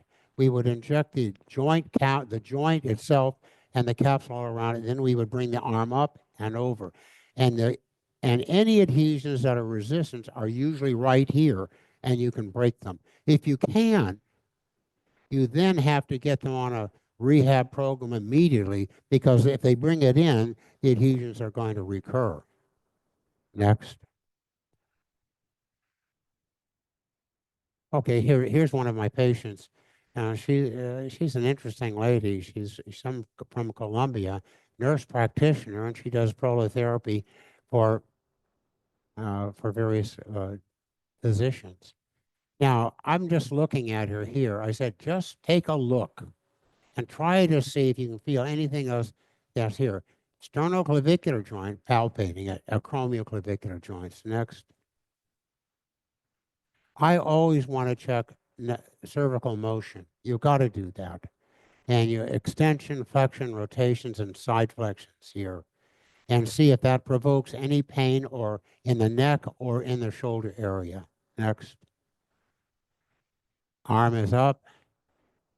Here we're testing anterior shoulder.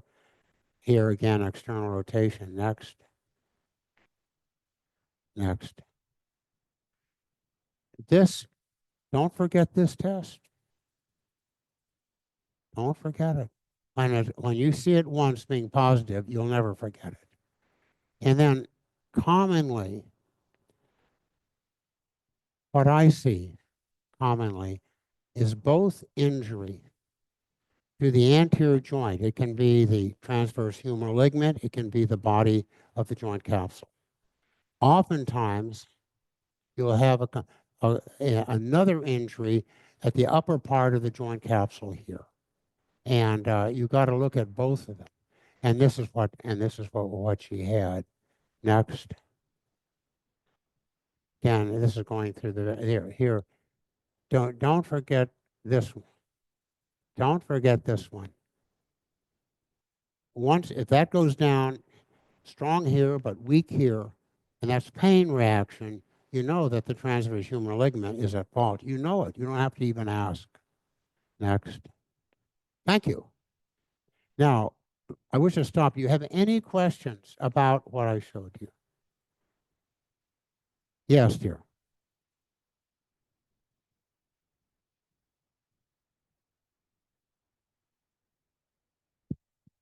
Thank you, doctor. I think it's very complete and explain many things.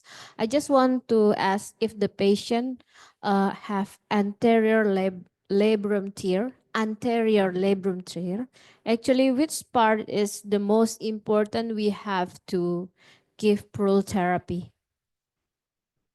Anterior labral tears do Yes. occur. When you have an anterior labral tear, you have sprain of the anterior shoulder joint itself. Yeah, when I've seen several, and we've treated them successfully with prolotherapy. I'm not saying that some people don't require surgery. I'm not saying that, but I would certainly do prolotherapy first. Again, what I do, I bring the needle down to where the margin of the humeral head is located, here. I know where to look for the labral tear. Then you bring the arm in here and you let the needle slide right down to the glenoid rim. And you feel, and you want the needle to be in the capsule. And the best thing to do is treat that. Now, remember, I showed you yesterday acetabular labral tears. You have to ask yourself, is that the primary cause of the problem? You don't know that. In the hip, you could say possibly. More likely, the overlying joint capsule and iliofemoral ligament. Here, labral tear, yes, but I bet you it's a joint capsule at the glenoid attachment, the fibroperiosteal junction. That's what I would work on first and foremost. You give it 3 or 4 treatments, maybe a few months. And if the pain goes away, you know that you're right on. Make sense? Okay. Any other questions?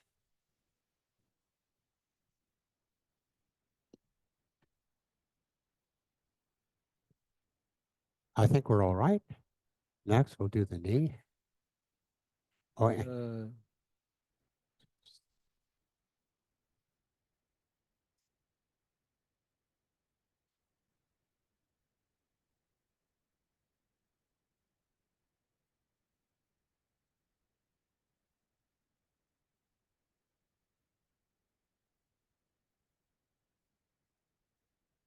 okay, good. Okay. So, okay. I think you have listened to a very complete shoulder. You know, this is a clinical anatomy together with the examination, critical It's the knee joint. neuromuscular examination. Yeah. Not only the musculoskeletal Yeah, examination, we've done the shoulder. he also first. combined the Now we wanna do the neurology knee into joint. that. So that's the most Yeah. important thing. Yeah, And knee also joint, the you can Thank you you. can see what Dr. Beyond was trying to examine the patient ever since when the patient take off the shirts, walk into the clinic, and then what he started this lecture was exactly the advice he gave us back to 2005. So he's consistently doing the same thing.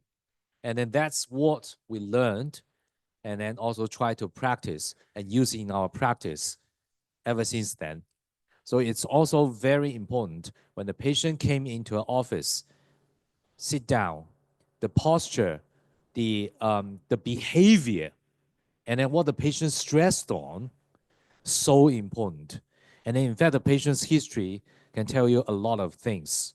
And then when the patient take off the shirts and exposure, and then you do your neuromuscular examination, it's not only neurology exam. You have to combine the critical thinking of that musculoskeletal exam together with neurology. So I think that's the deal. And also, don't only treat the images. We have seen so many doctors around the world, you know, so many patients being treated by the doctors only look at the MRI, only look at the ultrasound, then start the treatment. No, that's not a practice. The practice should be just like what he showed us. Touch the patient, examine the patient, ask the patient to move, and you feel. So remember, he stressed again and again. You try to feel that deltoid. You try to feel that anterior joint capsule. You try to feel that posterior joint capsule. Then you get the feeling of that.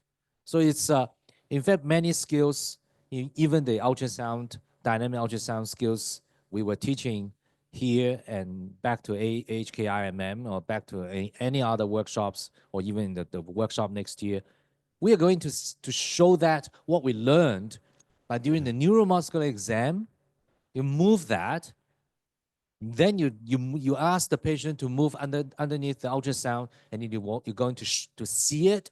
You're going to show the patient. So that's the edge of this. But before you know how to do this test, you have to learn all this. This is in fact, he's already taken you from the basic to the advanced. I can tell you, it took me several years to fully understand what he's going to show you just within this and this hour. But this is so important. So, you know, I couldn't believe when I listened to this lecture again, I still get something. Okay, if you want to know what I got during that last hour, I can share with you, but I don't want to take away your time. So please. Oh, thank you. Are you ready for the next talk? Okay. Knee joint. A knee joint is a major problem for many people. And it is very difficult sometimes to rehabilitate people. But you have got to know what structures are actually at fault in the knee, unless you have an obvious fracture and so forth. But I see mostly knee people, knee patients who come in hobbling, they did something, and you have to find out what is wrong. When you look at that, if you don't know the person, you just look at the low back motions, have them lie down, test the hip, test the ankle and foot, and then look at the knee. You can't do that with everybody. But if you do that, then you might find things that mean a lot. Because knee pain, obviously, is knee pain, but it can be referred. And when you first see the patient, you ask the patient to put his or her hand on where they are, front, side, or back. You always do that. Then you get an idea. I've had more patients come to me and tell me my pain is in the front, lateral or medial. Okay. You examine. It's referred from the posterior knee. Commonly on the medial side, it's the oblique popliteal ligament at its attachment to the tibial plateau, or the semimembranosus muscle, again attached to the tibial plateau and downward and laterally. Not the pes anserine, the semimembranosus, a major cause of anteromedial knee pain. Laterally, you look at the biceps femoris attachment to the fibular head. There's a fascial component that goes through the tibial margin posteriorly, and that can be a major cause of anterolateral pain. You keep that in mind when you're looking, so you don't fool yourself. You do not fool yourself. After you had the patient walk, you have them lie down on a table. You just observe. You test any leg length discrepancies. First thing you look at. You don't find it. You look for any varus deformity. If you see a varus deformity, you know there's stress on the medial joint, on the medial meniscus. You know that. Rarely lateral, but you look for it. if it's a female and the thighs and the femurs go this way and the legs go out, and then you, in the course of the exam, you have in your mind, is there a lateral patellar subluxation? I'll just digress a little bit. I've seen several women who have subluxed their patella laterally. They go out here. They see orthopedic surgeons. And if they complain enough, they're going to recommend corrective surgery that requires 6 months to a year to rehabilitate them. If you understand the anatomy, you treat the medial structures, and I have not had one person requiring surgery. And this you can do. Always think of that. Now, the patient is lying on the table. You see no effusion. You're looking for subtle swelling of soft tissues, medially or laterally, which will give you an idea what to look for. The first thing you do is you compare hyperextension on both sides. You will get a feel if hyperextension is normal, bilaterally, and usually there's a degree of hyperextension that you look for. If one is missing, sine qua non, there has been injury to the posterior joint capsule or the semimembranosus or semitendinosus muscles. Sine qua non. Then you flex the knee. You compare both knees. And if your knee does not move easily to bring calf to thigh, you immediately look at the quadriceps muscles here. And you're going to find that the muscles have been contracting to prevent pain. If it's been long-term, it becomes a major issue. This is how you start. Now, let's go here. Next here. Largest and most complex joint in the human body, a modified hinge joint, 3 articulations, the medial and lateral condyles of the femur, and the corresponding menisci and condyles. Motions are flexion and extension with axial rotation during flexion. Flexion, extension, and axial must be stable, whatever the position of the limb. The cruciate ligaments must be regarded as collateral ligaments of the medial and lateral joints. I want you to look at this. Must be stable. When does it become impaired? When there has been injury to some structure, and that structure is the fibroperiosteal junction of a ligament, tendon, or muscle. You have to identify that because that's very important. Next.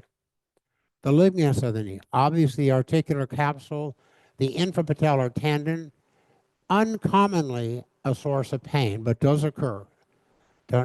It does occur here. Tibial collateral ligament, fibular collateral ligament, we agree. They can be torn. I've seen that in major injuries. Some people would take them to surgery and operate and put them together and put them in a cast.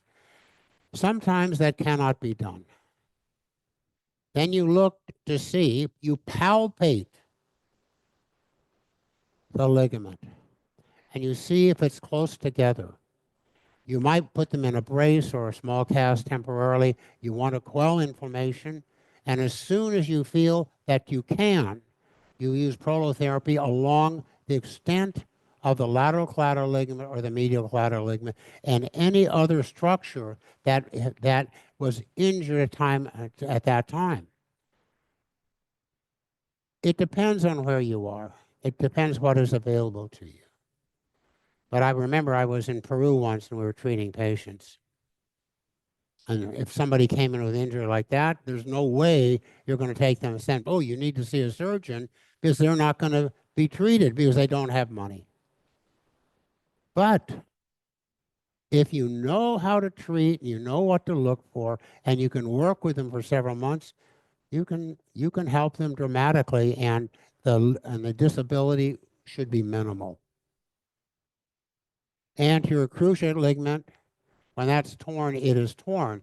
But if it is, you have to strengthen the entire, the muscles above and below the knee to provide stability. The posterior cruciate ligament.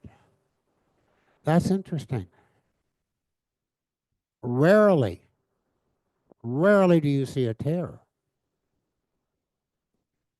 But you see injury at the fibroperiosteal junction to the origin and insertion of that ligament. You identify it posteriorly. And there's a way, and the way to test it is to have the patient lie prone. You flex the knee to 90 degrees and have the patient bring his heel to buttock. You putting pressure, if it's painful or it gives way, sine qua non, posterior cruciate ligament. Then you palpate the ligament. Then you, if you want, you inject with local anesthetic. If that pain goes away and the strength recurs, then you go back in and you put dextrose proliferant. Posterior cruciate ligament. Rarely completely torn unless it's a major injury. Rarely. Anterior cruciate different. It can be torn partially or completely. Years ago, I treated young men, 18, 19, 20, who were motocross riders, either bicycle or motorcycle. And they all crashed sooner or later. Knee injuries, not uncommon. I remember one young boy, they did a major surgery. They corrected his instability. He got on his motorcycle and tore the ligament again. Then his coach said, no, we're just going to put you on a brace and let you go. Strengthen everything else. And you can get away with an anterior cruciate ligament tear. Many professional football players have anterior cruciate tears, and they play. They just put a brace on. Now, the coronary ligaments. What is a coronary ligament? It is an extension of the joint capsule. There's a part of it that goes like outward to become attached to the margin of the meniscus, medial or lateral. It's part of the joint capsule. That can be torn, certainly. And when you look at it, you think in terms of the meniscus, you think in terms of the attachment of the joint capsule to the tibial plateau. You're thinking of two things, not one thing. And you place the needle very carefully, both along where you think the medial coronary ligament is and along the tibial plateau where you think the capsule is being attached. These are things that you think about, and it's very helpful. Next. Muscles of the knee. Quadriceps femoris, tensor fasciae latae, and the iliotibial band here. Let's go for that. When you flex the knee, that is quite painful, you'll find that you cannot bring the calf to thigh. And there's resistance over the quad muscles here. The resistance can come from injury at the fibroperiosteal junction to the top of the patella, or it can be micro or macro tears within the quadriceps tendon. I've seen that. I remember a young man had bilateral patellar surgery, and he had severe pain. The pain was in the tendon. Treatment, neural therapy. But maybe I used 5% dextrose, local and I went with a needle. It hurt like hell. After 2 or 3 treatments, the pain was gone. So you remember that when you're moving, you're looking for resistance, and you feel that with your hand. Certainly the pes anserine tendon is a major issue. And when it is an issue, yes, it's a triangular area on the upper tibia. Commonly, the injury site is at the medial border of the tibia, because that's the primary attachment site, and that's the first site to be injured when the pes anserine tendon is injured. Always look for that.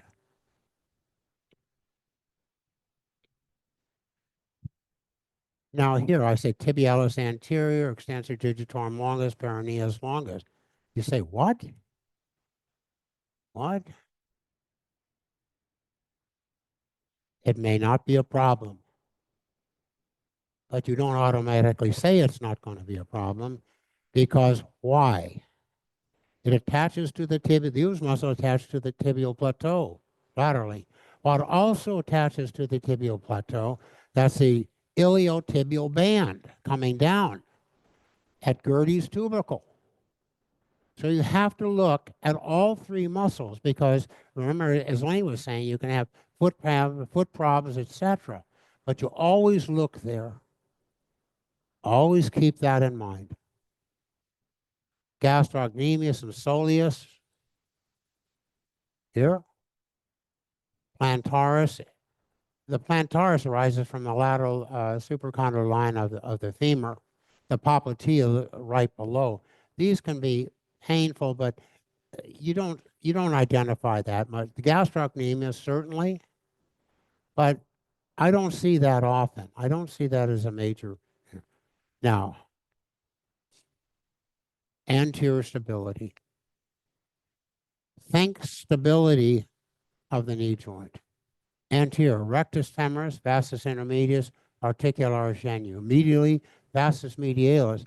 And here there are 4 insertions: medial border of the quadriceps tendon, anterior medial joint capsule, often injured. Medial border of the patella, then the infrapatellar tendon. But this is where most of the injuries occur, because that's the first attachment site before it goes to the medial border of patella.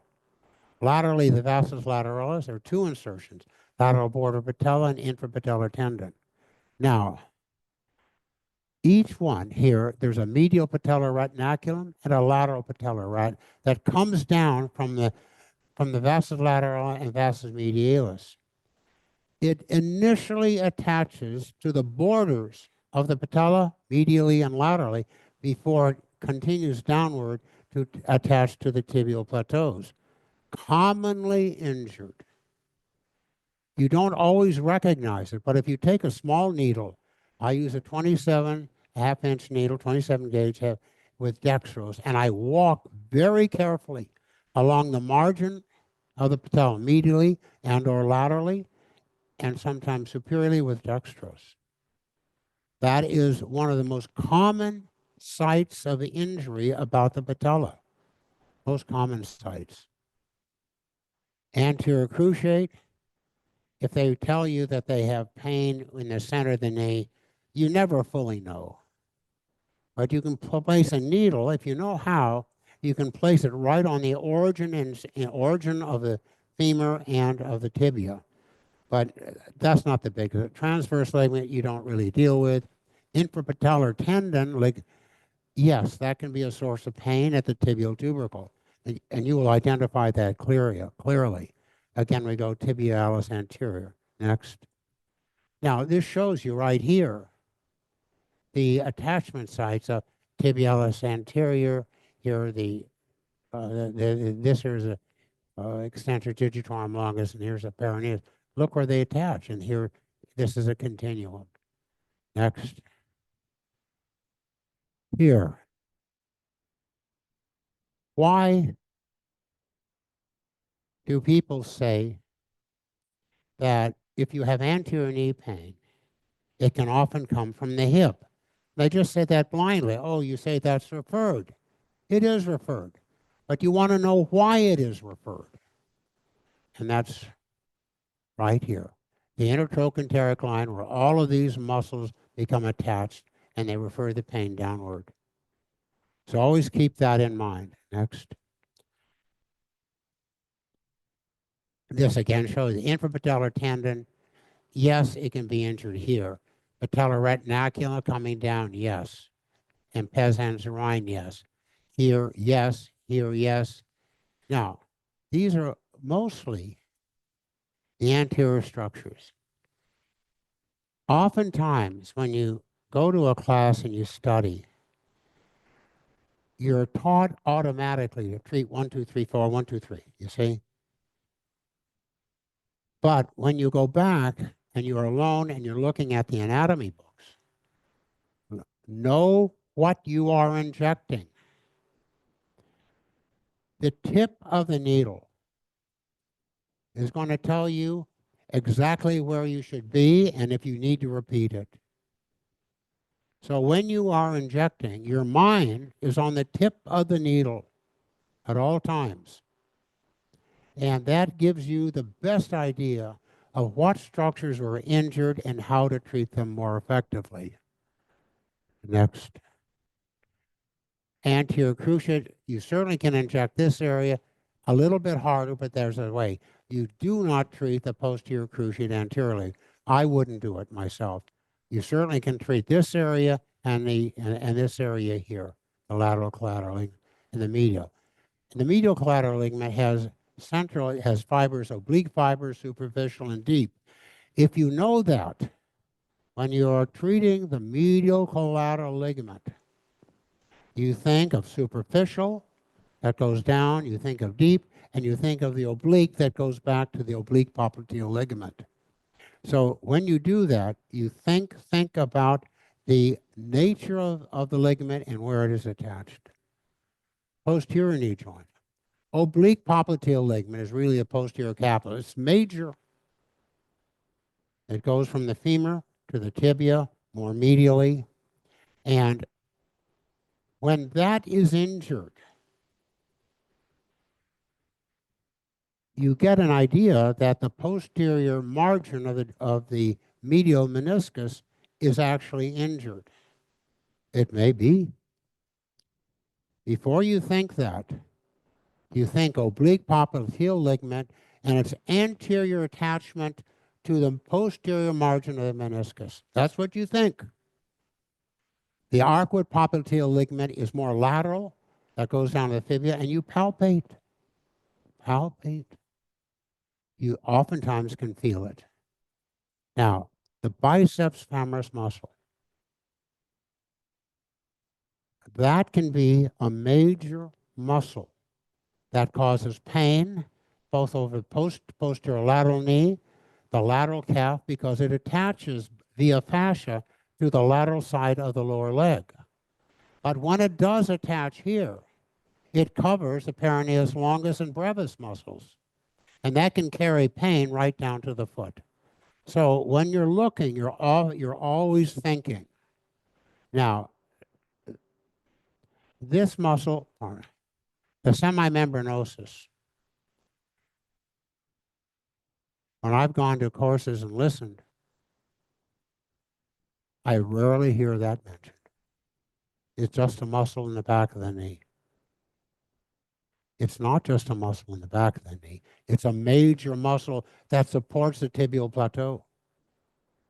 It's a major muscle. And you want to be sure when you're treating the patient that you've identified it. They can be lying on their side or they can be lying prone. But you palpate, and if you see tenderness going from the joint line downward past the conda, you know, you don't have to ask. And if you do that, you're going to find out, you're going to provide a lot of stability posteromedially that often is a real problem when people twist their knees. It's a major muscle, major. I want you all to remember that. And when if you remember it, you'll be very happy, because that'll solve a lot of problems for you. The plantaris muscle, I don't know. Popliteus, that's a little hard. You know it might be tender, but there are nerves and vessels above it. I don't pay attention. The biceps femoris. Now here, not commonly, but it does occur. The biceps femoris has two heads, long head, short head. Long head is from the ischial tuberosity. The short head is from the middle portion of the lateral lip of the linea aspera. What? You say, okay. I want all of you to remember that. Doesn't mean it's going to be relevant at any time, but I have seen patients that have had pain up and down And we thought, geez, we will treat the knee, but so-so. We treated the attachment site to the lateral lip of the linea aspera. It can be done. The pain can be helped dramatically. Next. Again, this shows you the now here. The reason I show this, when you have a knee problem and you get a lot of pain up in this area, you always have to go back here. Remember from yesterday, the sacrotuberous ligament goes here. And this becomes attached to the biceps femoris, the semitendinosus superficially, and more deeply the semimembranosus. And this can be a major source of referred pain here. It's not common, but it does happen. And when it happens, you want to be aware of it. Next. Again, this shows you a little bit more of the popliteus muscle. Here you have the plantaris, the gastrocnemius, and so forth. Here you have the semimembranosus. It comes down here. And you see this is major here. The oblique popliteal ligament here. This is a major ligament. Next. Posterior cruciate. I don't know if any of you people inject the posterior cruciate ligament. You should learn.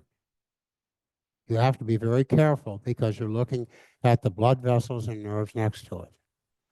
This can be injected here to here. There's a way of doing it safely. And once you get that, you have another tool in which to inject the knee joint successfully. Medial stability, medial collateral ligament parallel, the deep and superficial oblique portions.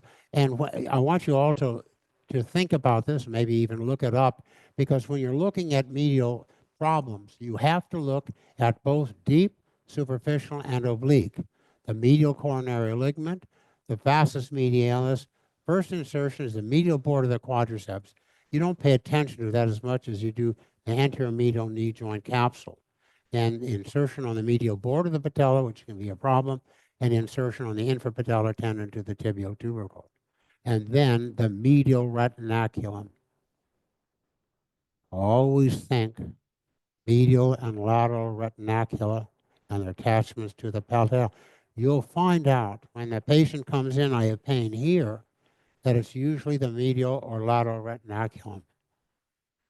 Pes anserine muscles, yes.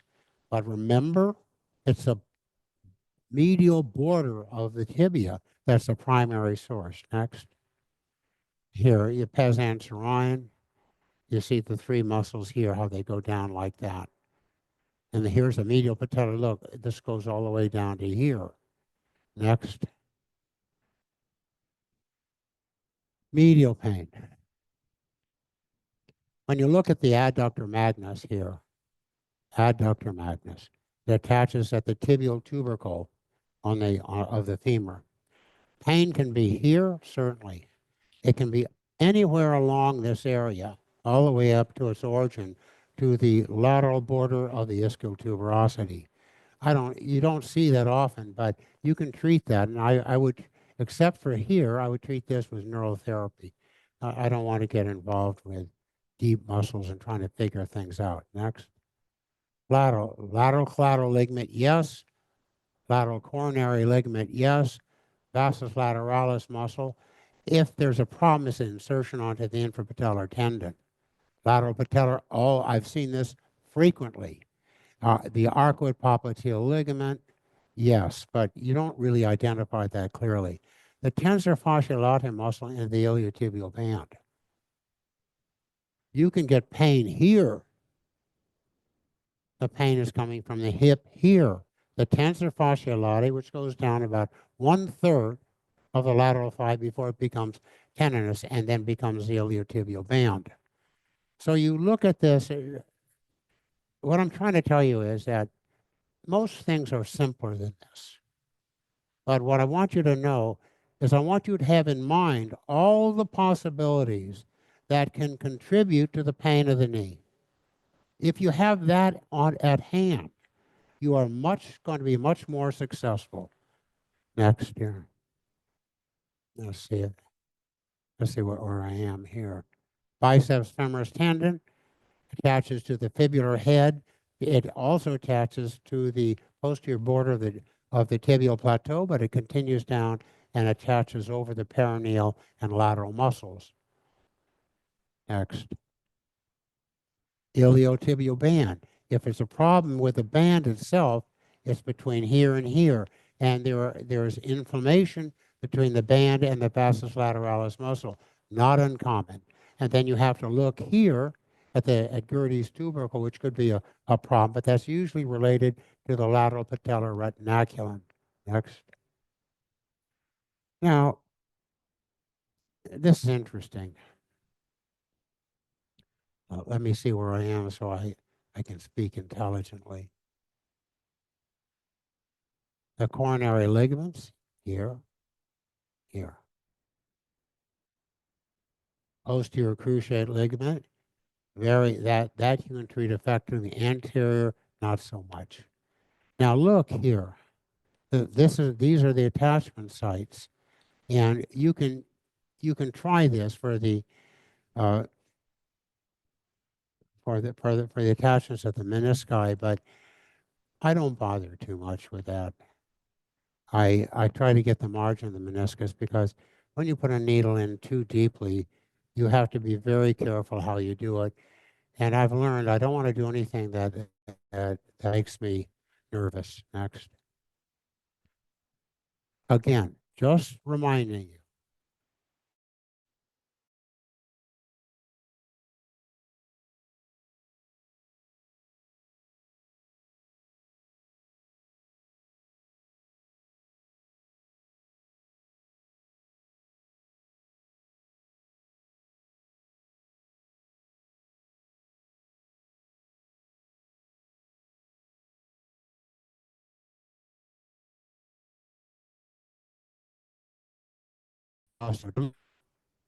They get better when you look at their nutrition and hormonal balance, and then all of a sudden better. So you always keep that in mind when things are not working. Next. Well, this is what we've talked about. Next. Gosh, look at it. These are referred pain patterns. Anterior hip joint, certainly. And that's through the quadriceps femoris, lateral strain of the posterior hip joint, and deep lateral rotator muscles. That can give you referred pain, strain of the IT band, L5 nerve root. L5 nerve root. I've had people come in, geez, I got terrible pain here. And the history indicates that it's probably a knee injury. It's not a knee injury. It's an L5 nerve root referred pain pattern. Medial knee. Anytime a patient comes to you, they have back pain, but they come here like this. I have terrible pain over the medial thigh. You put your hand on that area of pain. It feels hypersensitive to you. Hypersensitive. It's internal disc disruption or of the L5-S1 disc affecting the S1 and S2 nerve roots. I've seen this on multiple occasions. Let's see. I think that's fine. Treatment. When I look at the knee, and it's a major issue, I do prolotherapy. Sometimes you start out with 10 or 15% dextrose with local anesthetic. You do, and you want to find the response of the patient. At the same time, if there's limited motion, I will inject 5 or up to 10 cc's, but mostly 5 cc's of 20% dextrose into the joint, and if I have it available, ozone. And this is a good way of treating it. Then you do neural therapy for any of the muscles that are obviously tender about the knee.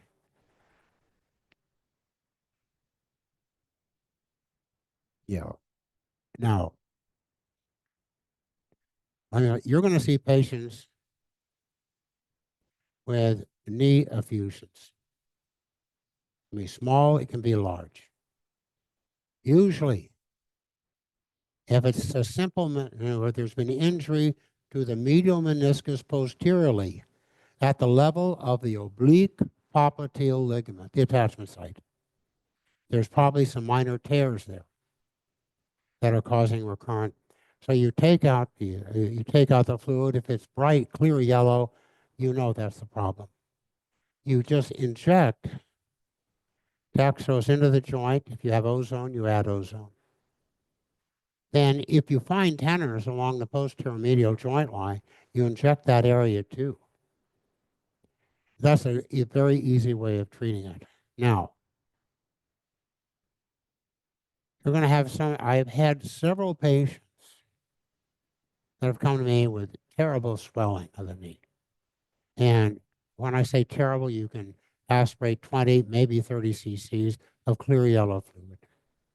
And I say to myself, there must be a major tear.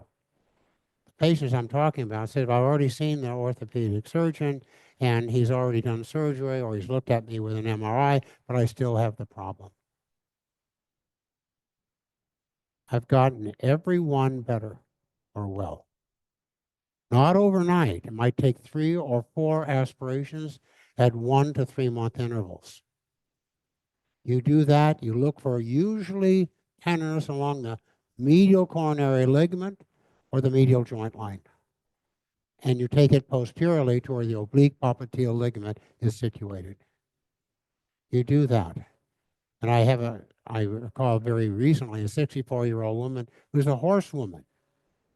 She's had terrible knee problems because she straddles her horses every day.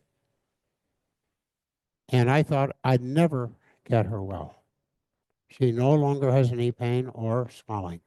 But it took about 4 treatments over several months. Ozone. If you have it, fine. If not, you can't worry about it. I have it. The fellow I work with, I think I may have mentioned to it, he was into jiu-jitsu and he was Olympian. But he has now 2 total knee replacements. I don't know what he did, but one knee became swollen. I aspirated 90 cc's of fluid from the knee. 90 cc, and it was dark, and I said, God, this is infected. So I told him we put him on an antibiotic immediately, and I said, you need to get a culture to find out what you have. He never did that. But after I aspirated the 90 cc, I put in 20 cc's of ozone. Several weeks later, they aspirated 60 cc's, put in more ozone. A few weeks later, I aspirated 20 cc's, put in more ozone. Ozone is bactericidal and virucidal. Today, he has no swelling of the knee and he's full range of motion. I'm not telling you that you should do this. I'm not telling you. But these are options that you have when you have, let's say, patients that don't want to see the orthopedic surgeon and do not want to undergo surgery because they probably would have taken him to the operated room, operated on him, cleared everything out, and said, you may need a new total replacement or something. And he didn't want to. I said, this is interesting. Next. Yeah, I think we've done enough, darling. Next. No, we'll go through this. Just go wild prone.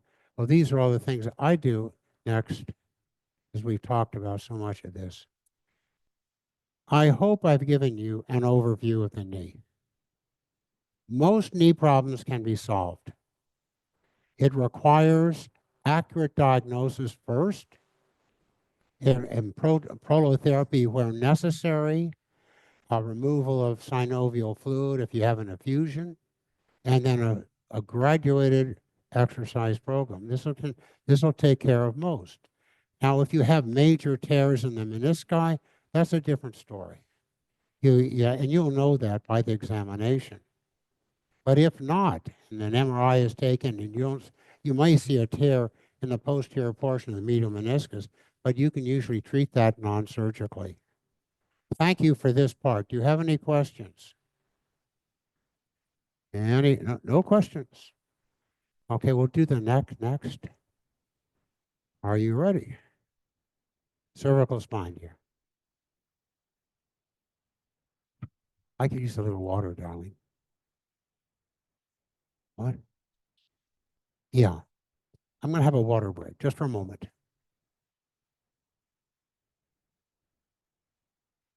Okay, no, I got it up here, Olivia. Thank you. I hope that was okay. If you have anything, I'll take a little water and we'll go to the neck and so forth. Yeah, it's break time.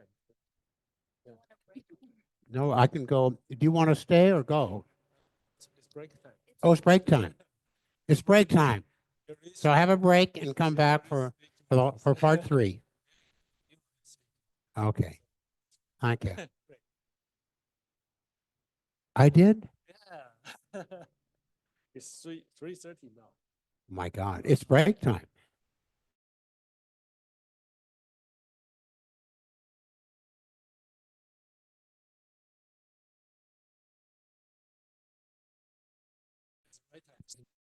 Neck. Okay.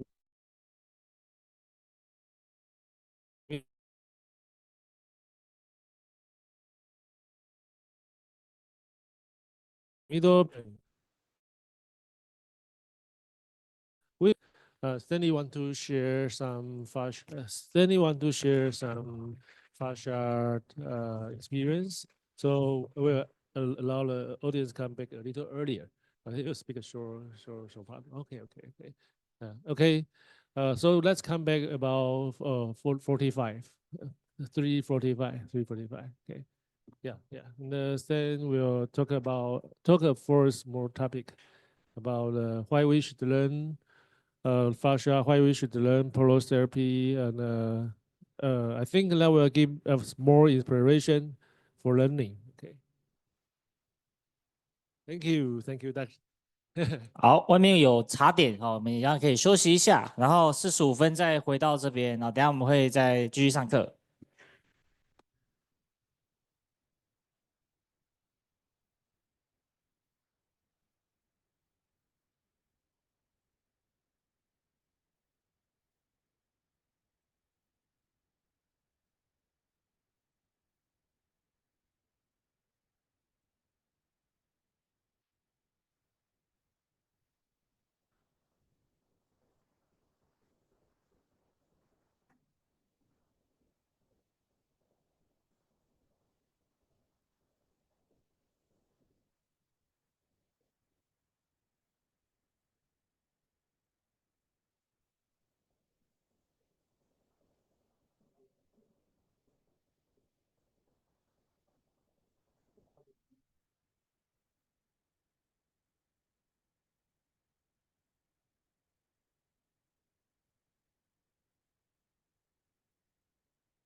是奥标是，然后要不要就用我这个字吧？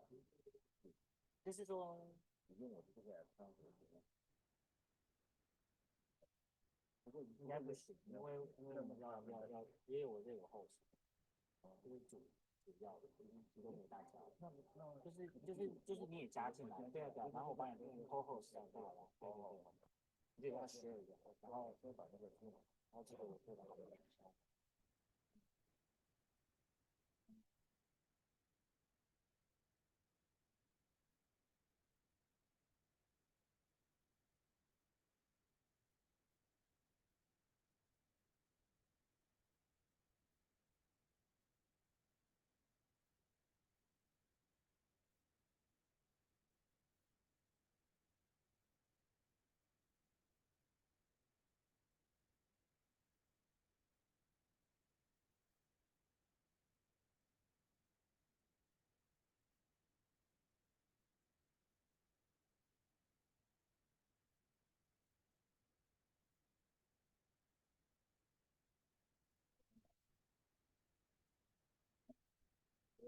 不过也还好了，跟这个专业他做很多的这个，不过我觉得这也是可以，没有场合难特别说，就是说，其实很多事情呢，不一定要打分，很多事情就是要我们要赚证，然后赚了证以后呢，其实是用其他的方法去出来。其实我等一下讲的里面呢，有很多是不用打证。但是首先是也是，虽然我没你们做的那么精，那么多东西，但是我是觉得从一些根本的问题上面来讲，还是可以治疗一些病人。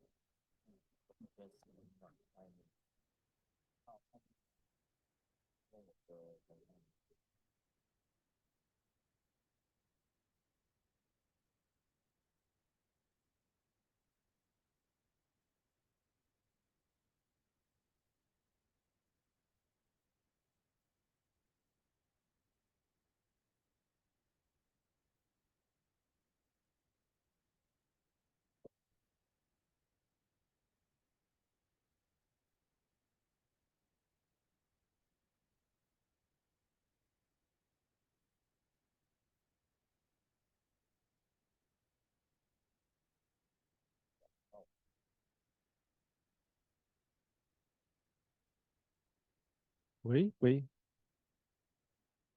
我们这一段要用中文讲，因为我们有准备那个2张大大的感谢卡，要给2位讲师在外面，所以大家记得找时间去填一下，然后到最后给他 surprise 这样子。对。Okay, so we met Lenny at 2013 in the Heikki Hemmo Foundation. So that first time I met Lenny, I think, wow, this is a master. So the biointegrity speech is really genius. Okay, and also we met another teacher, that is our brother Stanley, in the same year, the same place. Yeah, so totally changed the practice and help us to develop the Taiwan's Pro-CP Association. Yeah, so so Stanley is going to share about his learning, also about the fascia topic, and also why we should learn more, why we should learn from Lenny, from Bjorn, and how to improve our treatment. So maybe Stanley will talk for a while. Stanley will talk for a while for the sharing. You know, so maybe you can take short break. Yeah.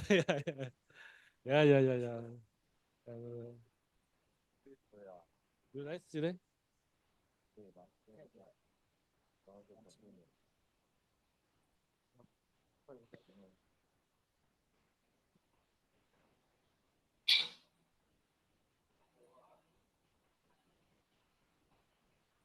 So I remember in 2013 when we were first in Heikki Hemmo Foundation in Madison, Wisconsin, we first met, Lenny, were you there? No. Oh, okay, I see. And that's also when we first met Stanley too. And it was funny because we didn't know he is a speaker, and he heard us chatting with each other in Mandarin. And actually it's him who came to us and asked us where we are from. So it's quite an encounter. And then I remember at that time when the speakers were talking about biotensegrity, I had no idea what that is. Yeah, I had no idea, and I didn't even know how this would affect my treatment plan and how it affect my way to see a patient. It was not until recent years actually do I understand the significance of applying biotensegrity. I think the key concept that you need to know about biotensegrity is that every joint, every ligament can have interaction with each other, just like what Lenny talked about, why there's some people this ankle hurts and you treat this ankle and they keep coming and they will tell you that, oh, now my back hurts, now my hip hurts. And that's from a long time before. That's like 10 years ago, I had this pain, but now it's coming again. And this patient may wonder why. And now you know it's actually a result of biotensegrity.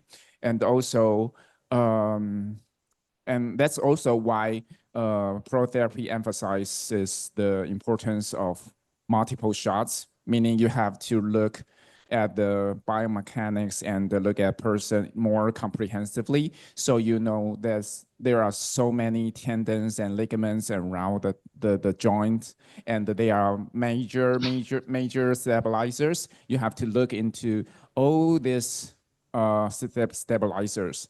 So these are the significance and the reason of existence of biotensegrity.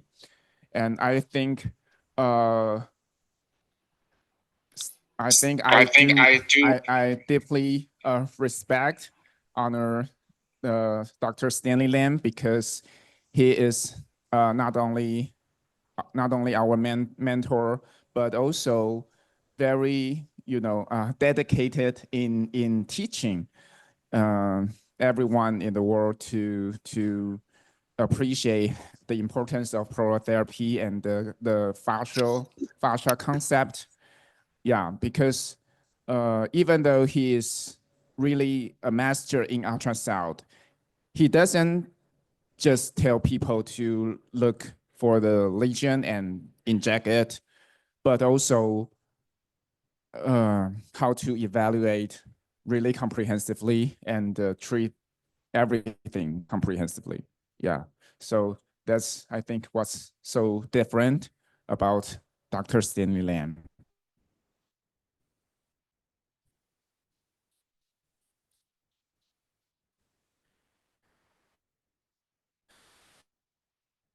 Oh.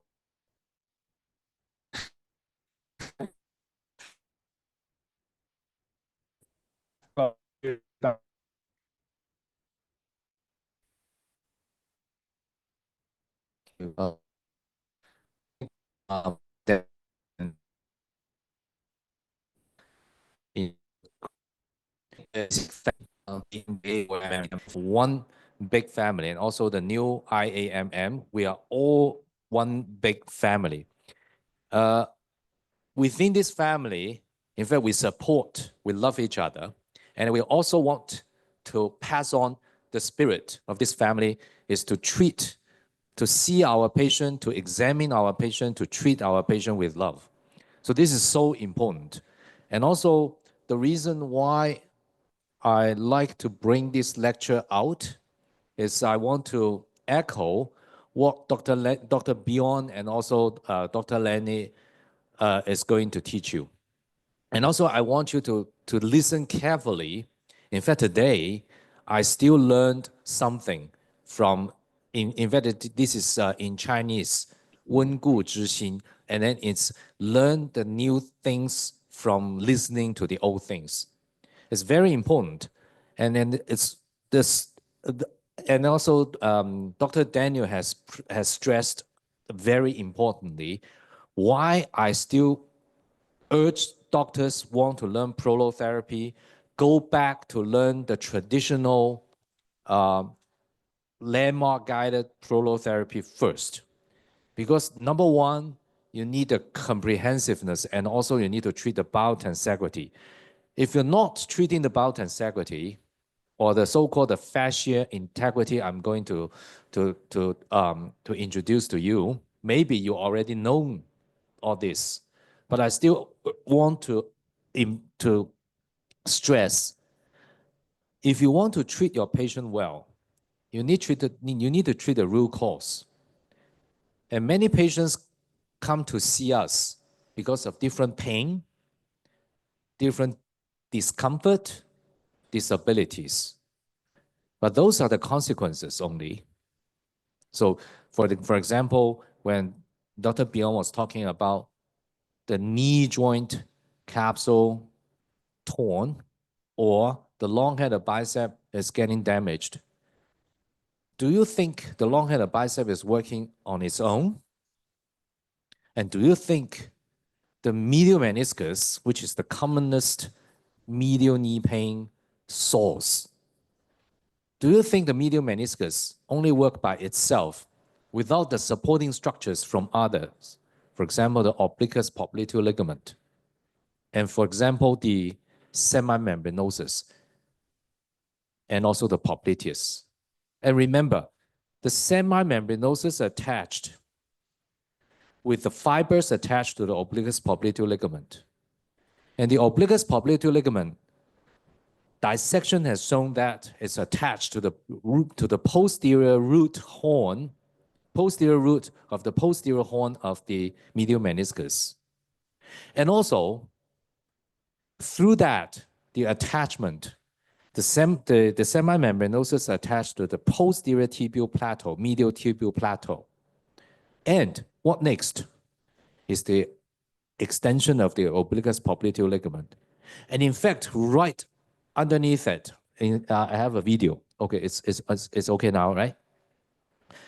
I'm going to show you that the popliteus tendon is also attached right below it.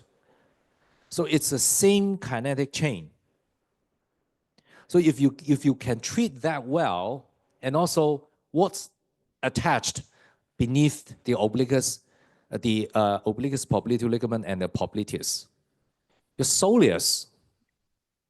Very importantly, the kinetic chain is keep going on to your Achilles tendon, and the Achilles tendon is attached to your plantar fascia and the long and short plantar ligament, and all the way to your metatarsal base.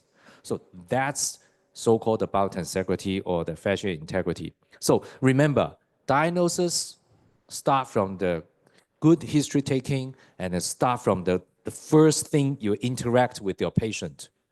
And then listen carefully to what the patient want to tell you.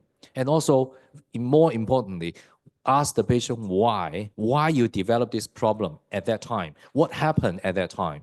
So no matter how trivial, how the patient interpret, this is irrelevant. You don't have to know my gynecological problem. I come to see you for low back pain, for hip impingement. My gynecological problem is nothing. So I give you an example. Very important. And also a patient with anterior knee pain. Why? You have to ask why. I always ask myself, even I found a patellar tendonitis, even I found medial meniscus tear, even I found a cartilage damage, or the femoral condyle was completely gone. That's only the consequence. You have to find out why the patient developed that. And then also a patient with a supraspinatus tear. Why it's torn? Why it's only on the right side? And the patient is left-handed. But why the right side torn? And why? Why the infraspinatus is also attached interwoven together with the supraspinatus. Why that part was not torn? That tells you something, and then you have to find out why. So remember, this is the biotensegrity is the strings are the ligaments, the tendons, the joint capsule, the muscles, and the nerves, the blood vessels, all the soft tissues. They give a compression force towards the bones, which is the rods, within that biotensegrity system. And then I can see a model right there. And then if you want to just try to feel it, go and feel it. Our body is the same. The strain and the counter strain should be balanced against each other. If there is something wrong with the rod, for example, you have a stress fracture and you have a cartilage damage, that will give you all the forces were just transmitted, compensated to other parts of the body.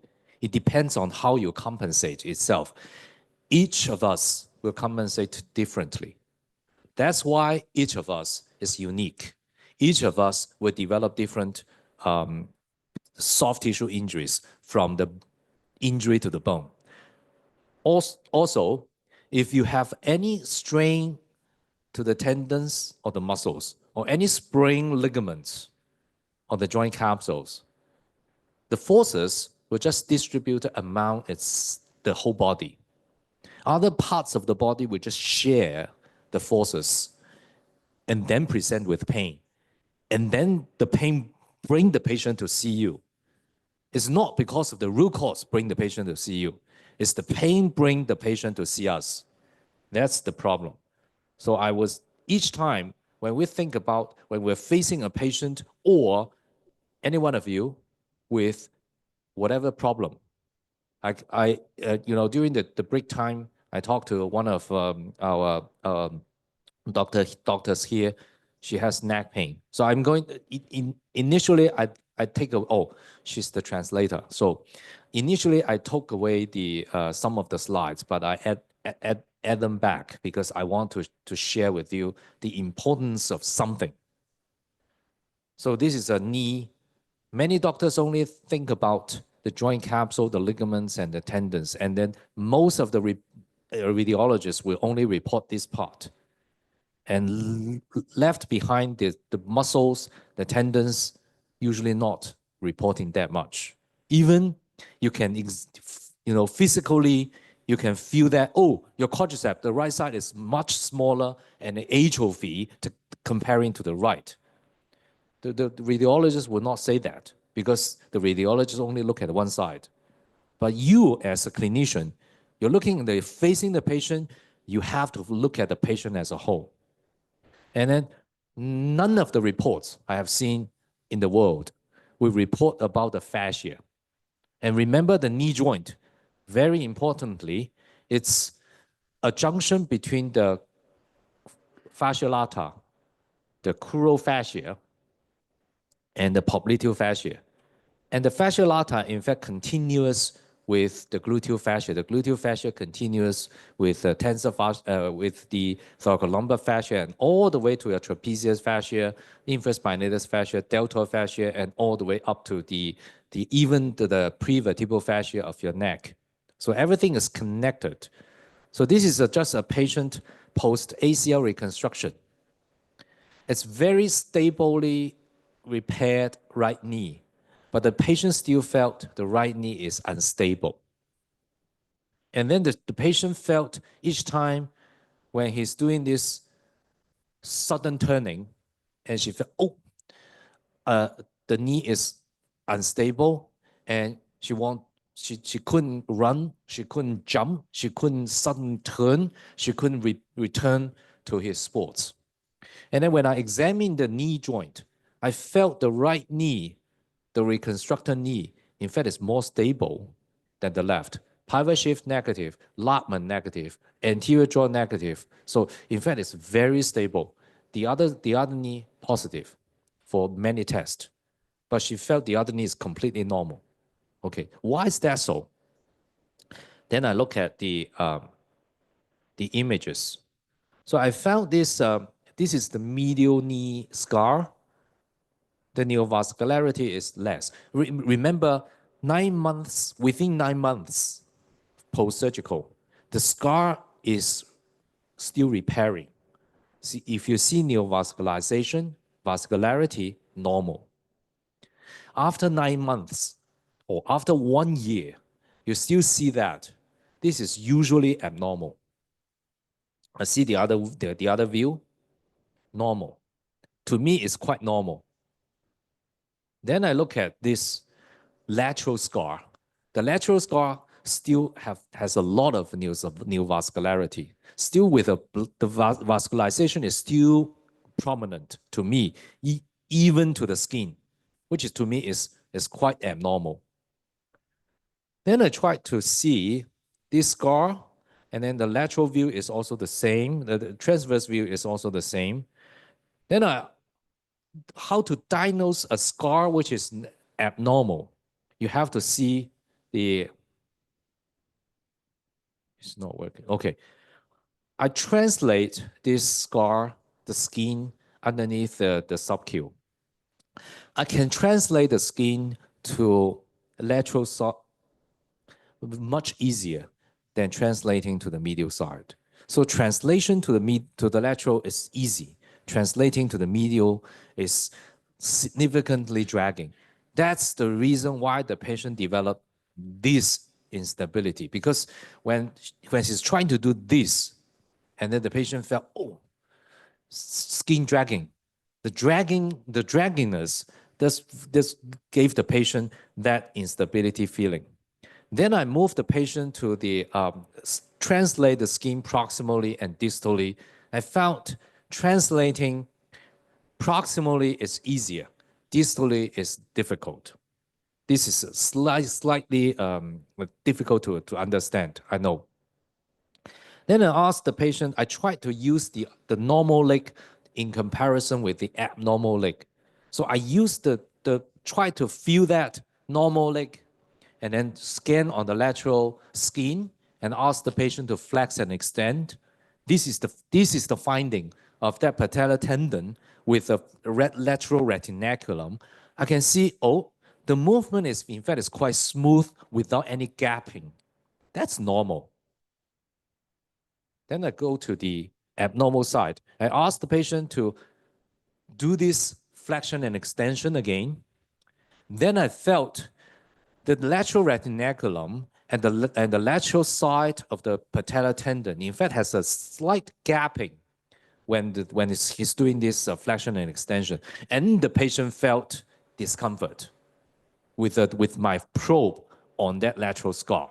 This immediately tells me the scar is having some trouble. It is the scar and the fascia which gave the patient's instability feeling, and the patient felt unstable, especially when he's trying to do this and couldn't run, couldn't jump, couldn't go back to the sports.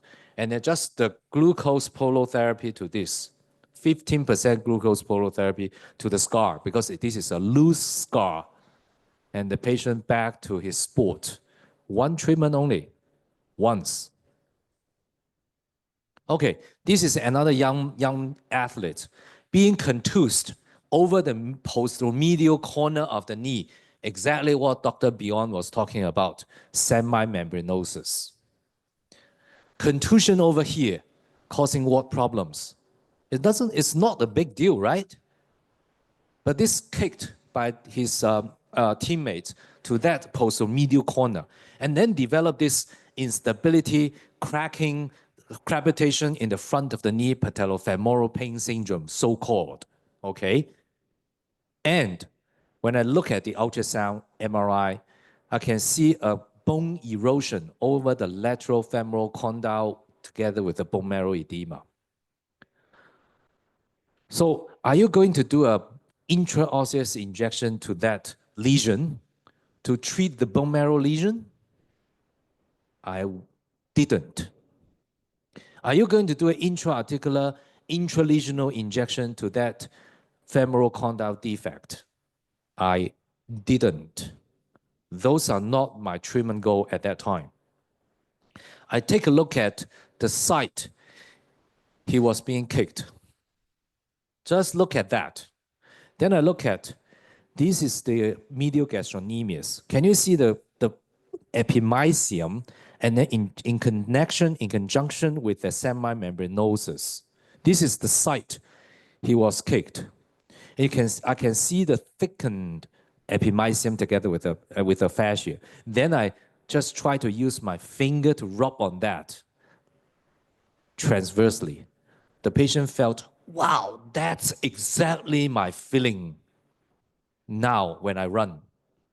It's apart from the front crepitation, he felt a lot of discomfort over the semimembranosus. And then, in fact, what he told me, I felt my medial meniscus was torn. In fact, the MRI did not show the medial meniscus was torn. It's just the semimembranosus is having some tendinosis. Then the patient felt my medial meniscus was torn. Then I look at this. Distally is normal. This proximally, you can see this gastrocnemius epimysium, which together with the fascia is having some trouble. Oh, you guys are seeing the dragging of the because of this. I think it's the speed of the internet. You're not seeing a very good video, but here is I'm seeing a very smooth video. But at least you can see some thickening of that epimysium. So this is how I made the diagnosis. I just used some micropore, tape the patient along the semimembranosus, along the bicep femoris, along the popliteus. And the patient get up from the bed. The pain was gone. The crepitation in the front was gone. Then the patient, I know this doctor know my problem. Then this is because in the first visit, I couldn't do the injection. Then I asked the patient to tape like this. I didn't learn any taping method from anyone. Probably one of them is Dr. Lenny. He taught me how to tape the flat feet. Okay, but my taping method is slightly different because I usually tape along the fascia. So this is how I do the taping along that popliteal fascia, and the patient felt much better. And then, in fact, on the day of the injection, he felt much improved. This is how the reason why this fascia being kicked, apart from the biomechanical, the so-called fascia integration between the semimembranosus and the obliquus popliteal ligament and the popliteus tendon attachment is all attached to the same fascial line. In fact, the saphenous nerve and the medial genicular nerve, supramedial genicular nerve, it all has branches, comes out between the fascia, between the tendons. That's why that part of the structure is so sensitive. This is how I did the injection. I did the injection to the epimysium of the medial gastro and also to the semimembranosus. For the time's sake, I just keep going. In fact, I make the speed so fast to save time. Okay, so this is how I do the injection. And then you can see I'm injecting. This is in fact the site of the semimembranosus attachment right here. And below it, just distal to this, in fact, it's the popliteus tendon. So maybe I can share with you this group later on. I take a video of this to let you see the smoothness of the video, because here is lagging behind so much. So this part is where what I talk about. Here is the semimembranosus, and below you are going to see a jump, a slope.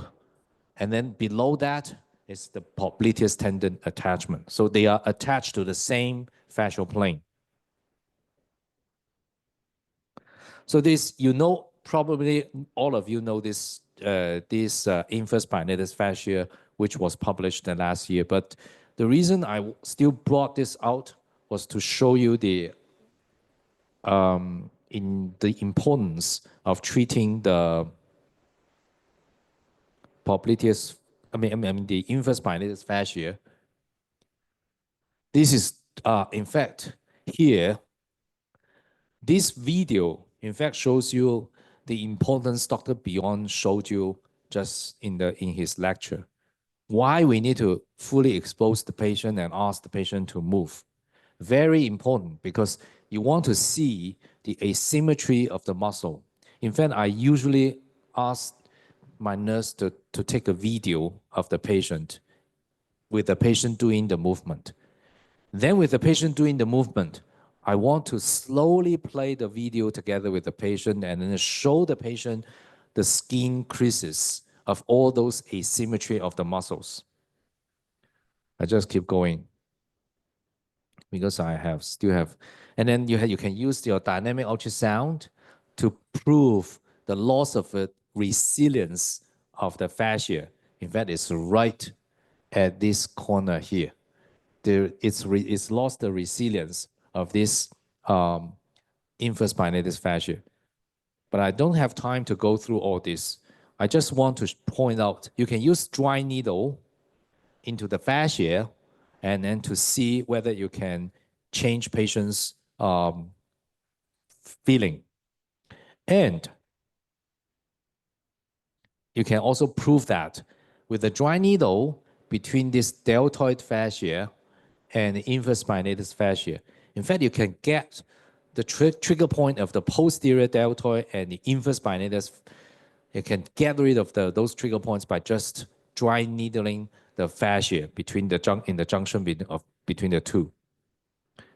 For the time's sake, I just keep going, and then for the injection part, in fact, I like to give the so-called prolotherapy or the fascia injection into the junction between the fascia. This is the junction between the trapezius fascia and the infraspinatus fascia. Very important part to inject. You can get the trapezius back to work, and you can get your infraspinatus fascia back to work, especially you are facing the patient, rotating the neck to one side, and then facing the clicking sound. This is super important. This is injecting at the 4th rib level. And then I'm going to show you, this is injection at the 5th rib or the 6th rib level. And this is the injection at the 7th rib level. And then because you can see the trapezius has left the medial end of the scapula. Very important structure. The edge of that trapezius, you have to inject.